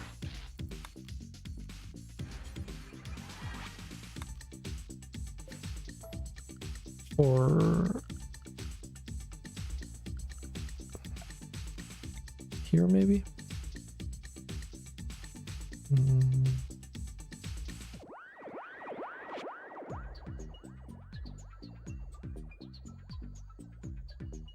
Something like that maybe.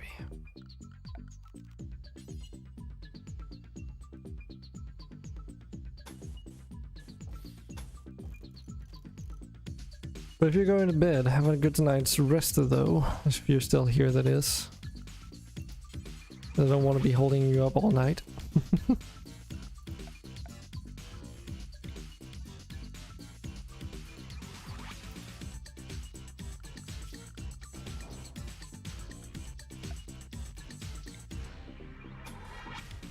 Nope, okay, never mind. As expected, this is all pointless. Good. Kind of wanting to go back to your RimWorld playthrough, but you've also been busy with so much stuff during the holidays that you had to push it until at least the coming week, you know? Yeah, and I've been having a hard time getting back into RimWorld because the medieval playthrough was cool and all, but I don't know. I lost interest in it already.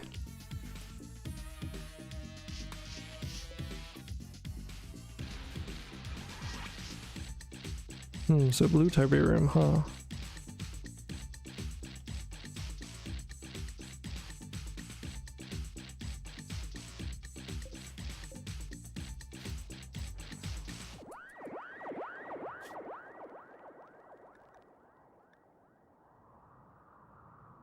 Oh, we gotta... Oh, that's why we're not progressing. I need to construct something.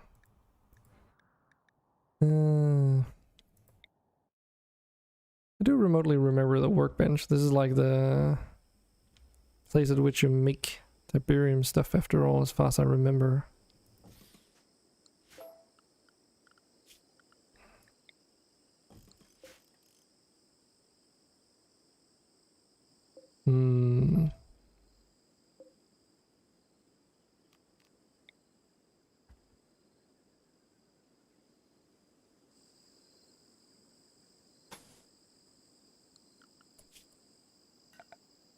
First things first, we need a recreation room.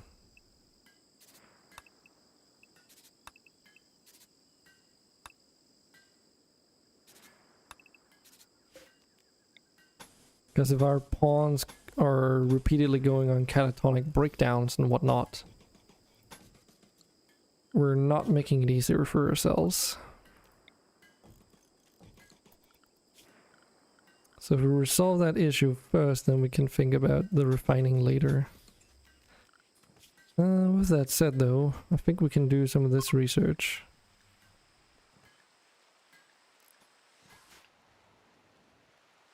I hope this just spreads quickly initially and then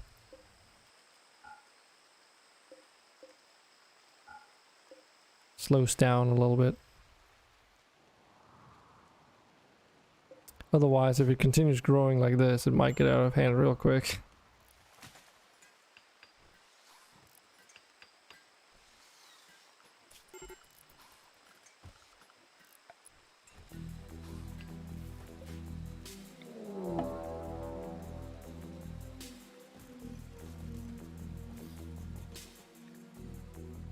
Keen is raiding us again.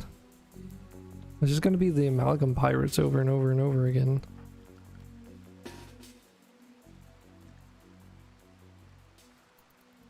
Okay, it says they're gonna prepare for a while, but damn, they're close.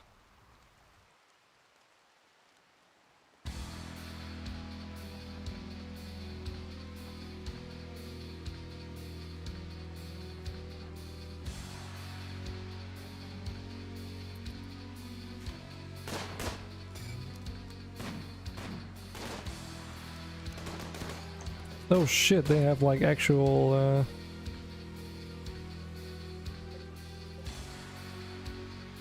oh, gnawed weapons.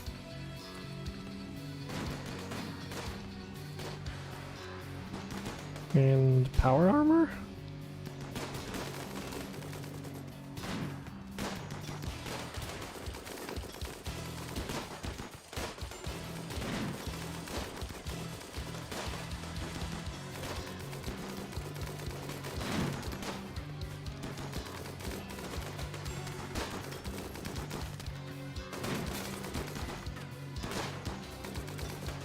That weapon seems like really fucking strong.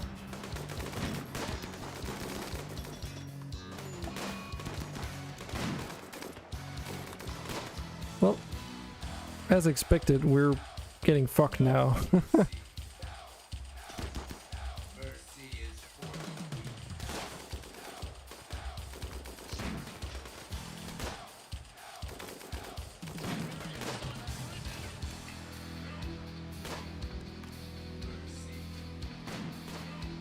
Kind of expected this to happen. I was honestly expecting this to happen much sooner, but it's like all of a sudden, like boom, here you go, get fucking destroyed, bitches.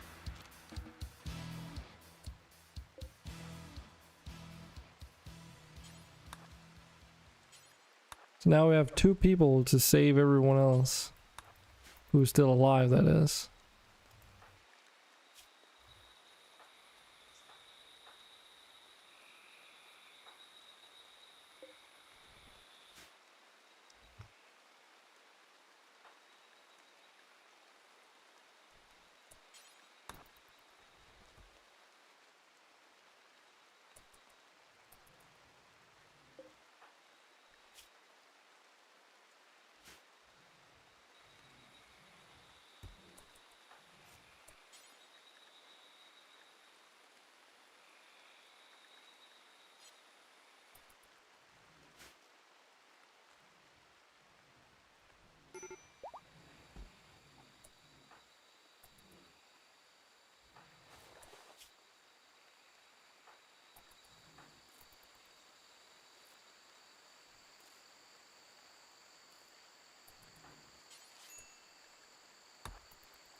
Just some medical spots here.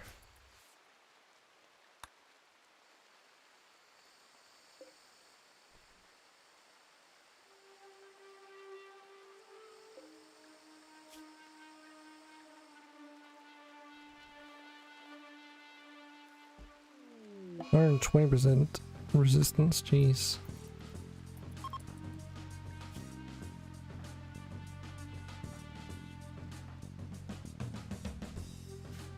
Well, this could have gotten better.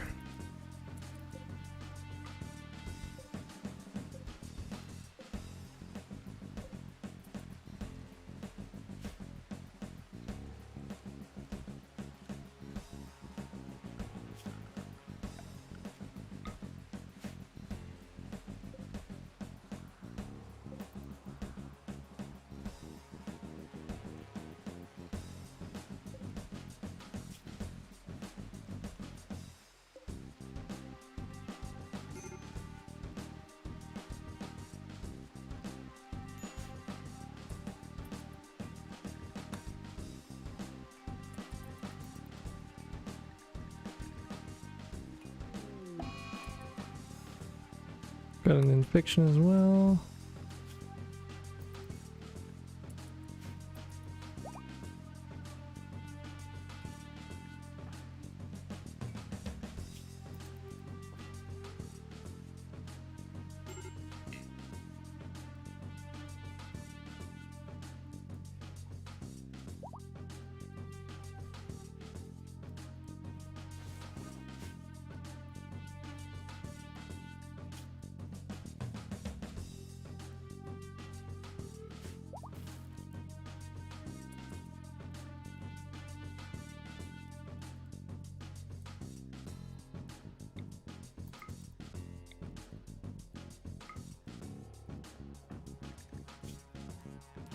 Well, ironically, that gives everyone move buffs because people started dying. Don't think it's gonna be enough to offset most of the dangerous things that just... Well, the things that they are complaining about.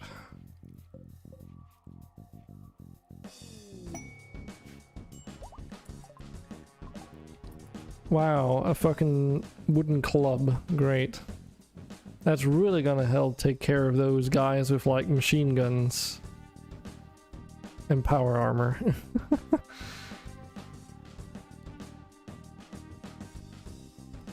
Or whatever you would even call that kind of armor they're wearing.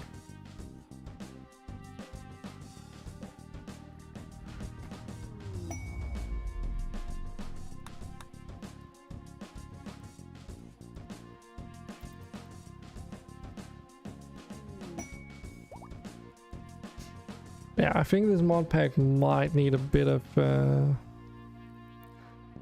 tinkering.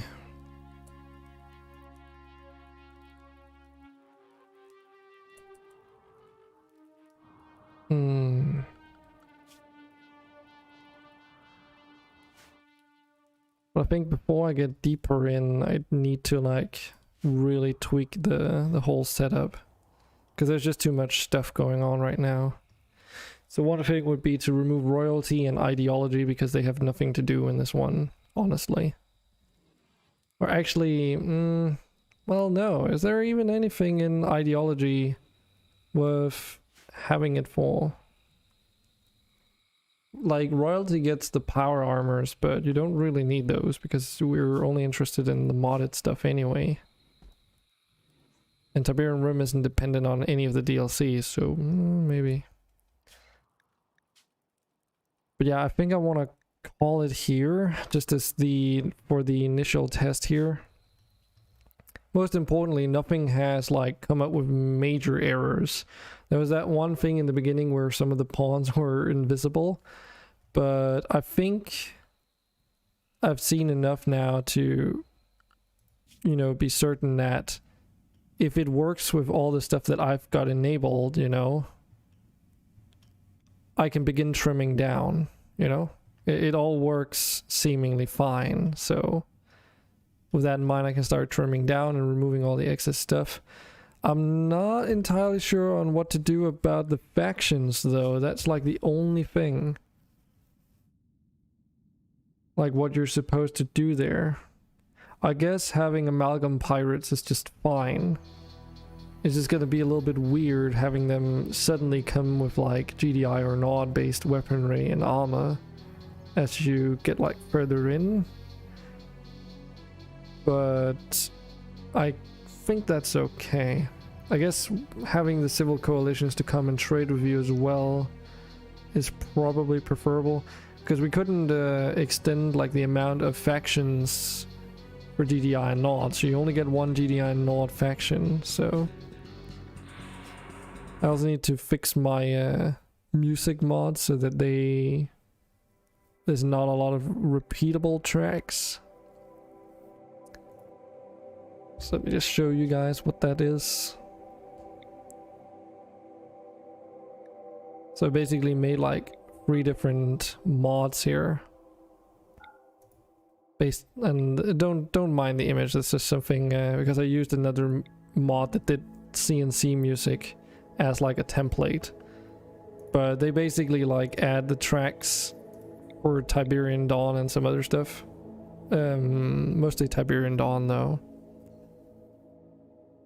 So it might be worth like getting the Tiberian Sun music and then adding it in as its own thing.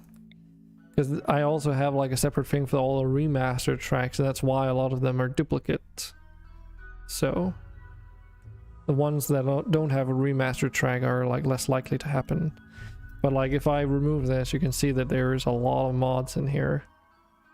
And a whole bunch of this stuff is something I can remove. Like expanded woodworking, do we really need that? Not really, right? Not for this kind of experience. And that would also make the game load and run smoother, so if I were to remove it. But, and then there's all this ideology stuff here. You too, Cosmic. See you around. Some of these things are probably worth keeping, like Dub Central Heating, I think, is pretty good for dealing with the temperature changes in a more like convenient manner. Because it allows you to not, like, it doesn't force you to basically build one large building that is like interconnected with vents and stuff.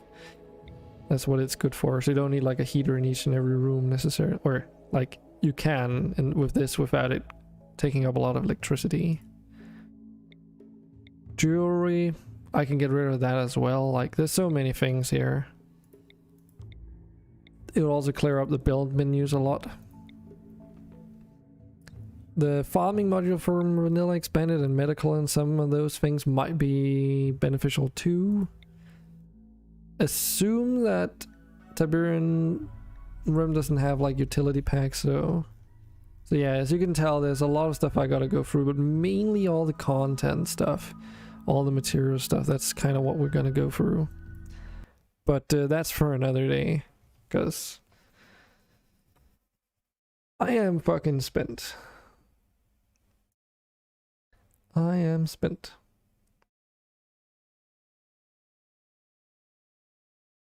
Let's see here on Twitch if there's anyone we can raid at this late hour of the day. We can go and surprise Tumbles. There's not many people who have been streaming today from what I've noticed, so let's just say hi to Tumbles, though I won't stick around for too long. So anyways, thanks for everyone who wanted to join in on this Tiberium Rim shenanigans. It's a little bit wonky when, you know, I haven't had a lot of time spent working on it, so things weren't really working to my liking. But if I feel like it, I'll get into like modifying it so that it's more of a complete experience. Otherwise, I don't know if we'll just put it off until like I feel actually playing RimWorld again. No reason to rush it, so. You too, Toto, you too. I don't know when's the next stream gonna be, because tomorrow's Sunday, so I'll probably take tomorrow off. And then next weekend is New Year, so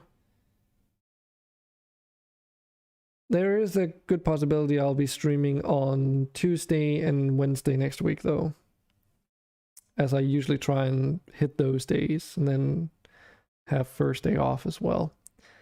But regardless, thanks for today, and I hope to see you all on the next one.